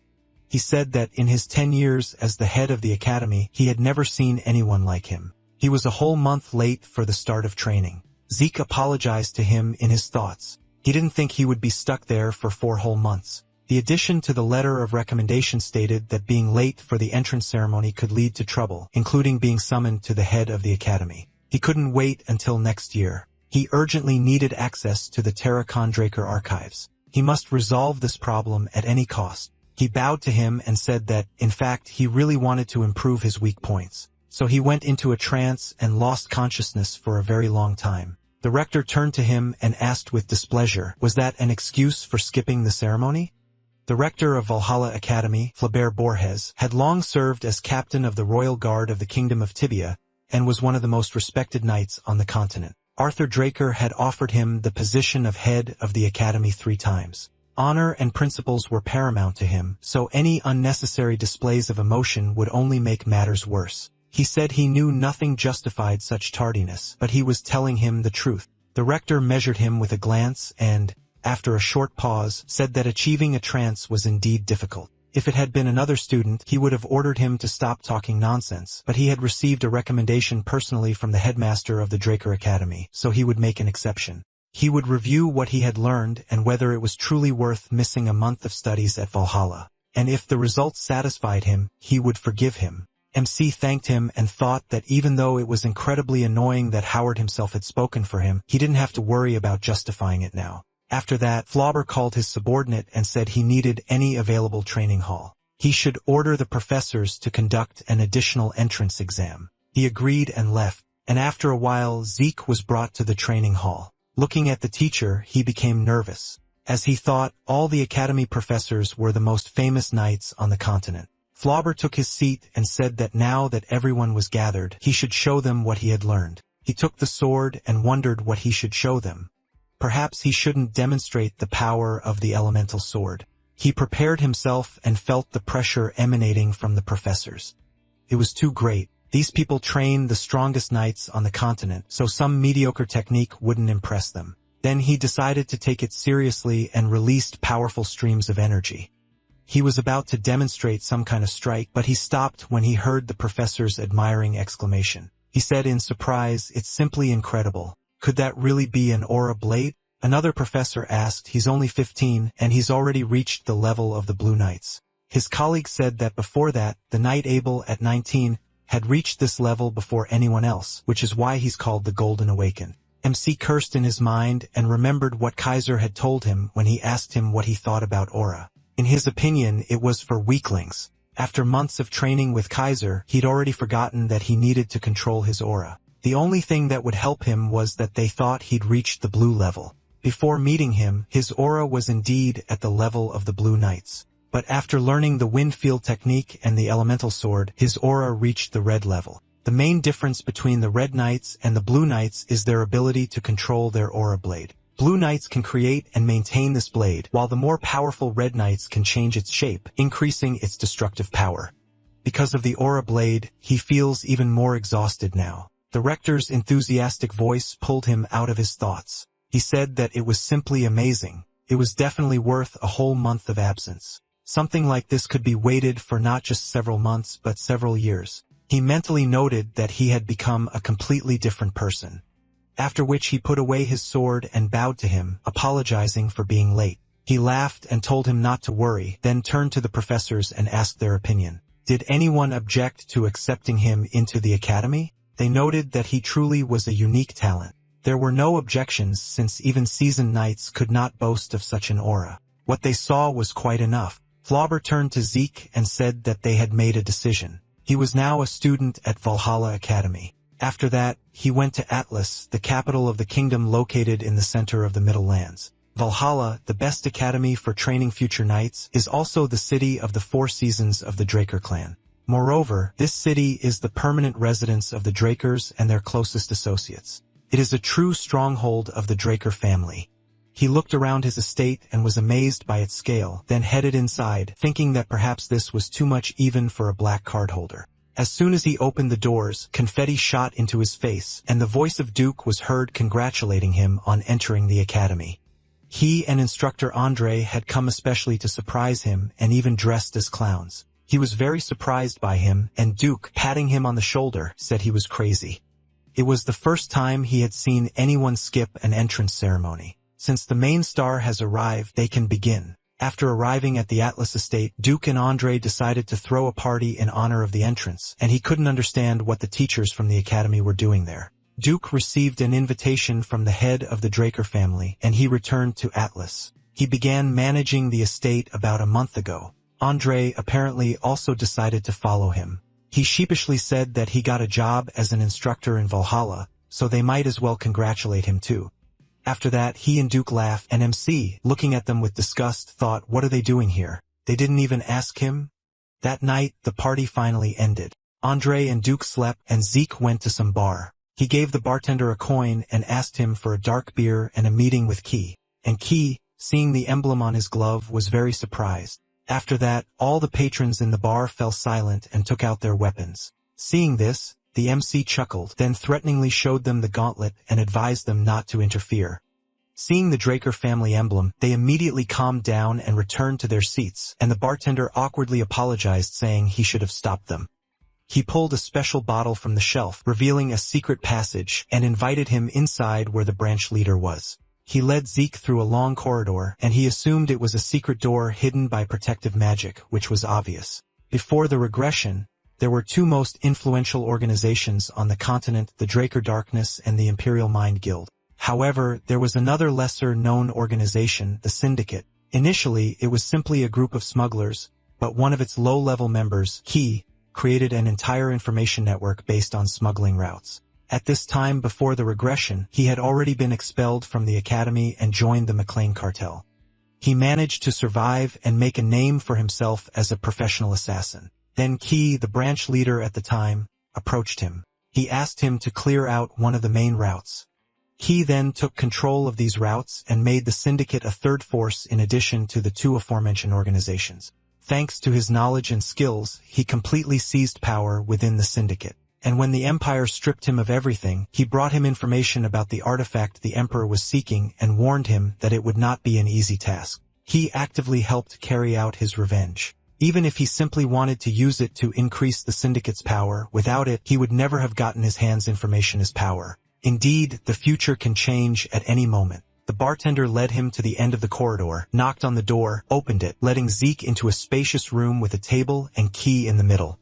He lit a match, and when MC took the seat opposite him, he lit a cigarette and the light came on. Key turned out to be a woman, and she asked what the genius of the Draker family wanted from her. He suggested that they get straight to the point. He wanted to cooperate with the Syndicate. She smirked and noted that he had managed to reach the level of a Blue Knight at the age of 15, and was also a purebred awakened Draker. Why would he suddenly join the Syndicate? He frowned and thought, so she already knows what happened in Valhalla? Her abilities were truly impressive. He said that apparently, she wasn't very interested. And what would she say to that? He put the earrings on the table and said that it was a valuable artifact. Let her try them on. She would like them. She looked at them thoughtfully, then tried them on and asked, do these earrings speed up mana recovery? Nothing special. It's a fairly common ability, but the power of these earrings made her take her words back. She even let go of her cigarette in surprise and thought, does mana recovery speed up by 10 or even 15%? Most artifacts speed up mana recovery by only 1%, and the most powerful ones speed it up by 3%. It's incredible. If such artifacts really existed, she would know everything about them. Where did he get them? Maybe he created them himself? She looked at him suspiciously, and he asked if she was now interested in cooperation. She agreed, and he told her to open a new account. He would give her the details. He has already prepared everything. She can pick up these earrings at the northern branch of the Atlas Bank. She looked through the papers and thought that she expected something like this. He sells artifacts of unknown origin. The commission is 10% of each sale and an additional tax on every 10,000 gold. This deal really is bigger than she thought, and this guy already knew she was a mage. Even an idiot can see that he is quite smart. A player like him should not be underestimated. She put the documents in a folder and said that she would count on him. She was about to leave, but he still had a question. Is her ghost ship fully operational? Her face immediately darkened, and all this time, the hiding syndicate members appeared before him with weapons in their hands. He warily asked how he knew about this. He shrugged and said that he was just curious. Why was she so scared? It sounds threatening, of course, but is she afraid that he will betray her? Because of his piercing gaze, she was terrified to the point of trembling, and all her subordinates too. She cursed nervously, wondering if she misunderstood something. Zeke Draker had reached the level of the Blue Knights before anyone else. Even if the entire Atlas branch, no, the entire syndicate were against him, they couldn't defeat him. He offered her a change of location, and they went to the Atlas branch headquarters. He read the contract she'd given him and noted that a blood oath was quite typical of mages. A blood oath, a contract often used by mages to ensure complete devotion. The process is simple. One only needs to sign in blood instead of ink, but the power of the contract is absolute. After the contract is concluded, a mark appears on the wrist of each participant. If one attempts to harm the other, both will die. If one attempts to harm the other indirectly, for example by arranging a murder, the mark on the betrayed party's body disappears, allowing them to exact their revenge. Key waved her hand, saying she was glad he knew everything, and now let him sign it. He understands that safety comes first, right? Maybe he was already planning to kill her. He cut his hand with a smirk, then signed the contract, and the magic activated. He said that if this could earn her trust, he would sign whatever she wanted. After that, she signed, and marks appeared on both of their wrists. MC said that he was now officially her business partner. Maybe then, they could get back to their conversation? She delivers Soma using her ghost ship, right? She warily touched her head and said that she didn't know how he found out about it, but it was true. She delivers Soma from Melkon. He said that Soma is banned in most kingdoms, but on the southern continent, after the Civil War, it became a major source of profit. This is all thanks to a decree issued by one of the most influential families, Ishtar. She noted that even the Melkon cartel would be reluctant to become embroiled in a conflict with this family. The only route connecting the central and southern continents lies in the desert and is controlled by the Ishtar family. But several years ago, their clan blocked this route, completely cutting off the southern continent from the central one, ending trade between them. There is no longer a land route, so travel is by sea through cartel territory. And if he is willing to pay handsomely, he will always be a valuable client. Melkin and Pavila are the two most powerful criminal organizations controlling the entire southern continent. The border between them runs through the jungle in its center. Melkin controls territory in the north and Pavila in the south. Melkin transported Soma by land, and Pavila, unable to break this monopoly, adapted to transporting it by sea. But after the Ishtar family blocked the passage, Melkin had no choice but to try using the sea routes, but they were already under Pavel's complete control. He wondered why he was so interested in her ghost ship, and he figured that the Syndicate's ghost ship was created using a technique that completely covered the ship with invisibility magic. The ship could hide from both pirates and the Navy. It was one of the Syndicate's main sources of income, and no one had been able to reveal its secret. He couldn't say that she taught him in a past life, could he? He smirked and asked if she thought he was a spy trying to unravel the mystery of this. Maybe she should focus on Pavel's offer. She was surprised that he knew about this and said that Pavel had actually contacted them.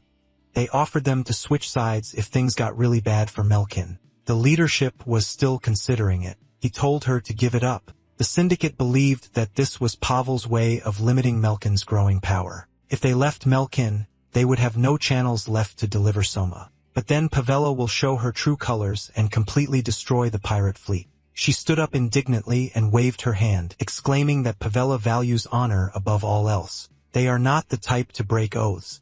He shrugged and said that this was just their image. In fact, they want to take possession of the only sea route available to the Syndicate. Unlike Melkin, who is unwilling to kill the goose that lays the golden eggs, Pavela will immediately try to uncover the ship's secret and take it under her control. She exclaimed that, but they always thought that the southern pirates had nothing to do with Pavela. Where did he get this news?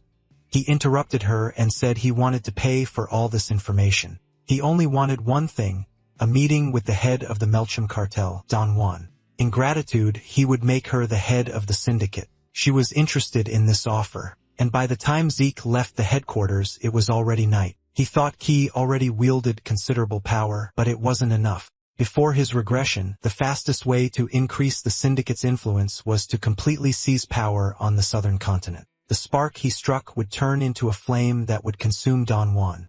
After some time, the protagonist walked into the courtyard of Valhalla Academy. Looking around, he said that compared to the cradle or the academy, this place really does feel more freeing. Then he thought the principal told him to wait here for the guide. Then he heard, "Hello." He turned around and noticed a guy who asked, "Is he Zeke?" He extended his fist and smiling offered to take it. Then he put his hand on the protagonist's shoulder and said, "Okay, fine." He'll give him time to get used to it. Then the protagonist pushed his hand away and asked, "So is he the one giving him a tour of Valhalla?" He asked, "Come on. Why is he so serious? Don't look at him like that. He needs to relax." "Okay. If it makes him feel better, then yes." The principal asked him to give him a tour. He thought, does he ever shut up? Then he apologized and said he forgot to introduce himself. His name is Diego Villa, a representative of the new wave movement combining hot southern rhythms and melodies from the central continent. Diego Villa, nice to meet you, brother. The protagonist then turned and replied, "Yes. Very nice to meet you, Diego." He looked after him in surprise. Then coming closer, he asked, immediately remembered his politeness. "Right?" And he walked on and asked, what on earth was he imagining? He turned slightly and thought, "Knight of Rhythm, Diego." Apparently, he's called one of the 5 greatest knights. The 5 greatest knights, they showed the greatest valor during the war even before his regression. Knight of Silence, Bishop Castic, Knight of Battle, Jeffrey Solmar, Knight Osti Elatov, Knight of Lightning, Reina, and Knight of Rhythm, Diego. So all 5 greatest knights studied in Valhalla? Perhaps we should find out. If all goes well, he'll be able to level up quickly. Then Diego caught up with him and said he was already hungry. How about trying some delicious southern food? He replied that, unfortunately, he didn't have the best memories of it. He said he just wasn't in the right place. That's the whole point. After a while, the protagonist took a small bite of the dish and said it was delicious. Diego sat across from him and shouted, "Of course. This restaurant is famous even among students from the southern continent. They use dragon shark meat which can't be found anywhere except Valhalla." He said, "Yes, excellent. Even better than in the south." Diego asked what? He'd been to the southern continent? He replied, "Yes. Just a figure of speech." After a while, the protagonist asked, "By the way, how did a student from the southern continent end up in Valhalla?" He replied that it was a long story. Basically, his parents ruled a small kingdom there. He thought this guy was royalty. The southern continent was a union of small kingdoms centered around the kingdom of Cusca. After the civil war in Cusca, many kingdoms expanded their territory. Then Diego smiled and added, "Well, he's a prince. Nothing more, nothing less." MC thought, and it didn't make any sense. He would never have thought that a representative of such noble families would end up in Valhalla. Then he said that it was all because of those nasty old men who wanted to preserve the family tradition of wielding a two-handed sword. A genius like him had no other choice. Then he gave him a thumbs up and smiling, added that he loved music much more than this fumbling with a sword. The protagonist smiled awkwardly looking at him and thought, well, what did those who sent him here expect? Then Diego asked, since they'd already met, maybe he could join his music club? In response, he declined and thanked him for the invitation. After a while, they entered the auditorium. MC asked if they could just get into a senior lecture. He replied, "It seems like he still hasn't recovered from the academy. This is Valhalla, bro. Here can go to any class he's interested in. And today's class is unusual. It seems like something incredible is being prepared." The protagonist thought, when will he shut up? He followed him and then looked away, hearing whispers. Is that him? Exactly.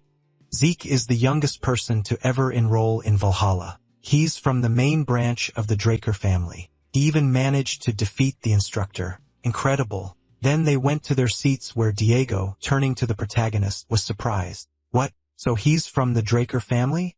And he was surprised. Of what? He showed him the glove and asked who he thought he was. He replied, "Damn."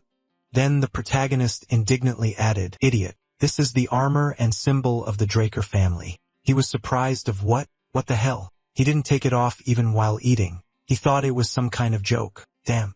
That's pure blood armor. He wasn't thinking. Then MC smiled looking at him and thought that he had come all this way to get to the academy and he couldn't even recognize this armor. It seemed like a normal reaction when meeting a pure blood awakened. He should just calm down. After that, Diego raised his index finger and said, "So that's why he's acting so strange. Unbelievable." He looked at him and thought, this guy. Then Diego threw his hand on his shoulder and said, if he really is Draker, then he should have paid for their lunch. He's joking, he thought. Instead of calming down, he became even more intrusive. At that moment, the principal walked into the audience and clapping his hands said, everyone's attention. The audience looked at him, and MC thought, no wonder there are so many people here. This is a special lecture given by the rector himself. He delivered the speech. Judging by the number of students, everyone was waiting for this event. At this point, Diego, having taken a few notes, looked at the protagonist and asked, by the way, what does he think of this song? In his opinion, the rhythm is simply perfect. He replied that if he had decided to drag him here, he should be kind enough to pay attention to what is happening. Then Flaubert Borges said, okay, they'll move on to the main topic. After that, Duke came on stage and said that he was very excited. And Flaubert said, the Dark Knight of the Draker family has returned. MC smiled and thought, so he really has returned to Valhalla. He thought he preferred to avoid publicity. Then he walked on stage and whispers were heard in the hall. The Knight of the Storm, the Dark Knight who disappeared into the night. I think he heard that he helped the 4 greatest knights. Is that true? After that, Duke adjusted the microphone and said he was pleased that they remembered someone who hadn't fought in battle for so long. It was an honor for him. He hoped this lesson would contribute to their development. He would tell the story of his journey from the academy to the rank of Black Knight. The protagonist thought, wow. He didn't know he was such a good speechmaker. After some time of his monologue, the MC thought, he's been talking for 2 hours now. He can't stop. Blaubert came up on stage and said that he told him not to draw out his speech, and Arthur did. Then he turned to the students and added that he saw that they were interested, but they were limited on time. And at that moment, the protagonist silently thanked him. After that, Flaubert looked at his watch and said that they all already knew their second guest, and there was no need to introduce her. She was able to come here despite her important duties as a guard knight. The protagonist thought that Draker knights were divided into several types. Common knights, mid-ranking knights, senior knights, and guardian knights. Guardian knights wield power comparable to that of the Council of Elders. That's why the number of guardian knights doesn't even reach 10. So the second speaker would also be a very famous person. Then Flaubert looked at his watch again, and at that moment Khalid entered the stage. The protagonist thought, silver hair, white armor, he can't figure out who this is. Then he heard whispers around him. He's so glad he entered Valhalla. He's so happy too. He can't believe he's about to see a silver knight. Then MC thought in surprise, what? This is the first of Draker's direct descendants. The silver knight Khalid Draker. The main seaport of the central continent is Isan. Not only does it connect the Republic of Dorda and the southern continent, but it's also a key point for trade routes from the eastern continent. Therefore, its significance is enormous. But just a few decades ago, things were very different. It was a backwater town overrun by pirates from the southern continent. Khalid began defending these lands from pirates immediately after officially becoming a knight. Within 5 years, there were no pirates left in Isan. Under the protection of the Draker family, Isan became a major port city. The surviving pirates fled to the Sea of Death on the southern continent. For her services, Khalid was rewarded and became the youngest guardian knight. Even Abel, who had achieved almost everything before his regression, could not have dreamed of such a thing. The protagonist thought that he had expected anything but the appearance of his older sister. Before the regression, she had been Abel's main rival in the struggle for power. It's not surprising that he didn't recognize her. Before the regression, Khalid already the next second, she walked up to the podium and tapping her finger, shouted for everyone present to shut their mouths. A powerful energy spread around, and the students trembled with fear. MC wondered, why yell at him like that? She's a guardian knight after all. And then she said, they can't even show respect to an instructor. In her time, Valhalla students weren't so dissolute. Their ancestors are probably turning over in their graves. They think peace was so easy, but it's built on the blood of those who came before them. Simply remembering it isn't enough. It's important to express that memory in your actions. The protagonist thought, finally, then she added, only through persistent training and strict discipline can they become worthy of the title of knight. He thought, what a speech. After a while, everyone went outside. Whispers could be heard around them. It was harsh, wasn't it? He already misses Diego's lectures. The protagonist put his hands in his pockets and thought that this was very valuable advice, but he thought it would be quite difficult for beginners to follow. By the way, Diego, he remembered how he smiled and said, I apologize, brother. This 5-hour composition ignited a real fire in his soul. He gave him a tour and now he had to go. He didn't think he'd leave so easily, but maybe it was for the best. He had a lot to do in the future, so now was the perfect time to study the Terracondraker library. Then he walked forward and said, well, he'll begin. The next second, he heard his name and stopped abruptly. Khalid approached him and asked, can I have a second? After a while, they reached the Valhalla training hall. Khalid swung her sword, and MC looked at it and thought, the mithril sword of the Holy Kingdom? The Holy Kingdom suffered greatly due to the abundance of pirates in Isan. So for clearing Isan of pirates, Khalid was awarded a sword and armor made of mithril. Because of the color of this armor, she became known as the Silver Knight. Then she said that she hoped he would show her his strength. In response, he silently began to stretch his joints and thought that he was prepared for anything, but this offer still caught him off guard. Judging by the fact that she activated the aura blade, she knew his true level. Then he drew his sword from its sheath and considered showing his full strength. He concentrated and said, all right, he agrees. He thought he was apologizing, but he wasn't going to do that. She wasn't the only one who wanted to see his true strength, and he wasn't going to show it to everyone he met. In the Draker family, only the strongest survive. Reaching the level of the Blue Knights at 15 was already an incredible achievement. If everyone found out he had already reached the level of the Red Knight, the Zimmons would do everything to kill him, and the head of the family would try to take complete control of him at any cost. He would only reveal his true level when he could surpass the head. He would only show a fraction of his strength. He didn't want to attract undue attention. The next second, their swords crossed and sparks flew in all directions. The protagonist looked at his sister in surprise, and then she swung her weapon, pushing his sword aside. After that, a wound appeared on the protagonist's nose, and the system reported that the administrator's request had been completed. The class skill healing factor was temporarily disabled. He thought his opponent was a guardian knight, so she couldn't replace his healing factor. He would not make the same mistake he made in the battle with Duke again. The next second, they continued their battle, raining attacks on each other again and again. The next second, MC kicked off the ground and aiming at his sister prepared for a strike. And then she abruptly jumped to the side, and he, landing on the ground, noticed an open wound on his shoulder.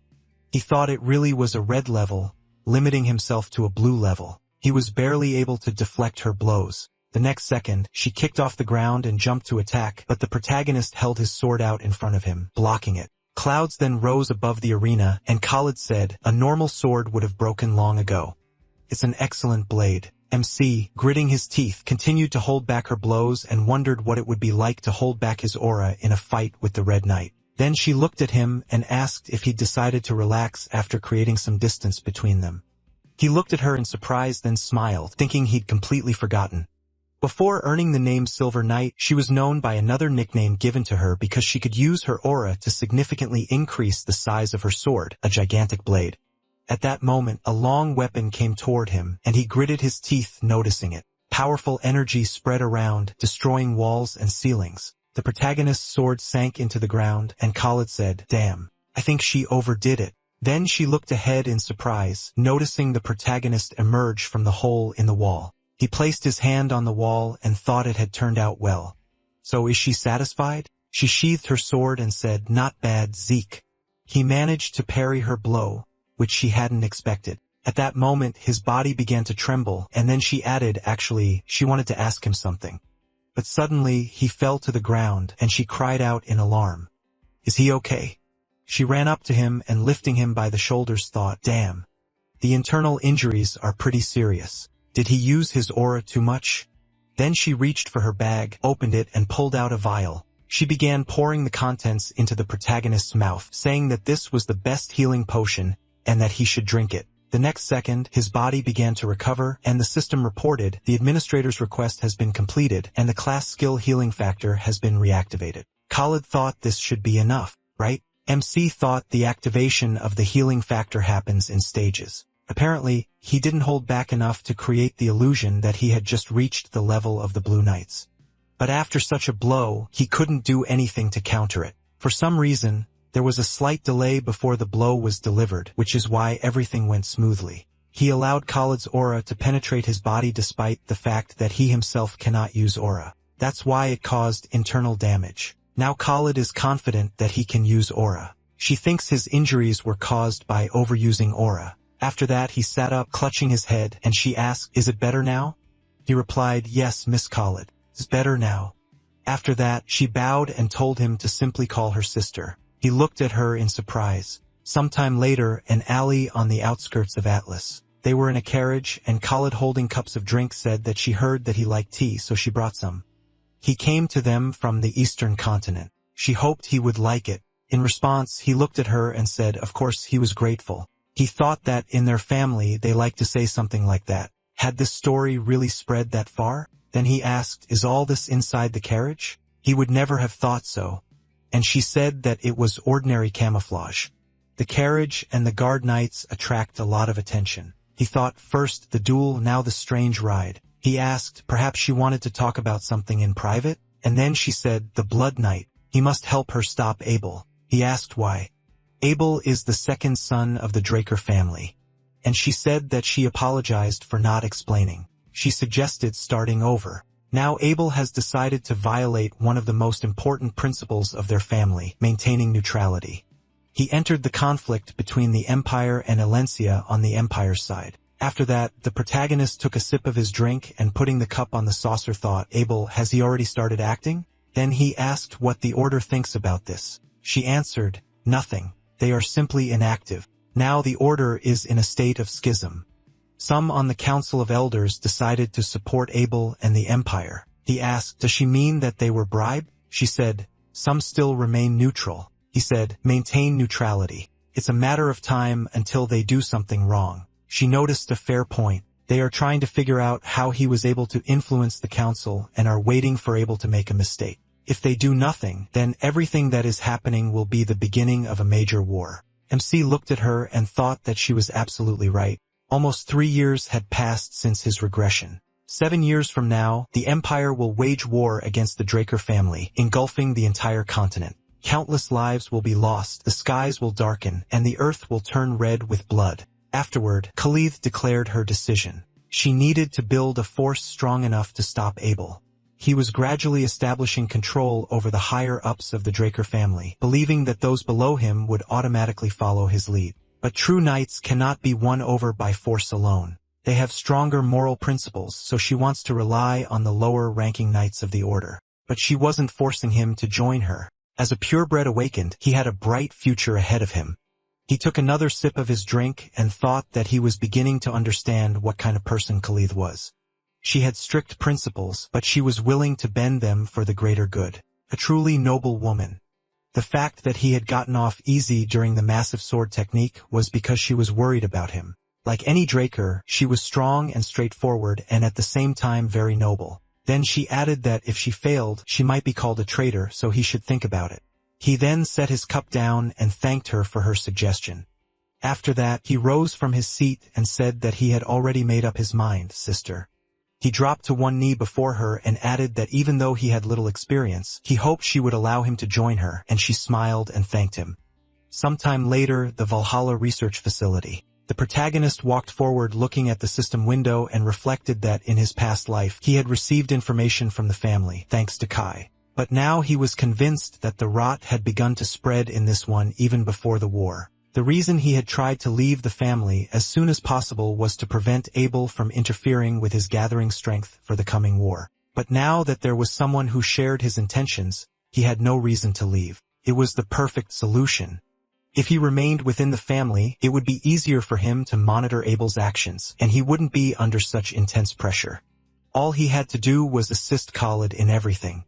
Despite being a guardian knight, she was neither pure blood nor a member of an influential house. Therefore, in her past life, she had been unable to convince Draker to abandon the war. But if he assisted her, she would have much more influence. Fortunately, he had served as a knight before, albeit briefly.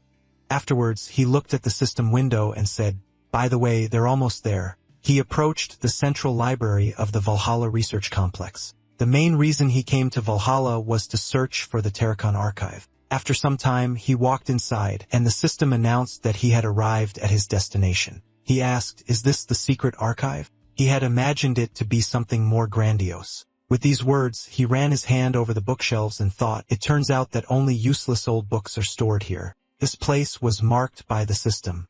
He had expected something more grandiose here, like the heart of Bahamut, and then he scratched his neck and asked, so has he wasted his time? After that, he took a step forward, and the system announced that new data had been received. He was surprised, noticing a bright light in front of him. A tall bookshelf appeared in front of him, and he cried out in surprise. What the heck? The system reported that the external administrator is synchronizing the update of the Terracon's secret archive. He thought, an external administrator? So Terracon was using the system the same way he was? He said, if this shelf only responds to system input, it's no wonder no one had discovered it before. The system told Administrator Zeke to grant access to the Terracon Administrator's secret archive. Now he can access the Terracon archives at any time. Cataloging is being performed to speed up access. The first is a skill manual. The second is a manual for using the Dragon Hunter technique version 5.21. The third is links. The fourth is training literature. He said, okay, he'll figure all that out later. There's nothing interesting here yet. The system should find something that will help him level up faster. The system reported that the administrator's request has been accepted. A book matching the administrator's request has been found. He said, wow, what's this? He picked up the book and asked, a manual for the true dragon sword technique? Strange. He'd never heard of such a technique. I wonder who the author was.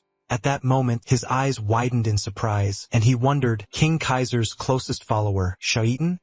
Before explaining the essence of the true dragon sword technique, he, Shaitan Draker, must explain why he had decided to create it. The friendship between dragons and humans began during the time of King Kaiser, thanks to whom humans were able to form contracts with the supreme beings, the dragons. But dragons didn't help humans for noble reasons. They aided humans only because humans were the weakest of all races, and the dragons felt pity for them. The number of contracts with dragons multiplied, and their owners began to create entire civilizations on the continent. This couldn't help but worry him. He feared dragons. If these creatures decided to help them out of pity, then what could stop them from turning against them at any moment? And if one day his fears became reality, humans would be left completely defenseless and completely exterminated. He began searching for ways to counter the dragons. At first, he considered using magic, but the fact is that magic was bestowed upon humans by the dragons themselves. Humans couldn't use mana themselves, so the dragons gave them special rings.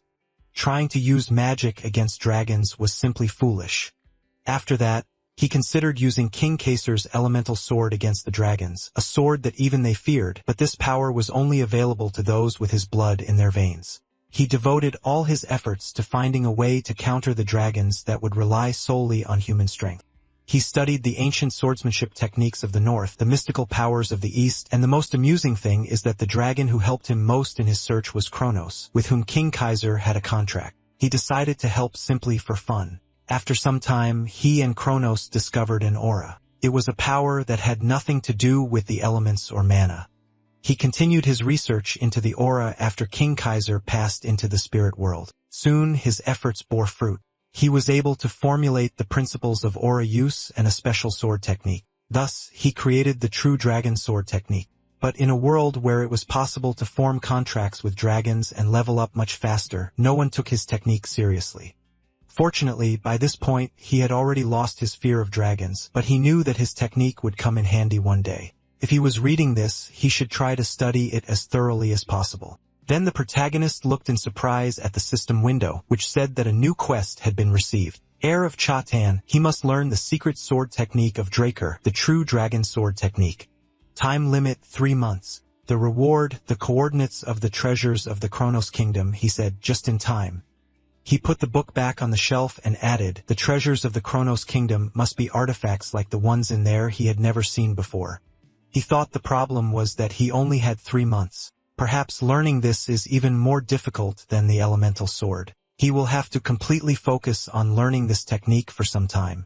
Then he spoke, but it was obvious that Shane was right. He thought that he didn't know exactly how much time had passed since the death of King Kaiser. But as he feared, the dragons had turned against humans, leading to a terrible war. Then he asked System, is there no more useful information in the archives, Terracon's diaries, or something similar? The system reported that the administrator's request had been accepted and one suitable match had been found, reproducing a magical diary, Terracan Draker's diary. The next second, the space around him began to change. The protagonist thought it was exactly like that during training. Where is he? He looked around and thought, it seems this place was created by the system. Then he noticed a bright light behind him and took a step to the side, and a huge dragon erupted from the ground next to him. The system reported that the class skill Unrivaled Mental Defense has been activated. The protagonist smiled and thought, the level of realism is simply incredible. It seems like a true pinnacle of creation, a dragon. Then he heard it, Bahamut. He thought, so this is him, the ominous dragon Bahamut. He didn't believe it. Then he felt a presence behind him and thought about its existence before it appeared right in front of it. Didn't look like the Bahamut he'd heard so much about. He walked right through him. So this really is a recording and recorded here? Could this really be the final battle between Terracon Draker and Bahamut? It has begun. The legendary battle of legends. The next second, the dragon lowered its huge paw to the ground and said, what is he waiting for? Terracon. And he said that he was disappointed in him. Apparently, he made a contract with him in vain. At that moment, MC thought in surprise. What? Terracon had a contract with Bahamut? Like Kaiser and Kronos? Then what do the legends say? Then he frowned in surprise and looked ahead, noticing the static all around him. He shouted, why is everything so quiet? He thought, damn, I can't hear anything. Then he said, system, can anything be done about this? The system window said, unable to complete administrator request. He clenched his teeth and then looked ahead in surprise. He quickly glanced at Terracon and remembered how Kaiser had asked not long before, what? Could a dragon harm someone with whom it had a contract? He had laughed and added that it was the most absurd thing he had ever heard. A dragon cannot betray a human. It was more likely that the human would turn against the dragon. After that, the protagonist thought Bahamut's body had been turned to dust. He quickly looked to the side and thought, that's Bahamut's heart and a dragon's fang. But after a dragon's death, its body turns to dust, leaving practically nothing behind. But if the armor of purebreds is made of dragon skin, then Bahamut wasn't an ordinary dragon? Then he was surprised to notice a bright light. And the next second, he found himself in the library. He looked around and asked, is that all? Then he sank to the floor and bowing his head said that he didn't understand anything. Okay, time to return to reality. After a while, he thought now that his visit to the Valhalla library had synchronized the system with Terracon's archive, he could access it at any time. He immediately reviewed Terracon's diary. Unfortunately, the lag returned towards the end, and he couldn't hear what they were saying. Of course, he wasn't left empty-handed. He still managed to glean a few nuggets of useful information. It turned out that the true Dragon Sword technique was the precursor to the Dragon Hunter technique. Terracon had simplified a very difficult-to-learn technique, but at the cost of significantly weakening it. Contrary to its name, it couldn't cause fatal damage to dragons. However, with slight modifications, it could still be quite effective. Therefore, even with reduced effectiveness, this technique could still be useful. But something else is more important right now, the difference between Terracon's description in Legends and his diary. Common knowledge describes Terracon defeating Bahamut and ushering in an era of human prosperity, a typical fairy tale of which there have been many throughout history. And everything written seems to generally correspond with what was in Terracon's journal, but no one mentions their contract. This isn't just a random omission. After some time, he glanced at the letter, which said, haven't heard from him in a while, partner. She doesn't know why he's suddenly drawn to old tales, but she studied every dragon hunter legend on the continent. Even the rare materials that haven't been translated into modern language, she found nothing about contracts with dragons or that Terracon or Kaiser made such contracts. It wasn't in any book, but one thing struck her as very strange. All the sources said the same thing as if they had been carefully vetted. She decided to dig further, but his glorious family sent them a warning. Therefore, unfortunately, she can no longer help with this matter. The syndicate does not benefit from a conflict with the Draper family. The next second, the letter caught fire, and the protagonist throwing it to the wind thought it confirmed everything. His family wants to hide the truth about Terracon. But why? This man made their family truly great, making it one of the 3 great families. And now the Draker family is hiding all information about Terracon and Bahamut. He doesn't know why they need this, but that's the way it is. It seems he's missing something. He needs to study the archive again. After that, he approached the building and said, system. He went inside and began to look around. He went even further and thought that today was the day off for all the staff, including Decker. And Duke and Andre were absent for work. Then who is this? System. This should activate the minimap. The system reported the administrator's request has been completed. MC looked at this and thought, one outside, one inside. Had the Imperial Hounds been following him this whole time? He hadn't used his sword this whole time. Even if they had been hounds, it would have been very difficult for them to track him. What mattered now wasn't who they were, but who ordered them to come after him, most likely. The next second, he jumped onto the window and asked, "That's Abel, right?" Leroy looked back in confusion, and the protagonist jumped down from the window and wondered if Abel had said assassins after noticing he'd made an alliance with Khalid while everything was coming together. After that, he reached for the weapon in his inside pocket and said that he didn't have to respond. It was just as well. He then leaped to attack, but Leroy held his weapon out in front of him, blocking his blow. MC said he had many ways to find out the truth. After that, their fight continued. They struck again and again, also continuously repelling each other's attacks. At one point, they stood facing each other, and the protagonist thought, well, now he understands something. He can hide his face behind a mask, but his fighting style is much harder to hide. This technique is used in the Gorkha Kingdom located on the northern continent. The Rangers of the Gorkha Kingdom are some of the best warriors on the continent. Their favorite weapon was the curved kukri blade, and they were often used for the most important missions on the central continent. In any case, if this really was a ranger, Abel wouldn't have hired him. They prefer not to get involved in such slippery matters. And for a ranger, he focuses too much on defense. Even in moments when he wasn't bothering to defend himself, he didn't even try to use it. He's strong enough for this, but he decided not to do anything. Obviously, his goal is to take him alive. At that moment, a projectile flew at the protagonist. He thought, the guy hiding outside has finally entered the game. He cut the projectile in half and thought he was going to knock him out with a sedative. The next second, gas spread around, and the protagonist, starting to cough, thought it was probably mandrake extract. Then the blade fell from his hand, and he thought he should show what he could do. The system reported that the substance had been identified, mandrake root extract. The skill immunity to 1,000 poisons had been activated. Then he fell to the ground, and Leroy threw him over his shoulder and approached another guy. The protagonist glanced away and thought that it definitely wasn't Abel, but whoever had kidnapped him had an unpleasant surprise in store. A house on the outskirts of Atlas. MC, who was chained to a chair, said, well, he didn't think he'd be the client, Cliff Reinhardt. He said that since he knew who he was, things would go faster. The protagonist thought he had connections with him in a past life. The Reinhardt Trading Company was one of the 10 most successful companies based in the Kingdom of Valencia. Naturally, if events continued as they had, Abel and the Empire would unleash a continental war, which would primarily engulf Valencia. Back then, Cliff Reinhardt had been just as fiercely opposed to the Empire as he had been. However, after passing on vital information that could have dealt a critical blow to the Empire, he had somehow returned to his doomed kingdom where he met his end. And after all the difficulties of escaping, no less, whether it was patriotism or something else, he personally thought it was foolish.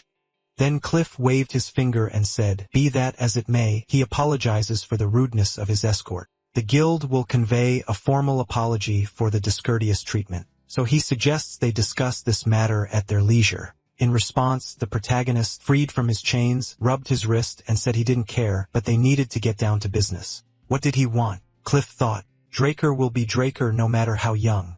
Even seasoned knights would be uneasy in such circumstances, and there wasn't a hint of anxiety from the start. He'd orchestrated this whole thing to control the negotiations, and in the end, he'd seized the reins. Then he said, okay, before he makes his demands, could he please look at these documents? He handed him a folder and said it was a list of patients affected by the new epidemic sweeping through the south-central continent. The protagonist looked at the documents and asked why he was showing them to him. Then he noticed one page and thought, Elena Stone. That's the mother of his first subordinate, Liam. She suffered from scarlet flower fever, but recovered thanks to his recipe. Then he placed the documents on the table and asked, so what? Cliff said the disease was called scarlet flower fever. It was horribly painful with a 100% mortality rate. However, Elena Stone is the only one who survived it and recovered, and her attending physician refused to say a word. Did he know anything about it? The protagonist smiled thinking, so he must have sniffed out something right away and come to check him out, a real huckster. So he'd arranged all this for exclusive access to the scarlet flower cure, a plausible motive given the fever's lethality. It was worth raking in money from across the continent. And yet, at least the man he knew understood that he was rational. He wouldn't risk kidnapping the heir of a transcendental family just for money.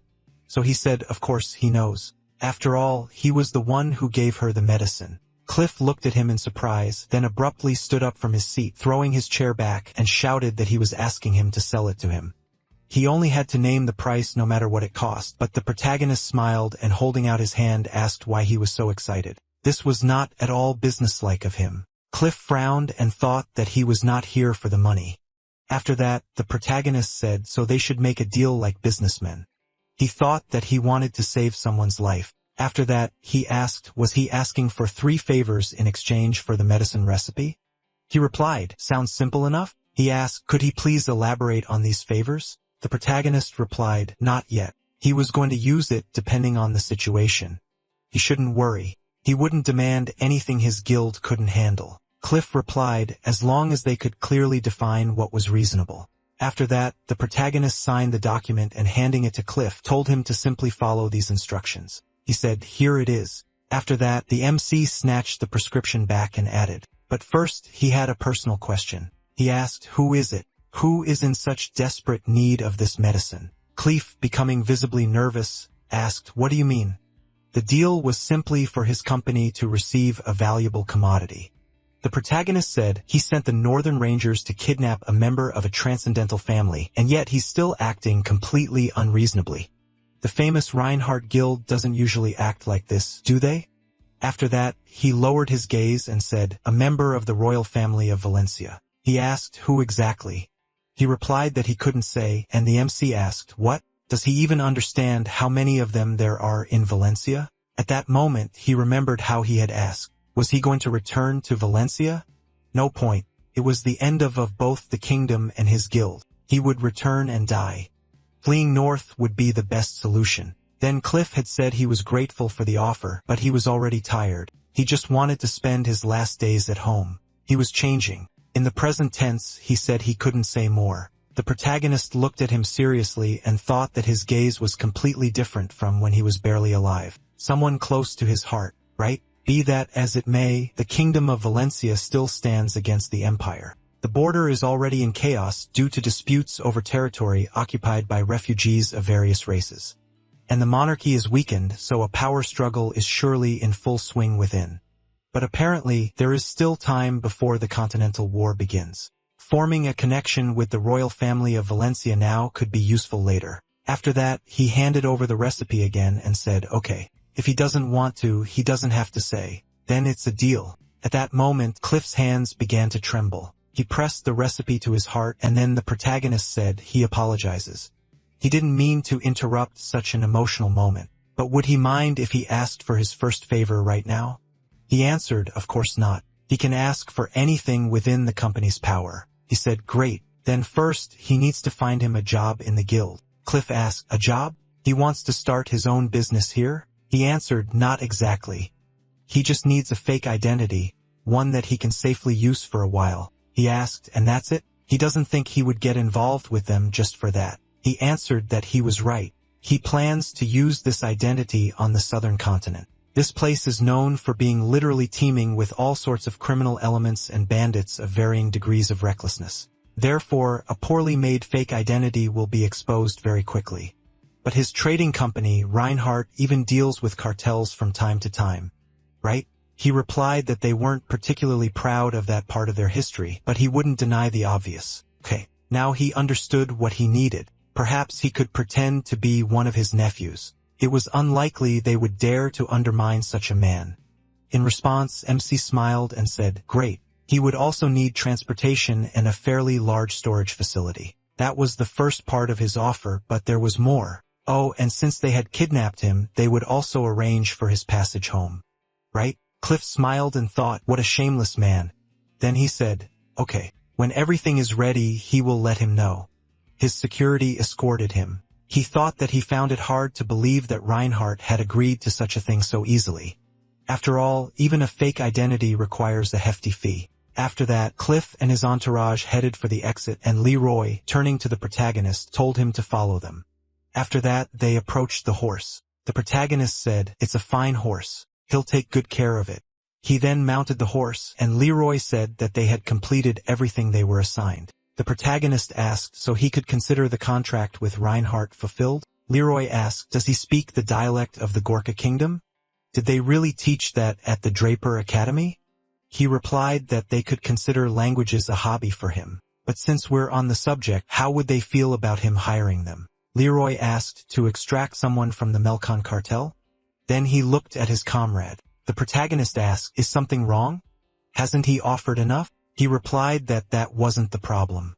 Essentially, the conditions were the same as with Reinhardt, but the problem was his personality. Their king discourages working on the family bike. He was surprised. What? Was that really all it was? Reinhardt had prepared a fake identity for him. He simply had to use his fake name to formalize the contract. He replied, well, it was unlikely they'd get caught. The protagonist said, right? They still had some unfinished business, right? Leroy looked at him, and then the protagonist plunged the blade into the ground and thought, for the rangers of the kingdom of Gorka, a kukri is more than just a weapon. Only those recognized as warriors have the right to wield one. You could say that a kukri becomes a sacred object for a warrior valued no less than life itself. Therefore, if someone dares to take a kukri from a warrior without its owner's knowledge, it only means one thing. Such a person could easily take their lives just as he took their weapon. He said that this is his revenge for the kidnapping gentleman. At that moment, Leroy thought he was showing them the difference between their abilities. He said, damn demon. And MC said, there are no pushovers either. See you later, guys. After meeting with the Reinhardt representative, he officially began his journey to find new allies. His goal is to find those who will one day become 5-star masters. If he can establish relationships with them now, it will make his work much easier in the future. Thanks to Flauber, he was able to confirm that the rumors he'd heard were true. They all hailed from Valhalla. His only limitation is time. Bishop Kastik, a Knight of Silence, has joined the Tibetan Royal Guard. Jeffrey Salmar, a Knight of Mist, is in his final year of training and is currently engaged in field training. Osti Elatov is still studying but constantly skips classes due to insomnia. The protagonist thought that Reina wouldn't start training until next year, but she's family, so he'd have plenty of opportunities to recruit her. So the only option left would be Diego.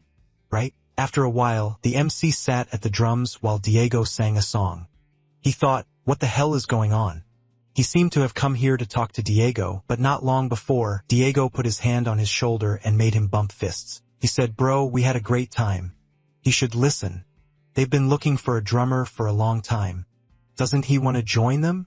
He was surprised. What? He's just before he could finish speaking, he asked, he just wants to make music, right? Bro, he understands him like no one understands. Welcome to the best music club in the South. During rehearsal, the protagonist thought, screw it. He's just going to enjoy this moment. After a while, he went out into the yard and said, Diego's music is something else. After some time, he entered the room, and his subordinate bowed and said, welcome to my lord. He then stretched his shoulder and told him to prepare the training room. He must make sure no one would disturb him. After some time, he sat next to his sword, looking at the book. He said, I should pass the aura through the small circle to improve the blood flow, then continue moving it from the small circle to the large one. He asked, what does it all mean? Most of the words mentioned in the book he had never heard before. He thought, that's it. But after seeing it all in person, he began to slowly understand why Terracon had decided to transform this art into a dragon-slaying technique. Each technique used in this art is unique based on the ability to quickly compress a huge amount of aura energy. And this sword is designed not for duels, but for slaying dragons. He believes that this is precisely why its power is comparable to that of elemental swords. After that, he picked up the sword and thought, in the art of dragon slaying, the sword style was modified to allow the fighter to make large thrusts, such that would be enough to inflict damage on an opponent as large as a dragon. This technique explodes the aura to the limit and then releases it like a spring. At that moment, he began training and thought, my god, the heavenly physique technique is simply something. The system window that appeared said heavenly physique technique improves the body's physical characteristics, increases speed, and also the conductivity of aura throughout the body. He thought he could see the true path like a map, the movements that would allow him to complete this technique. He felt that this moment was near. The more often he repeated the techniques, the faster he would master this art. The next second, he delivered a powerful blow and thought, what was this? He had just left the red level and touched a new realm once again.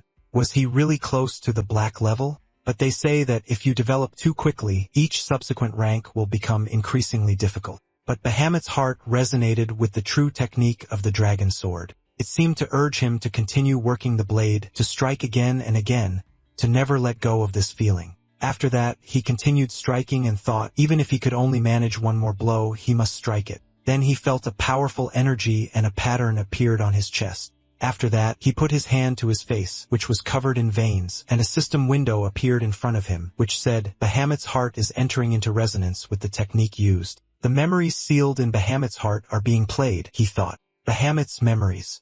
Then he found himself in a new space and looking around, thought, it's so dark. He can't see anything. He looked back and thought, someone's coming. The man hiding behind the hood said, Bahamut, Lord of the Night. He wants to ask him for help. He reached into his inside pocket and said that he wants him to preserve the true dragon sword technique he created. In response, the dragon said that he, of course, knew he was a scoundrel, but he didn't think he was crazy, Shaitan. The protagonist thought, Shaitan. So it really was him. The dragon asked, did he really entrust this technique to the dragon? He replied, that's right. Even Kronos agreed with that, and he, Bahamut, knew the reason better than anyone. Then Bahamut stepped forward, baring his sharp fangs and shouting, Kronos has failed as a mediator. He succumbed to human machinations. The next second, a sharp weapon flew at Shaitan, and he pulled his hand back. Bahamut screamed. His crazy prophecy means nothing. He doesn't believe it. Powerful energy flew around him. Blades flew forward with incredible speed, but Shaitan drew his sword and tried to deflect every weapon aimed at him. He continued again and again.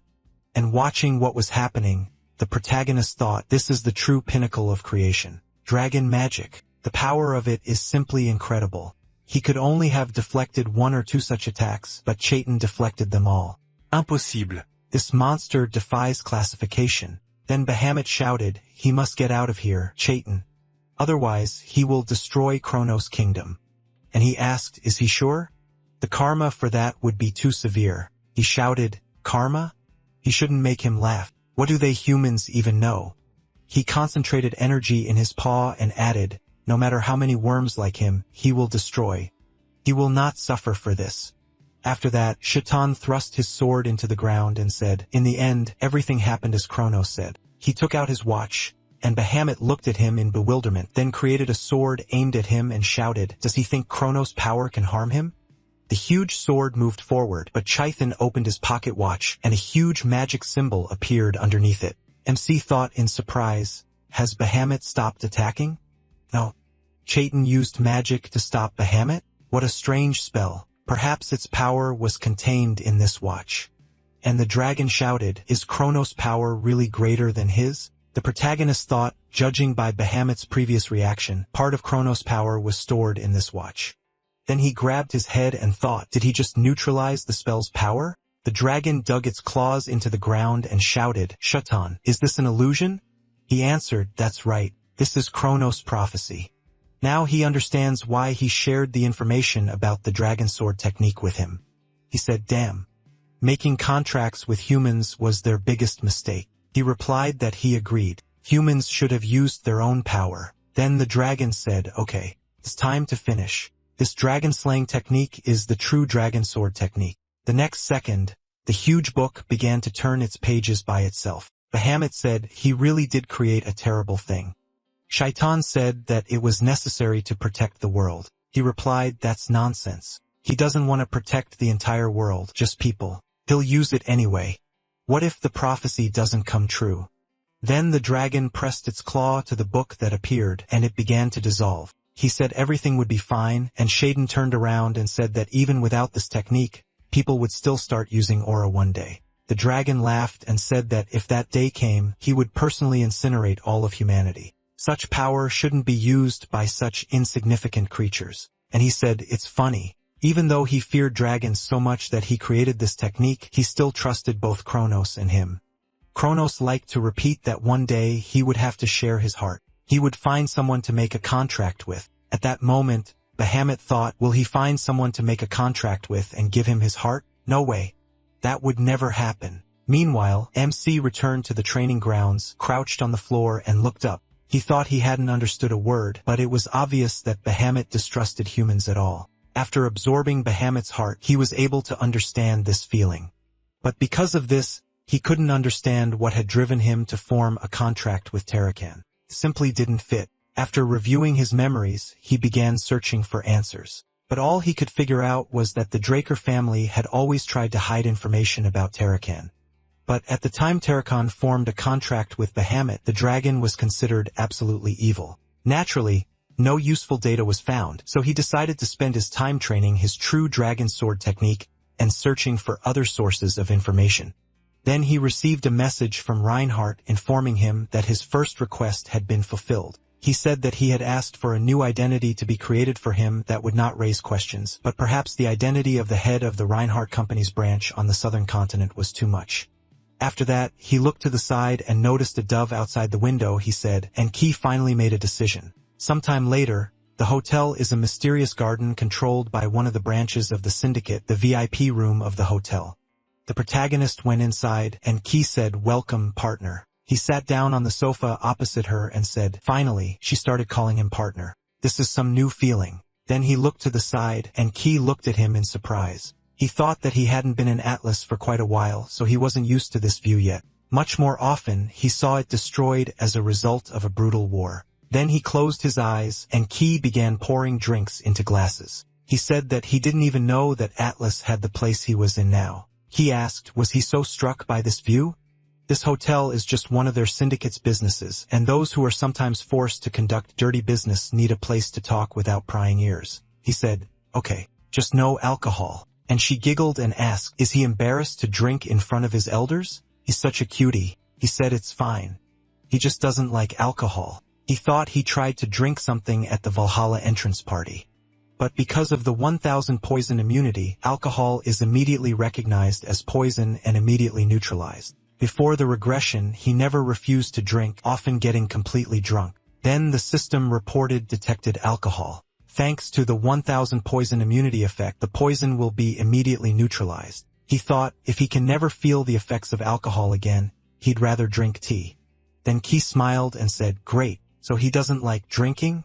Okay, this won't be a long conversation. She just wants to show him something." He thought she wasn't listening at all. Then she handed him the documents and said, as he'd said, the Pavella cartel was indeed involved in piracy. Once she started looking into it, everything became obvious. She couldn't even understand how she'd missed it before. It turned out that the Silver Knight's defeat of the pirates coincided with a significant increase in Pavella's influence. Finally, she learned something completely unexpected. Joaquin Fernandez, known as El Menho, the Melcan cartel's second-in-command, who, it turned out, was secretly dealing with Pavella. This information was so shocking that she hadn't yet reported it to the syndicate's leadership as it could cause chaos. Sometimes it's better to keep things secret. Afterwards, the protagonist took the photograph and Key added, "Yes. And here's the artifact he asked for." Then she was surprised when the protagonist said she was smart. Now he could carry out his plans and make her the head of the syndicate. Sometime later, the protagonist was walking down the street, sheltering himself from the rain with an umbrella, when the system announced portal activation in progress. He said, "Excellent. All preparations are complete." He thought that using the portal function required a lot of karma points, but no one would be watching him this way. Even among the 3 great families who used magic, the ability to teleport was quite rare. And to transport between cities, he would need at least the Mage Tower portal. He couldn't let even the slightest thing ruin his plan. Then he smiled and said, "It's impossible not to laugh at the thought of that old man." After that, he walked forward and added, "It's going to be a hot day today, Don Juan." After a while, people screamed in fear, "There's a fire. We need to call for help quickly." The fire spread, and people continued screaming. At this rate, the fire would soon spread to the neighboring buildings. They still haven't found the owner? Where's help? At that moment, Key, lighting a cigarette, thought that she thought he was just an ordinary jerk like all Drakers, but that turned out to be wrong. He really is crazy. Not long before, she cried out in surprise. "What?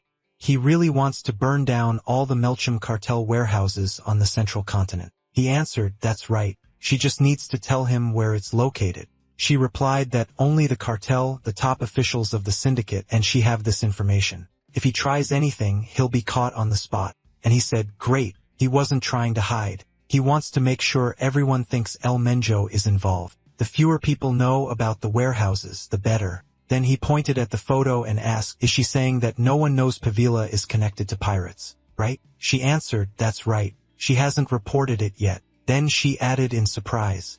He wants to say, before she could finish speaking, he said, well done. She's a quick learner. But that's right. Without lifting a finger, they'll finish off both Melkan and Pavila. They'll also finish off the syndicate's top brass who serve as the middleman between them, and then they'll pin the blame on Don Juan. Then she trembled with fear and, perching her lip, asked if he even understood what he was saying. He replied, of course. She screamed, that's impossible. He knew what could happen to an informer. Then he slammed the table and shouted, after the top brass is completely destroyed, no one will care who started it all. Does she really want to spend her life cleaning up shit that wasn't started? Doesn't she want to be in charge of everything herself? Okay, enough chatter. So does she agree or not? She has to choose. She put a trembling hand to her chest. The protagonist thought he knew it. She didn't join the organization to do dirty work all the time. Thanks to her incredible intelligence, she was able to figure out what the Pavela cartel was really up to. Thanks to this, she was able to find unknown ancient ruins and get her hands on a huge number of incredibly powerful artifacts. Knowing all this, he believed that he should definitely cooperate with her. He held the bottle, and then she put her hand on his and snatched the bottle, and he thought, but why was she scared when she heard about his plan? After that, she took a few sips and put the bottle down on the table with a loud bang. She shouted, is this all he has? If they lose, they die together. This is the biggest bet of her life. Well, all or nothing. He asked, is she ready? He will do everything so that she does not regret it. In the present, she continued to smoke and her hand was shaking. She put her other hand to stop it and thought, Zeke, she is ready to put everything on the line too. A newspaper lying on the table reported a series of devastating fires across the continent. Coincidence or malicious intent? Last night, a series of fires broke out almost simultaneously across the continent. After an investigation, given the large distance between the fires and the lack of evidence, it was concluded that the fires were the result of careless firefighting. Meanwhile, Don Juan sat in his chair and said that he didn't know who did it, but he wouldn't let them die a natural death. After a while, the protagonist tapped his finger on the table and said the semester was almost over. It had been 6 months since everyone learned he had reached the rank of blue. He knew this day would come sooner or later, but now that he had received an invitation to the promotion banquet, he was quite excited. The promotion banquet.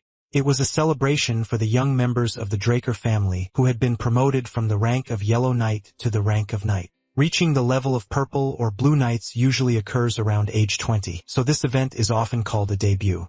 He hasn't seen the head of the family for almost 3 years. He hopes everything will go well. Sometime later, in the spring garden of the Castle of the Seasons, people gathered around. Arthur chatted with the guests, and then Abel walked forward and said that he was glad to welcome the head of the Draker family.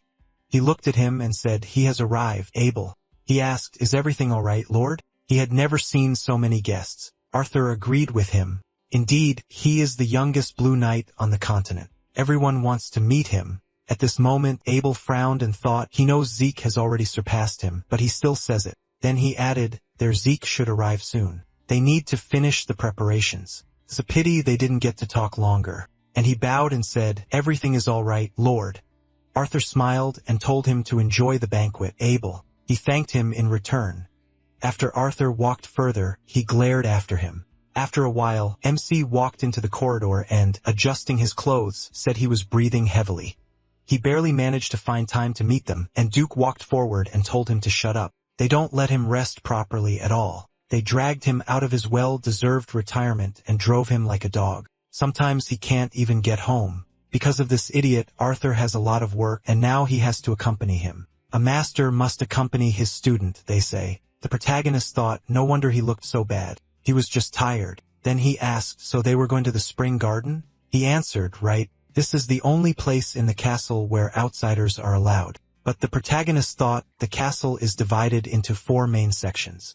The spring garden is where most of the events take place. As the Duke said, this is the only place outsiders are allowed. Summer Peak, this is where the head of the family's office is located. Autumn Hall, this is where closed ceremonies such as nightings are held. And finally, the Winter Storage, a place where artifacts collected over more than 1,000 years are kept. He had only heard about this before and was only now getting to see it in person. In his past life, he had already been expelled from the academy. After that, they approached the door and the Duke said, "Here they are. From here, he will go alone. This is the entrance for honored guests." He put a hand on his shoulder and added, "He has business, so he will not stay for the banquet. He must try to act confident." Then MC bowed, closed his eyes, and thought, well, however, someone is worried about him. After that, he said, "Master, he's still worried about all sorts of trivial things." In response, he laughed and said that he hoped that this is the most he has to worry about. After this, the knights blew their trumpets and announced, "The guest of honor is Sir Zeke Draker." The protagonist began to descend the stairs, and those present began to whisper, "Wow." So it was him, the 15-year-old Blue Knight, golden-blooded, no doubt about it. Even though he didn't expect to break Abel's record, how could he not have heard of it? He even surpassed Sir Abel's achievement. Wow. This is truly incredible. After this, the protagonist knelt before Arthur, who said that Zeke would now take his first steps as a knight. He placed his sword on the protagonist's shoulder and said, "For the sake of Zeke's future, who will become a great knight, he blesses him in the name of their family," the protagonist thought, and he said he was officially declaring him one of them and bestowing the title of knight. The others watched in bewilderment and began whispering, "A knighthood at 15? Isn't that too much?" MC frowned and thought, House Draker only grants the title of knight to someone who has achieved something, performed some deed, or otherwise distinguished themselves. Thanks to their excellent aura, Draker awakens very early, so reaching the purple or blue rank is not surprising. Personal achievements for the good of the house and country are far more important than the rank itself. Even Abel, the youngest Blue Knight before his arrival, had to wait 3 whole months for initiation. This demonstrates the importance of having real achievements, but it seems Arthur has gone against the rules. Of course, the head of the family stands above such conventions, but what was he planning? Arthur waved his hand and said that on this day, he was happy to introduce his son to them. Zeke was able to fully realize his potential and become the youngest Blue Knight. He believes that someday he will surpass even him. He doesn't want to sound like a pompous turkey, so perhaps he'll stand here. He took the glass and added that he would like to finish with a toast to talented youth and to peace on the continent to Draker. With these words, he raised his glass, and all the guests present followed him. The protagonist, watching what was happening, thought that in his past life he didn't say a word even when he was expelled. But when he developed talent, he began to play the loving father. Then he heard his name being called. He turned around and said, "Yes, sir," and Arthur suggested that they step aside. He wanted to talk to him alone like a father and son, just him and him. After that, the guy said, "His face is gone. Can he remove that sour expression? He doesn't think an older brother should react this way to the success of the younger one." Abel asked, "Where is the prince?" He replied that he said he would arrive after the ceremony. He replied, "Then we need to hurry." He agreed with him. Meanwhile, the protagonist walked out into the corridor and looking at the coin in his hand thought, a coin that allows one to obtain an item from the family treasury. Why did his father decide to give it to him of all people? Then he scratched the back of his head and said, well, this gesture doesn't necessarily mean he's being sarcastic. Maybe he shouldn't worry about it. He doesn't even know. Then he thought the main problem is how to endure a banquet that lasts several days. That's what he should worry about. He asked, how can people celebrate something for several days in a row? High society is a very strange thing. Then he heard his name being called. He turned around, and Melissa was standing behind him. She bowed and said that this was their first meeting. She is the first princess of the Kingdom of Valencia, Melissa Valencia. MC looked at her and thought, Princess Melissa is one of the main contenders for the throne of Valencia. As regent for the gravely ill king, she significantly eased the lives of the common people and received their full support. Because of this, she often had conflicts with the nobility. But the fact that she is the heir to the throne forces high society to maintain good relations with her. However, in her past life, after the conflict with the empire escalated, she suddenly ceased all public activity and disappeared without a trace. Rumor has it that she was killed by the empire. But with the fall of the kingdom, it was no longer possible to find out the truth. Zeke thought he didn't particularly expect to meet her after the regression, but her appearance suggests that nothing serious. A second, it can't be. Zeke bowed and said, it is an honor to meet her princess. He has heard a lot about her, and he is very glad that she attended this banquet. Melissa asked in surprise, so he knows who she is? MC answered, of course. He had heard a lot about her wise rule. Melissa remained silent in response, and MC said, "Some may think that this is simply a desire to gain support from the people, but they do not understand how many tedious little things have to be controlled." Melissa looked at him in surprise and thought, as she expected, he was different from the other knights. MC looked questioningly at her slightly embarrassed face and asked if his careless words had offended her, Her Highness. Melissa answered, "Everything is fine." She just did not expect that anyone would be able to understand her, and she was glad. She apologized and said that she had to leave. "It was a pleasure to meet him, Sir Zeke." MC asked, was she leaving already? Melissa answered, of course. She would like to talk longer, but she believed that it would violate etiquette. Zeke thought, yes. Even if no one says it directly, but they have already garnered so many stares that the conversation really needs to be interrupted. Melissa told him there is no need to be so upset. Zeke looked at her questioningly, and she smiled and said, she is sure they will have another opportunity to meet. After a while, MC bowed and thought he hopes he has already greeted everyone. He can rest a little. Social events are very tiring. It would be better for him to train with Kaiser. He heard a sound and turned around. MC thought, those sounds of armor. Who in their right mind decided to come to a banquet in full armor? The man said, so. Who do they have here? He thinks he is the main star of this evening. The youngest Blue Knight in history, Zeke Draker. He is right? MC looked at him and thought, Karis, the fourth prince of the Rom Empire. After all, it was he and Abel who started the war in their past lives, right? Karis extended his hand and said, I am the fourth prince of the Empire of Rom, Karis Nerva Constantinus, at his service, young man. Zeke bowed and said, it is a pleasure to meet you, Your Highness. Thank you for coming to the banquet. Karis looked displeased at MC, who did not return his handshake, and then smirked and grabbed MC by the shoulders. He said, come on. No need for such formalities. He invited him to go and have a drink. He loudly ordered wine to be brought to them, to Karis, the most beautiful man on the continent, and to Zeke, who will become the greatest knight. Such a meeting should be celebrated with the finest wine. Karis took the glass of drink and handed it to Zeke. He said, here you go. The prince of the empire himself is treating him, so refusal will not be accepted. Zeke began to drink it, and the people around him began to whisper among themselves. He immediately listened to the prince. No matter how promising a knight he was, due to his age, he was still a child, and the prince was quite arrogant. Perhaps he is crossing the line. Considering the influence of the Draker family, such rudeness could backfire on him.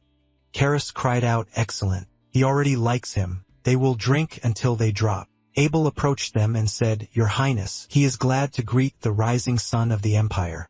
Karis looked at him and said, Abel, will he join them? Abel replied he would be glad to, but he had urgent business. Karis asked again, business? He told him to speak. Abel replied, there are too many ears here. Maybe they should go somewhere. Karis replied, if it is more convenient for him, then fine. MC looked at his reflection in the bottle and frowned. Karis asked Zeke to forgive him for not being able to continue their fun. Next time, in the soft moonlight, they will sing the best songs about Dragonslayers. He turned and began to leave, accompanied by knights. Everyone around started shaking and whispering in fear, and they call him the Prince of the Empire. And the Empire of Rom itself, in fact, is not in a particularly advantageous position. The debate about the legitimacy of their power continues, but Sir Abel's manners are still impressive. It's no wonder he has such a good reputation. MC thought everyone is praising Abel again, and that's not surprising. To anyone who doesn't understand everything that's happening, it might seem like he simply got his younger brother out of an awkward situation. In any case, Karis and Abel met much earlier than before the regression. It already seems like they are quite close. The war could start much sooner than he thought, and he practically doesn't have time. Zeke looked at the token and thought that for this token, he could get a report from one of the family members. After a while, in the office, Arthur asked, so is there any progress in becoming the best on the continent? Judging by the fact that he was the main star of the banquet, he supposes there is. MC replied, it's all thanks to him, sir. Arthur said there was no need to be so formal. In private, he should just call him father. Zeke frowned and thought these words were similar to what Kali had said to him. He thought he understood everything now. Abel was making rather bold moves, gradually winning over the members of the Council of Elders. Kali noticed this and began to prepare to confront him. But Arthur, the head of the family, seemed not to notice anything at all. Turns out he understood everything but still preferred to ignore it. Is he really going to influence him, or is it just a coincidence? Well, he wouldn't be surprised even if he found out that the head of the family is in league with Abel. Zeke replied, "Yes, father." Arthur smiled and said, "Father, he likes the sound of that, and he wanted to give him something to support him." MC looked questioningly at his hand, which Arthur placed on the table. He removed his palm and said, "This token will give him the opportunity to get one artifact in the Winter Vault." MC's eyes widened in surprise and thought, "The Winter Vault? This place is not so easy to get into. The whole continent knows that the rarest and most valuable artifacts are kept there." Arthur told him to remember one thing. There are truly powerful artifacts there, but there is also all sorts of junk, good only as pretty trinkets. Zeke replied, yes, he understood. After a while, he stood in front of the doors of the Winter Vault, the vault of Dragonslayer artifacts, and thought, he doesn't know why he needs this, but he will try to make the most of his chance. The girl said, "They were waiting for him, Sir Zeke. Before he goes inside, she will briefly explain to him what treasures are kept here. Let him come this way, please." Their vault contains 17,000 artifacts collected by the Draker family. The number of artifacts he can get is equal to the number of tokens he has. He has no time limit on staying in the vault, but if he goes outside, he won't be able to return. Let him remember that. Zeke said that for a place that stores such rare artifacts, there is very little security. The girl replied that it is not needed here. The protective magic here is similar to the magic in the head of the family's office. In addition, magic is also used to count all the artifacts. This makes it impossible to steal the artifacts from the vault. MC thought, therefore, what he can see is not all that is really here. The girl pointed to the hole with her hand and said, "So let him place his token in the hole." Zeke lowered the token, and the door shutters slid apart. Zeke's eyes widened in surprise when he saw the contents of the room. He went inside and thought that the inside of this vault is much larger than the outside. He expected nothing else. The girl said perhaps she should go. MC walked on and looked around thoughtfully. He said checking the functions of all these artifacts would take him a very long time. System. Can he classify these artifacts according to the criteria he needs? The system window reported, "The administrator's request has been accepted. The functions will be classified using the Dragon's Eye. Please let him select the artifacts that need to be classified using the Dragon's Eye." MC asked again, "Dragon's Eyes?" He thought he understood what that meant. He flexed his hands and asked, "Well, shall they begin?" The system window reported Dragon Skill, Dragon's Eye.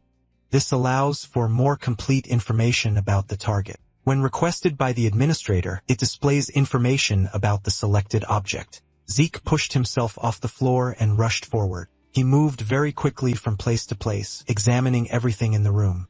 He asked, "Is that enough?" The system window reported that the selected objects will be displayed on the minimap. Objects found, 17,138 items. MC said there were more than he thought. The system, have it exclude all items that are not artifacts and can only be used once. The system window reported item classification according to the administrator's request. Objects found, about 10,000. Zeke said that's still too many. The system, have it exclude all swords weaker than the black sword. He looked at the system window and thought, all the swords are gone.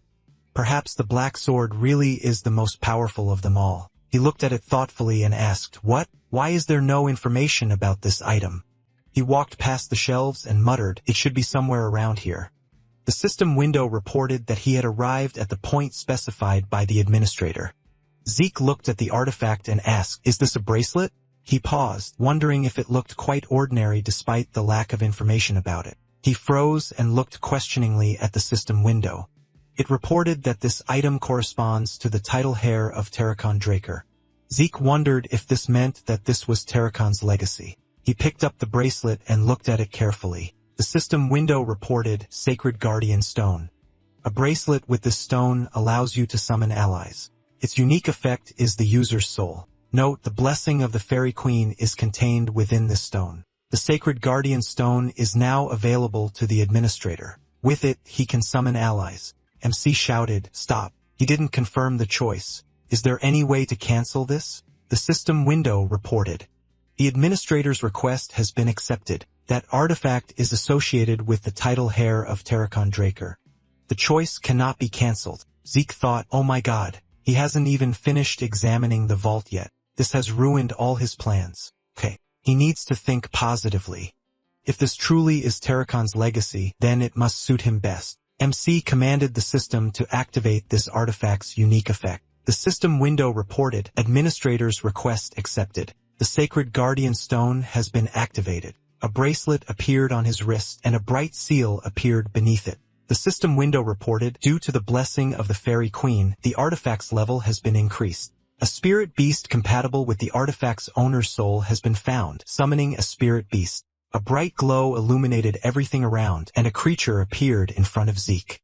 The system window reported, spirit beast summoned a dragon horse. MC thought, is this a spirit beast? This is simply incredible. He looked at the bracelet and said, the heart and horn of Bahamut, and now also an artifact that summons a spirit beast. I wonder if Tarakan had other things like this. The horse placed its head on MC's forehead, and his eyes widened in surprise. He thought, so that's what compatible with the owner's soul means. Zeke placed his hands on the creature's head and thought, this is the first time he's seen this creature, but it feels like he's met an old friend. He said, yes, he likes horses too. He thought he even felt a certain sense of closeness. A system window appeared next to Zeke, and he asked, what? The system window said he needs to name the spirit beast, and he can summon it at any time with the guardian stone. He looked at the horse and said, name. How about the name Bucephalus? The horse quickly began nodding its head, and Zeke smiled and said, I'm glad the creature likes it. The system window said, Bucephalus, a dragon horse with an auspicious aura. Unique effect. His horns allow it to use thunder. Note, a top-ranked dragon horse. It's the king of dragon horses. MC thought, even if it really is the king of dragon horses, this is his first time seeing it, so he doesn't know exactly what it's capable of. MC looked at Bucephalus, who grabbed him by the cape and lifted him into the air. Zeke shouted, Bucephalus, what is he doing? The horse placed him on its back, and MC asked, does he want him to ride it? He thought about it. Apparently, this is the whole point of a spirit beast. He simply read his mind that he wants to understand what he is capable of. He shouted, excellent, Bucephalus. Zeke ordered him to gallop as fast as he can.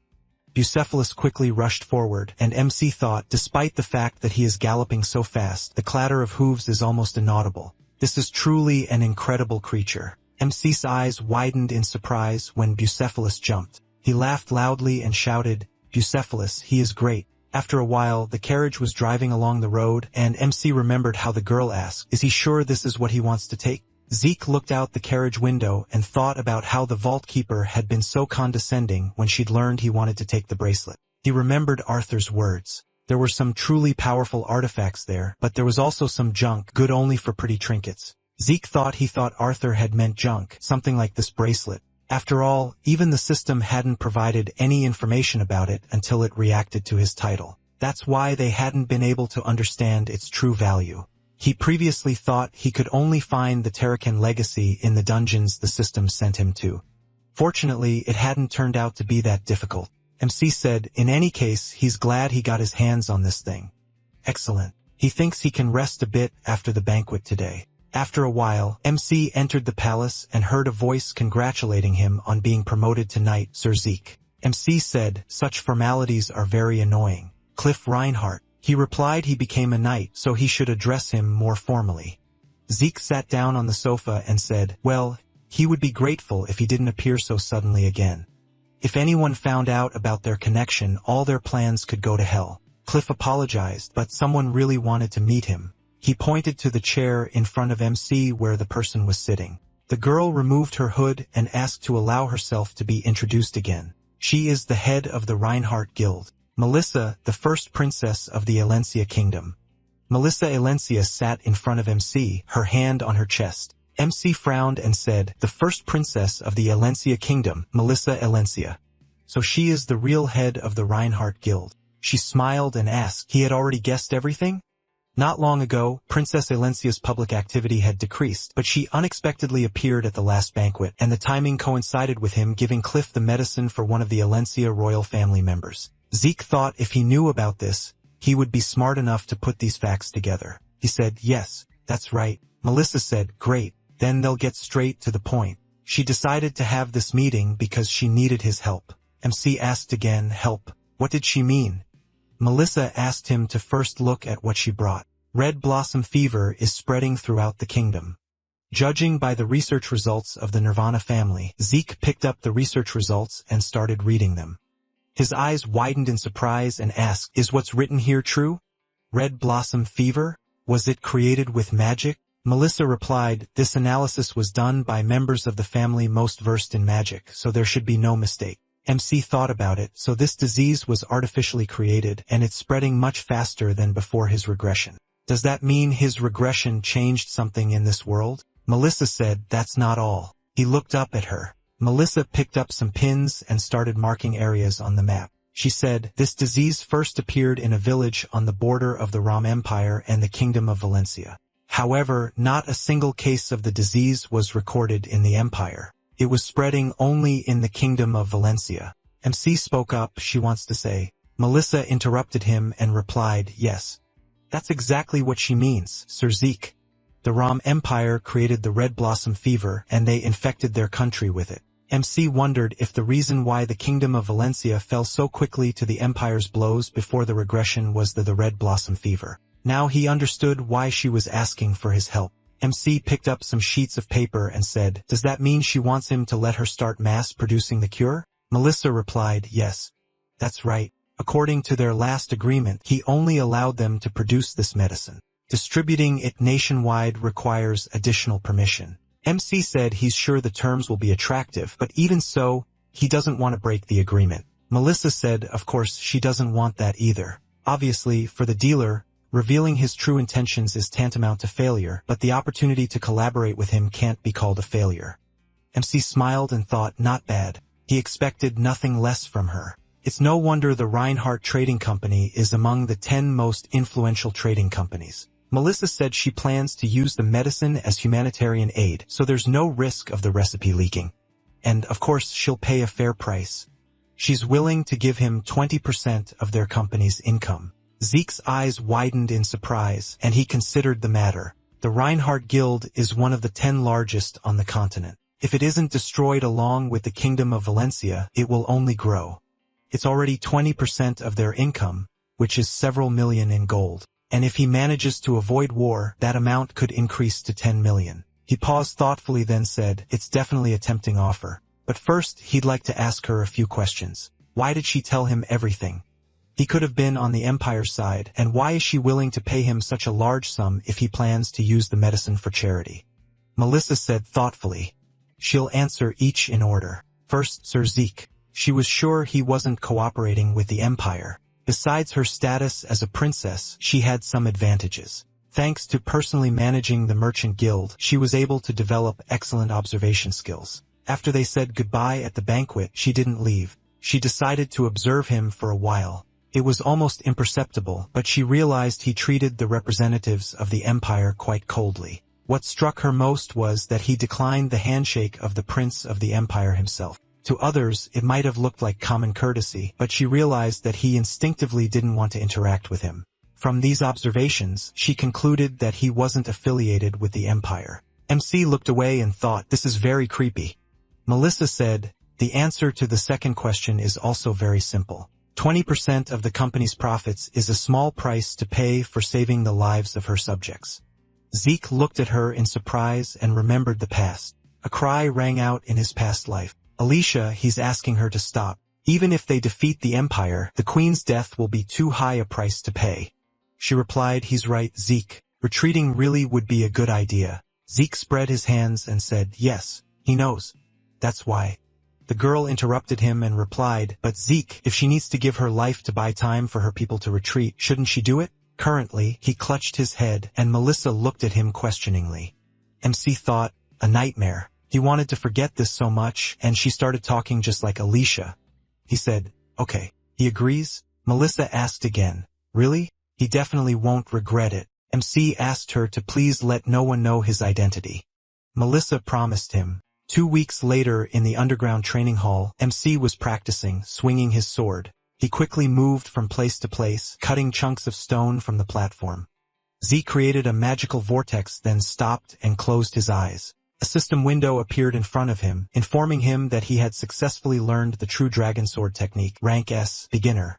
Zeke said, "Finally, it's been almost a month." The system window reported that all quest completion conditions have been met. heir to Shetan. The quest has been successfully completed. A time bonus has been added to his rewards. Reward, coordinates of the Chronos Kingdom treasure. Title, heir of the sacred sword, 500 karma points. 2 random boxes. Status, mid-rank administrator. Name, Zeke Draker.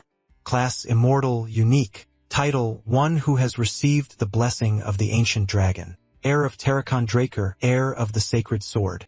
Authority, dragon dominance. Physique, heavenly durability, poison resistance. System functions, inventory, 100 slots, minimap with portal functionality, mid-level quest book. Class skills, healing factor, calm mind, infinite energy, heightened senses. His mana is about 1,100. Zeke asked 2 random boxes. That way, he'll soon recover the karma he spent burning the Melkon cartel warehouses. So he wants to see what's in the first box, the coordinates of the Chronos Kingdom's treasure. The system window reported, the administrator's request has been accepted. A red warning system window reported, reading the coordinates is currently impossible. To activate the reading, you need to find the seals. You need to collect all the seals and activate the reading. The locations of the seals will be displayed on the minimap. MC looked at the map and thought, 2 in the center, 1 in the south, 1 in the north. They're all far apart. Collecting them all will take quite a while. Zeke looked away and said, so that's why it wasn't displayed. The system window reported a related quest, Treasure of the Mythical Kingdom. You need to find the seals of the Chronos Kingdom and collect them. There is no time limit. Reward, title, heir to the Chronos Kingdom. MC looked at the system window and asked, what? The only reward is a title? The system window reported a related quest, Treasure of the Mythical Kingdom. You need to find the seals of the Chronos Kingdom and collect them. There is no time limit. Reward, title, heir to the Chronos Kingdom. Zeke asked, so the treasure found after collecting all the seals also counts as a reward? Or if artifacts react to certain titles, then receiving the title will unlock new features. He put the artifact away and said, I think he'll put this off. There is no time limit, so for now he can take care of more urgent matters. He left the training ground and said, by the way, Key just contacted him. Will he really meet those merchants from the southern continent again soon? Sometime later on the southern continent, the port of Galpa, MC thought the scent of the sea mixed with the smell of blood. The air on the southern continent was always like this. The knights shouted. It was an honor for them to accompany him, the head of the southern branch of the Reinhardt Guild. He waved his hand and said, yes, they are also well done. They shouted, see you later.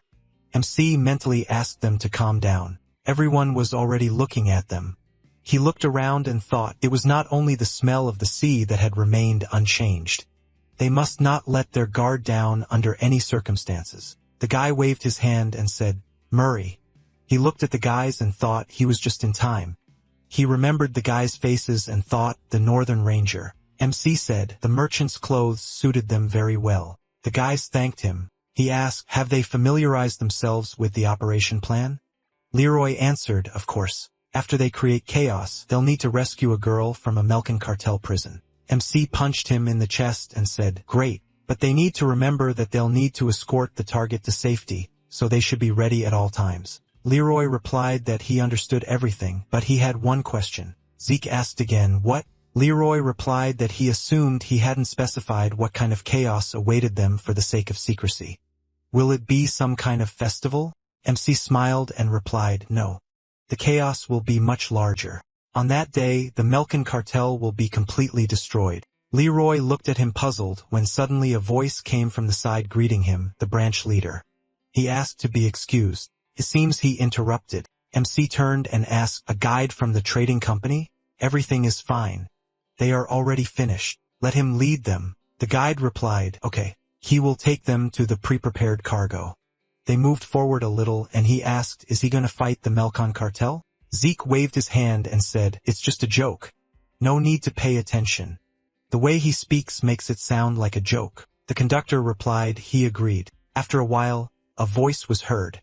Did they check the house? Someone answered, of course. It looks shabby from the outside, but inside, it is quite well kept. There is also a very spacious warehouse. A cart was driving along the road and MC was sitting inside. He said, that's good. He asked to be reminded of the plan.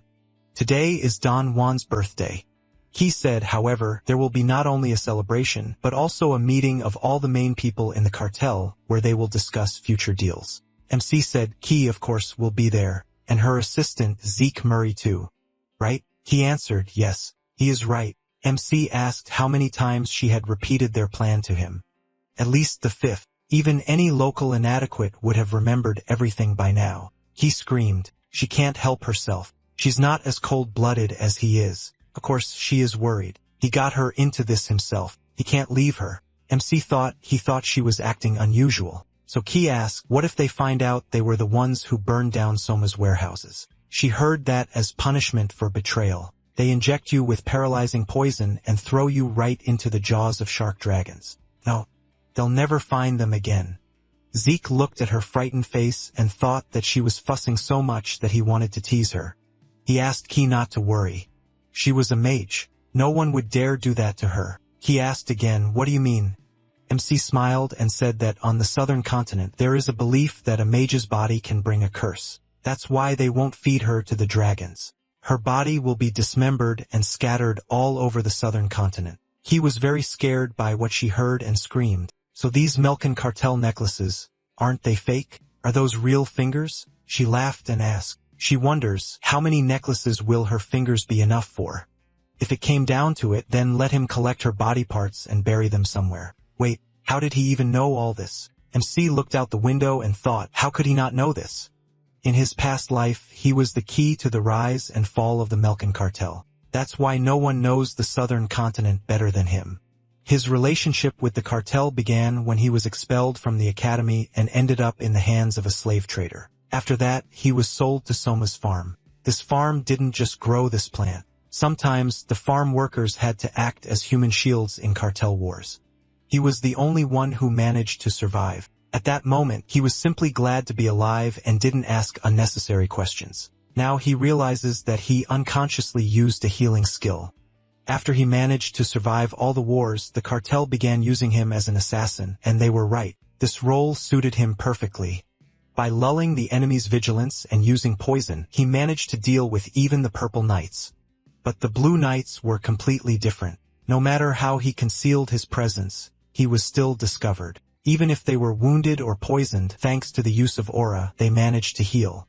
However, they were still ordinary people. He learned to find their weak points, after which he began to deal with even them. By the time the number of Blue Knights killed exceeded 10, he became the Melkon cartel's most advanced assassin. He played a key role in the destruction of the Pavel cartel and continued to increase his influence. He even became Don Juan's adopted son and received a promise that he would inherit the entire cartel. But on the night when all the cartel's top officials gathered, he killed them all, including Don Juan, and escaped from the cartel. MC smiled and thought, okay, that's all in the past. He continued to talk very loudly, but Zeke didn't hear her because of his thoughts. She screamed, partner? He looked at her in surprise, and she asked, is he even listening to her? What if he's a cartel spy? He's using her to take over the entire syndicate. Zeke looked at her and then turned back to the window. He asked, that's not true, is it? She loudly ordered him to say something already. MC smirked and thought, unlike her state before the regression, Key is still inexperienced now. So sometimes it's fun for him to tease her a little. After a while, reception was being held at Don Juan's estate. A voice rang out. Don Juan, this is Key, the field agent he told him about. He bowed and said it was an honor to meet him.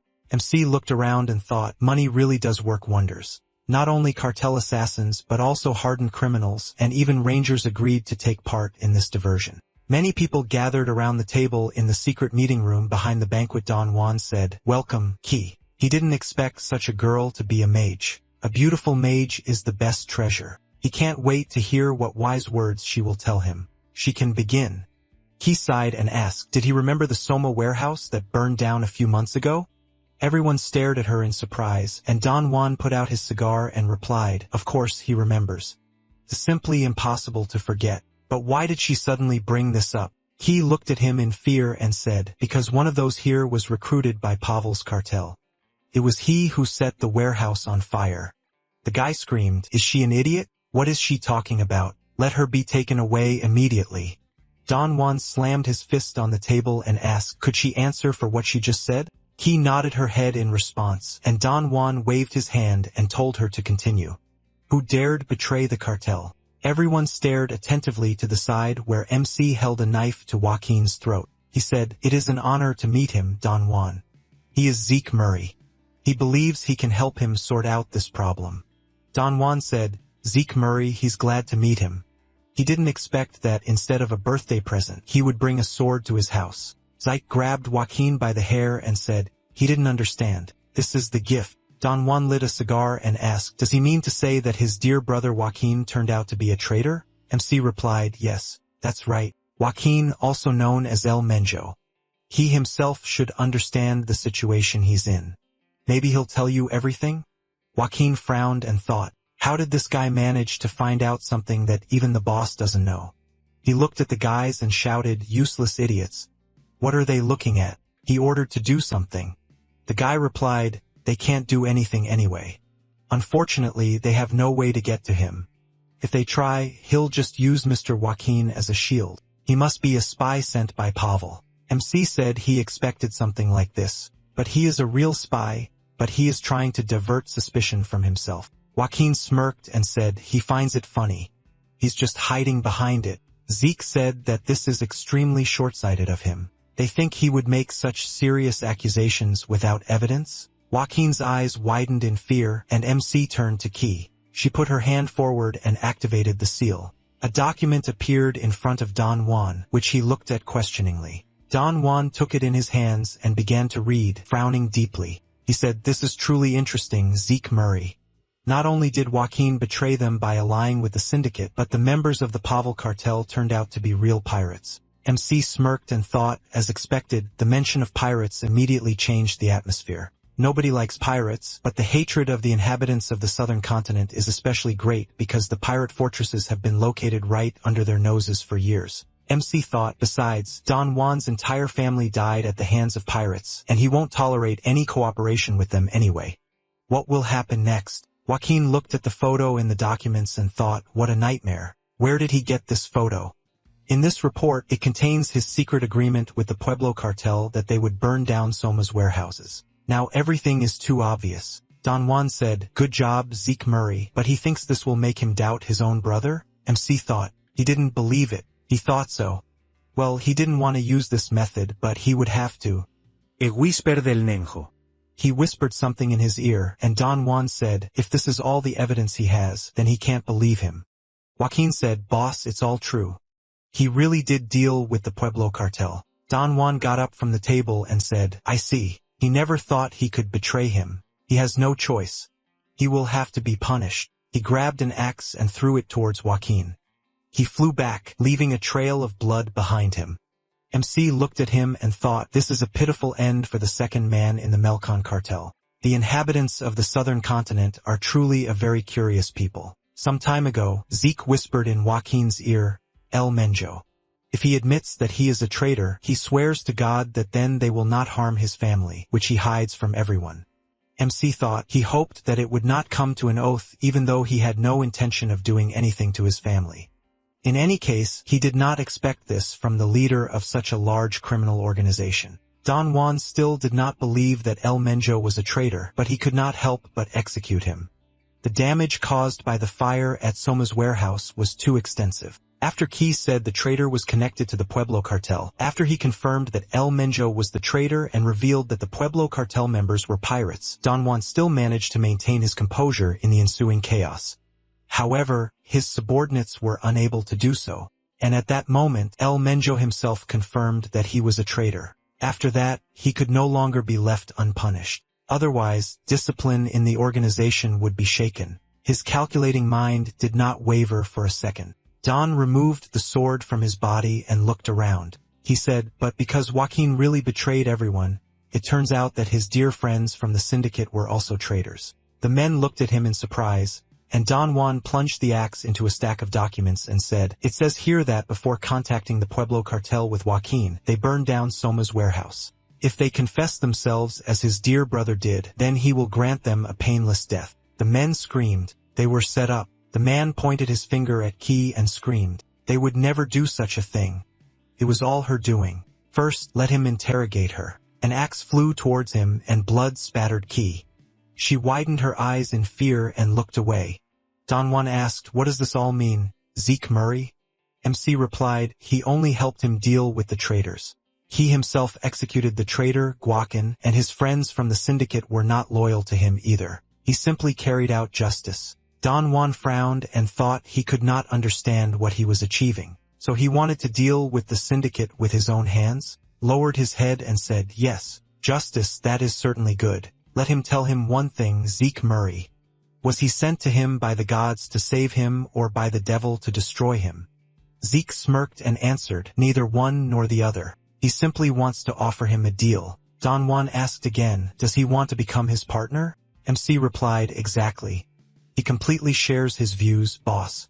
He wants to get rid of the syndicate. However, as long as the Order of Ishtar exists and the Pavla cartel controls all trade routes, the syndicate is the only way to transport Soma. He understood this perfectly well, boss, which is why he doubted whether to execute the traitors." Don Juan thought he speaks as if he has known him all his life. MC asked him not to worry.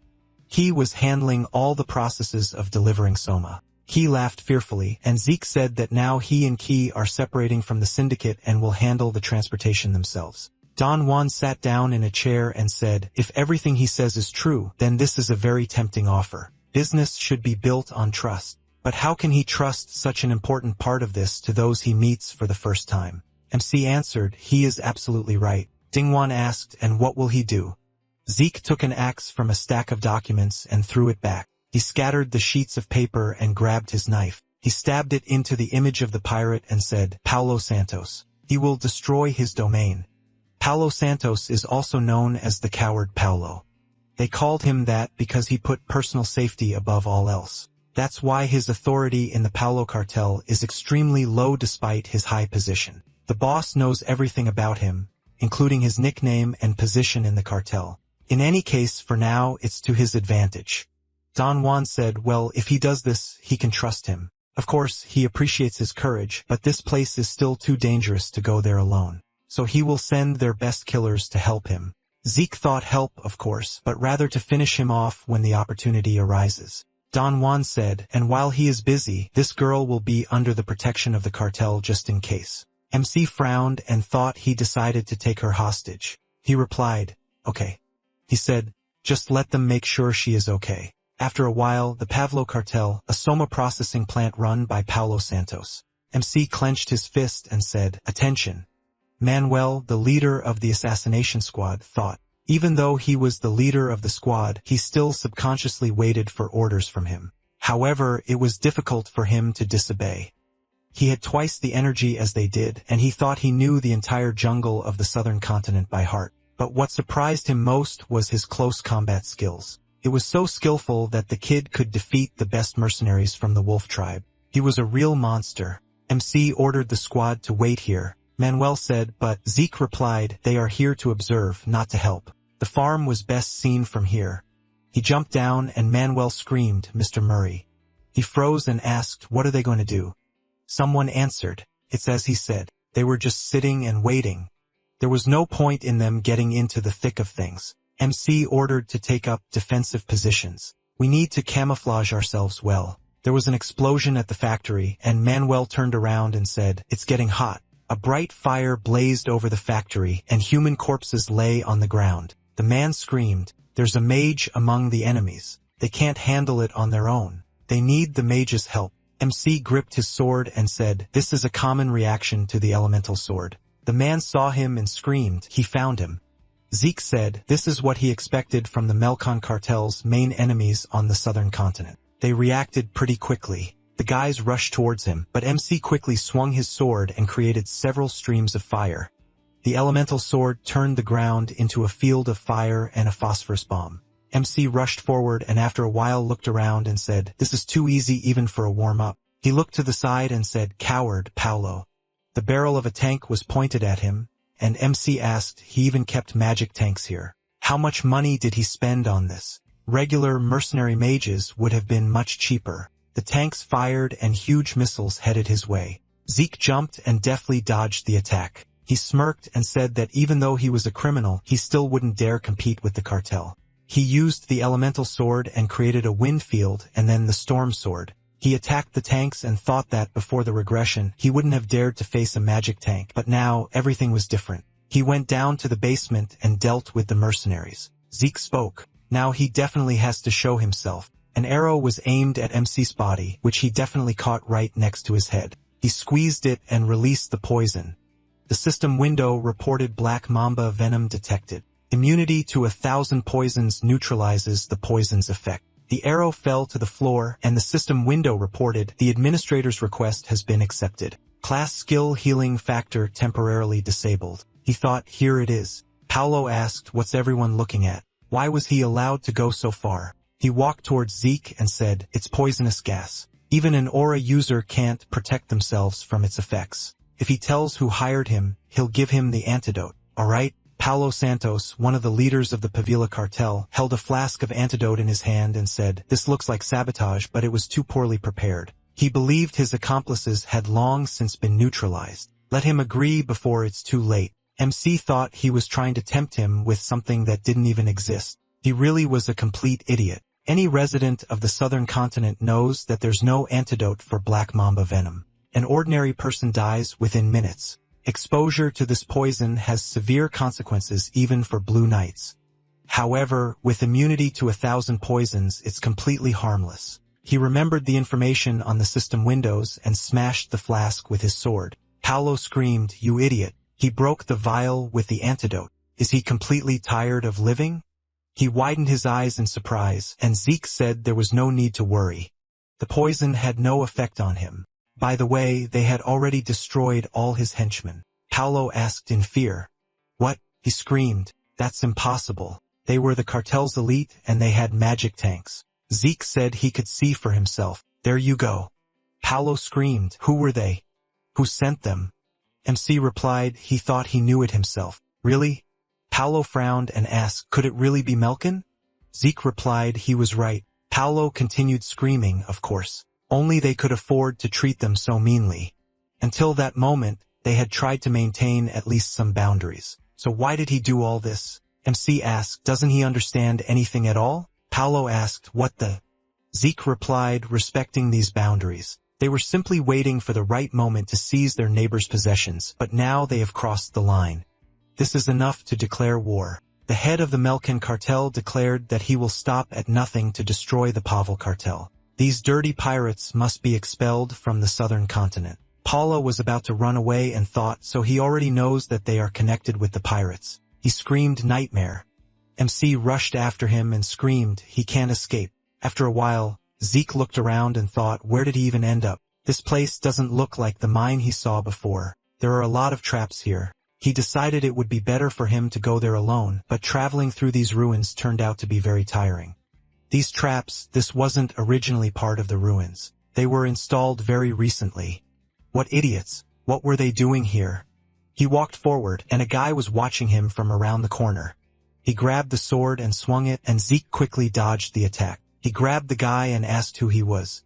The guy swung his sword again, but MC swung the blade and quickly attacked him. The guy fell to the floor, and Zeke looked around and thought, wherever he goes, he always runs into these guys. Imperial hounds. The mercenary captain stepped forward and said, this is why he hates working with those idiots from the southern continent. They should have dealt with him from the very beginning. How did they let that rat get this far? Either way, he won't get out of here alive. MC looked at him and thought, he clearly remembers that the ruins of the southern continent were marked on the Imperial Hound's operations map. So one of the artifacts the Emperor is hunting is located here. The guy said that this blade seems ordinary to him, but when he swung it, powerful currents of air are noticeable. Let them be careful with it. The guy answered, okay.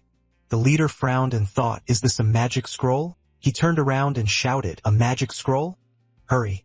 Don't let them let him use it. MC said there was no need to be so scared. It was just a protective spell. It wouldn't harm them in any way. No one would be detected here for the next 30 minutes. There was no need to worry about being interrupted. It's not often. You get to try out new techniques, so you should take full advantage of such opportunities. He took out his weapon and asked, isn't it? The guy frowned and thought, is this a pocket dimension? His weapon materialized out of thin air. This was very unusual. He had never seen a mage wield a sword so well. His eyes widened in surprise when he saw mana spreading through MC's hands. He thought, is this an aura blade? Is this the Blue Knight? Zeke swung his sword and made a bright mark. This is the true art of the dragon sword. The first chapter, the first verse, the heavenly slash. It attacked the guy, after which the barrier was destroyed. Zeke thought that burnt corpses were harder to identify, and it will look like the Melkon cartel hired not only knights but also mages for this operation. This will further ignite the conflict between Melkon and Pavella. But why is Pavella working together with the Empire? If he is right, then they want to find the ruins. This did not happen before the regression, although he visited this place 3 years later. Perhaps they have already found the artifact. MC said, in any case, everything ended well. Even if accidentally, he managed to disrupt the Emperor's plans. He turned around and said, we can go back. He felt something was wrong and turned around questioningly. The knight said it was very difficult. He felt an ominous aura, but suddenly it evaporated, so he decided to check what it was. He thinks they have an uninvited guest here. MC turned around and thought, disarmor. Isn't this the magical armor of Hershen, which is said to be given exclusively to the Red Knights of the Roman Empire? It is imbued with countless auxiliary enchantments, including relief and recovery magic. An unrivaled artifact, this is Hershen. Only this appearance is slightly different from the standard for the Empire. MC asked, who is he? This armor looks like Hershen. Is he a Red Knight of the Empire? Zeke's eyes widened in surprise as the opponent created his sword and swung it. It flew backwards through several walls and then crashed into this. The knight jumped and swung his sword heading towards MC. Zeke looked at it, and then there was an explosion. He blocked the attack and thought, oh my god, this is inhuman strength. So Hershen is enchanted with enhancement magic as well. The knight struck and started to walk away when he suddenly turned around, noticing a silhouette behind him. The system window reported elemental sword, steel force field skill activated. A stone dome formed above him, and the knight began to try to cut it. Stones flew in all directions, and the knight turned and saw it flying towards him. He released mana, and the system window reported the skill flash is activated. Zeke approached the enemy from behind and swung his sword. He thought he was caught. MC made a long swing with his sword and tried to attack, but his eyes widened in surprise and thought, did he reflect his aura blade? He jumped back and looked at a piece of red armor. The system window reported dragon skill. Dragon scale armor is activated. MC jumped and dodged the enemy's attack. The knight said, and he has a wide range of non-obvious abilities. You seem to ask who he is, right? Since he is capable enough to fight him, he thinks he can at least say his name. He is Cain Hymens Constantine. MC wondered if he wasn't just a Hymens, but also a Constantine. Constantine was a surname reserved exclusively for the heirs of the Roman imperial line. Moreover, middle names were only allowed to be retained by electoral families, noble houses with the right to elect the emperor. So that should mean that House Hymens, the influential Draker family, was an elector of the Roman Empire. Mana coursed through MC's body, and the system window reported that miasma had been detected. He would receive additional points if he defeated a target carrying miasma. MC wondered, miasma? He had no idea what it was. Cain's mana was spreading in different directions, and MC thought, but he could definitely tell it was dangerous. Cain said he never imagined he would meet a knight capable of opposing him in such a remote place. Therefore, he would show him due respect by fighting at full strength, and he would grant him an honorable death. MC frowned and thought he wouldn't stand a chance against this with normal techniques. His skills aren't refined enough to parry something like this even with an elemental sword. In that case, the only way out is this. He kicked off the ground and used True Dragon Swordsmanship Chapter 8 Verse 2, a scale-piercing thrust. Zeke thought, and even that's not enough. Physical enhancement, the ability to reflect aura, excellent defense, and then there's regeneration. As long as he has Hershen, it's impossible to land a fatal blow. He needs to at least bring it down to his level. The system window reported that the mana reflection skill was activated. Cain thought, what? Hershen suddenly stopped functioning. He looked at MC and asked, what did he just do? Zeke asked, what was he talking about? He had no idea. Cain laughed loudly and shouted, how interesting. He doesn't want to answer. So great. He continued releasing mana and shouted, understanding the enemy's tricks yourself is part of the joy of battle. MC pushed off the ground and charged. Their mana clashed, causing it to spread across the entire area.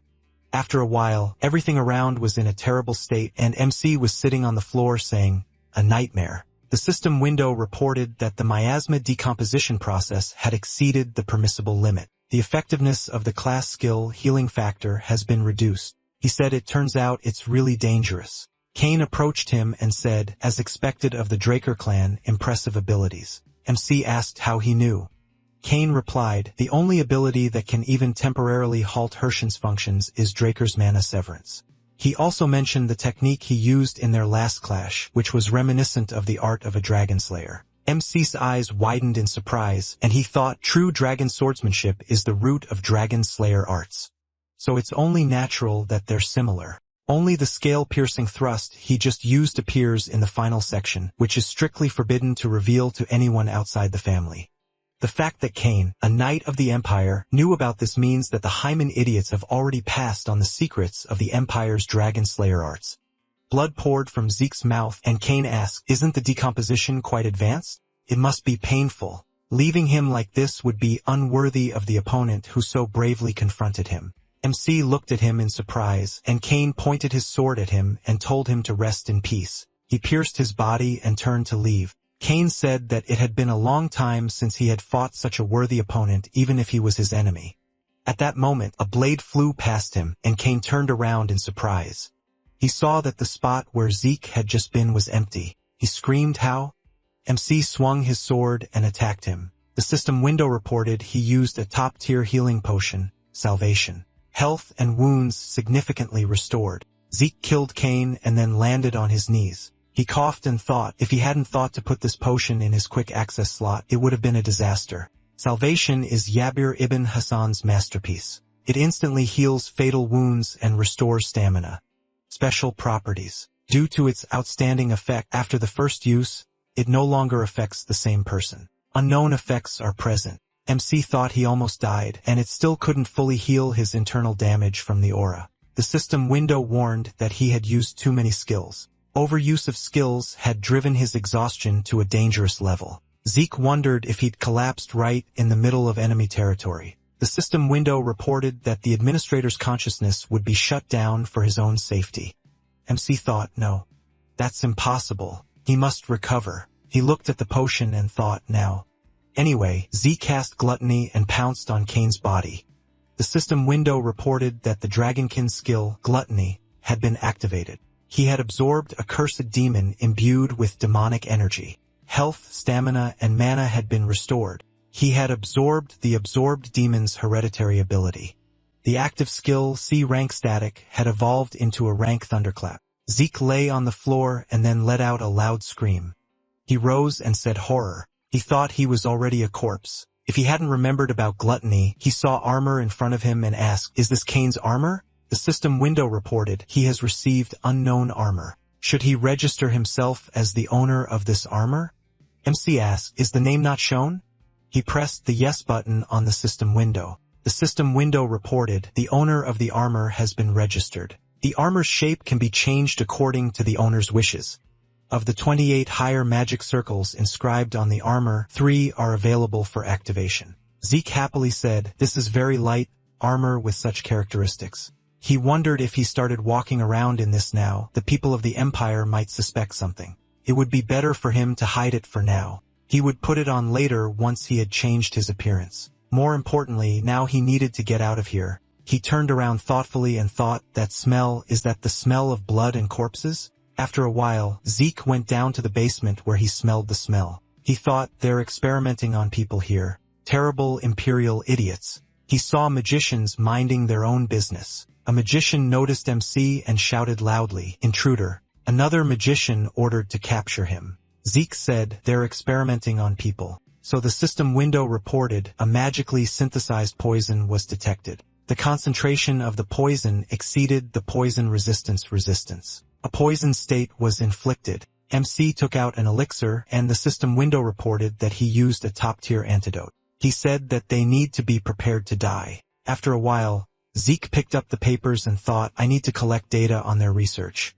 This Imperial lab may be related to the development of the scarlet fever. A voice was heard behind him. Is it him? Zeke turned around, and the old man asked, is he the one who destroyed his lab? MC tightly grabbed the hilt of the sword and rushed to attack. The old man said, Aura Blade. He created a magical seal, and Zeke quickly attacked him. The old man teleported to another location, and Zeke thought, judging by the shape of the spell and the crest on his robe, he must belong to the Desert Scorpion clan, the ones who practice forbidden magic, a six-circle officer. What a hassle. The Empire works even with idiots like him. The system window reported that the mana reflection skill was activated. The old man attacked him and screamed, "Damn it, a purebred Draker?" In that case, he broke the seal and summoned the creature.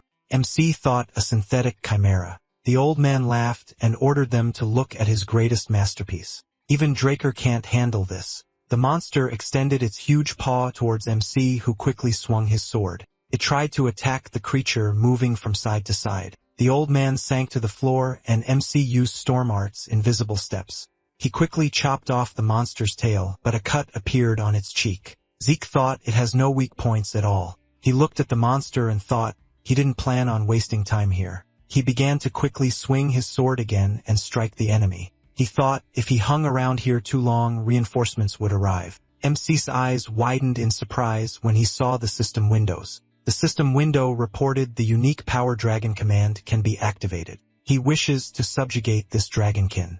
Zeke rushed to attack and thought, Dragon command. Does this really work here? He mentally ordered it to obey.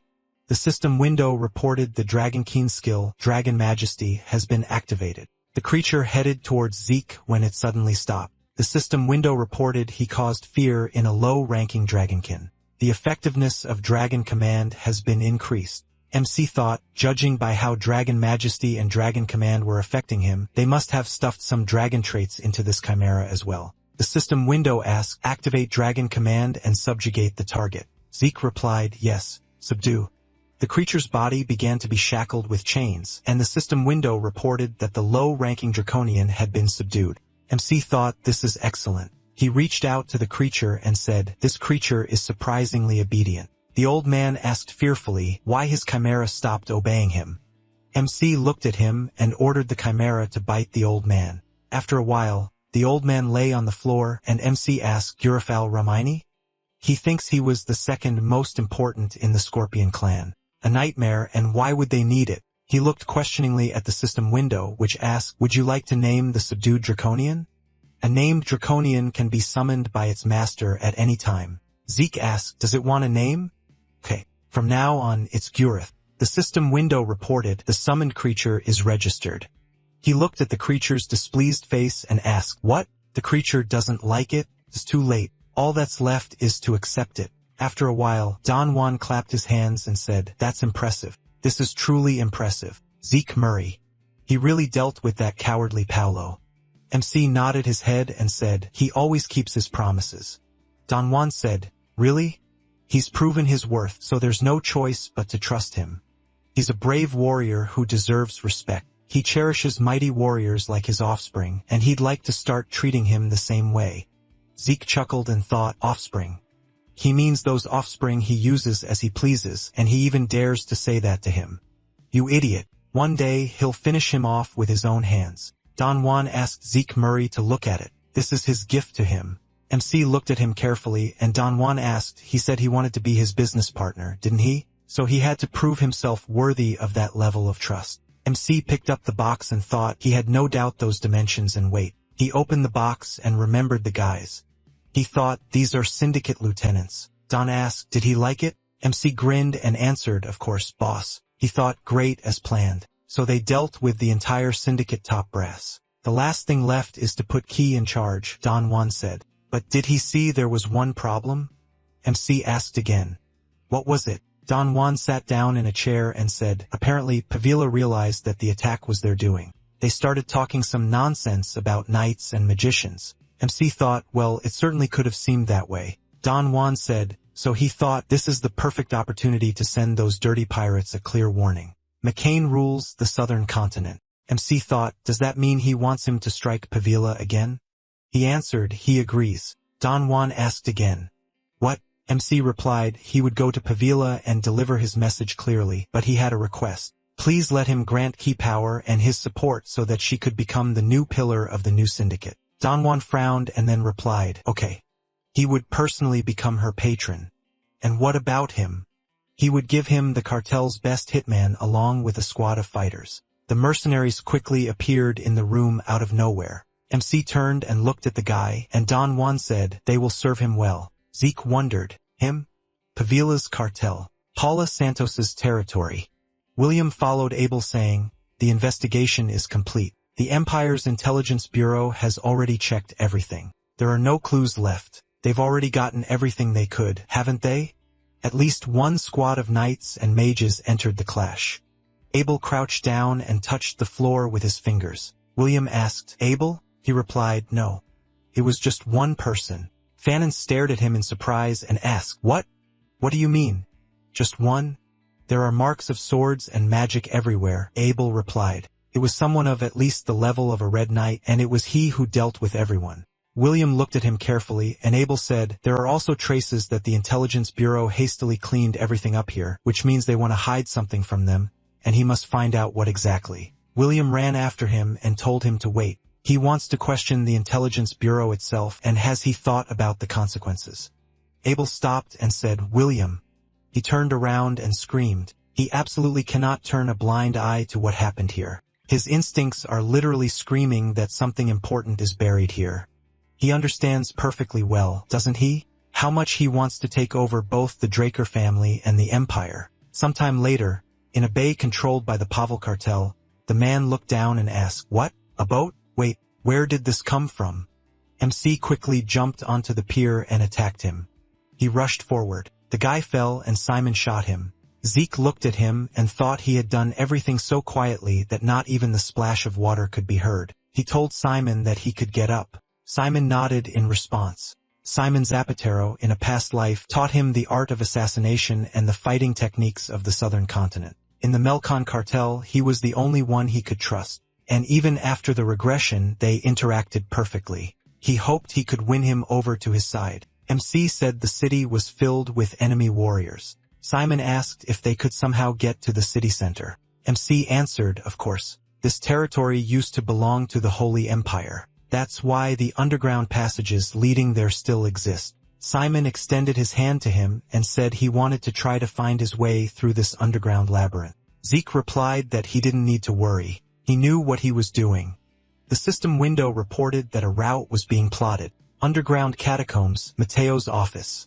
MC thought the minimap is in navigator mode. Thanks to this, finding the way won't be a problem. He thinks there's a well-armed SWAT ahead. They need to find another way, and it seems to him that warriors who are Red Knight level and above aren't shown on the map. They need to be careful. That's why he ran into Kane.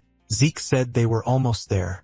He suggested that the guys split up. They need to place as many bombs as they can, and he will deal with Mateo, the second in command. MC replied, "Okay."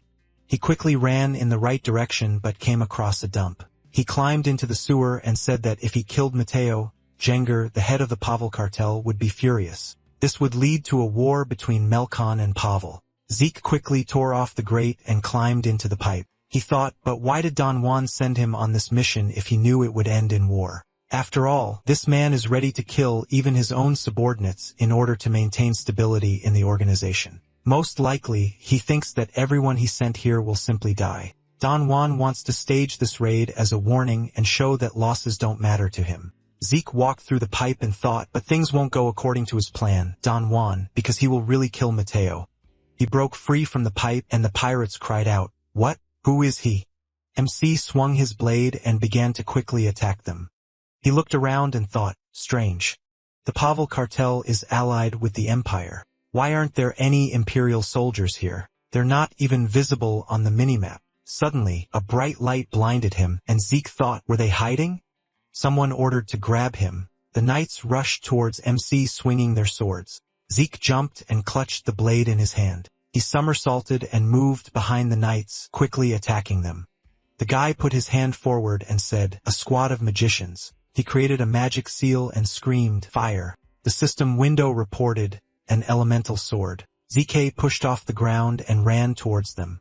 He used a wind field and cut the air with his sword. MC thought, these guys, they're too weak for the Imperial soldiers. Did the Empire send them just to pretend to help? MC stopped and said, "They've lost. He'll give them another chance." The system window reported that the skill dragon supremacy was activated. MC said that if they leave, he will spare them. Otherwise, let them be prepared to die. The mages looked at him carefully. And after a while, Zeke looked around and said, Nightmare, what is the Empire counting on here? He saw a stream of dark mana and looked up. The man in the robes said how much damage one little idiot can do. Dempsey wondered where he came from. He didn't even feel him approaching. He frowned and asked, who is he? The guy released even more mana and launched it into the bodies of the dead knights. They started growling, and the guy ordered them to take him. He will personally pull the soul out of his body. Zeke thought, zombies? Where are so many of them coming from? Obviously, this is a high-ranking dark mage, but such a powerful mage can only belong to the Scorpion clan. Then why can't you sense his aura? MC swung his sword and screamed, vile idiots. The system window reported that he had defeated a zombie knight afflicted with demonic energy. Received 10 karma points. Zeke looked at this and said, 10 points. That's not bad. He continued fighting monsters, and the system windows reported receiving karma points. MC swung his sword and attacked the last zombies. He looked around and asked, is that all? The man who was standing on the balcony quickly disappeared. MC asked, what? He escaped. Okay, he'll deal with him later. Anyway, it's time to finish. Mateo's office is not far away. He walked towards it and thought, he thinks he'll arrive soon. Suddenly, a blade appeared in front of him, and Zeke said he was waiting for him, Simon.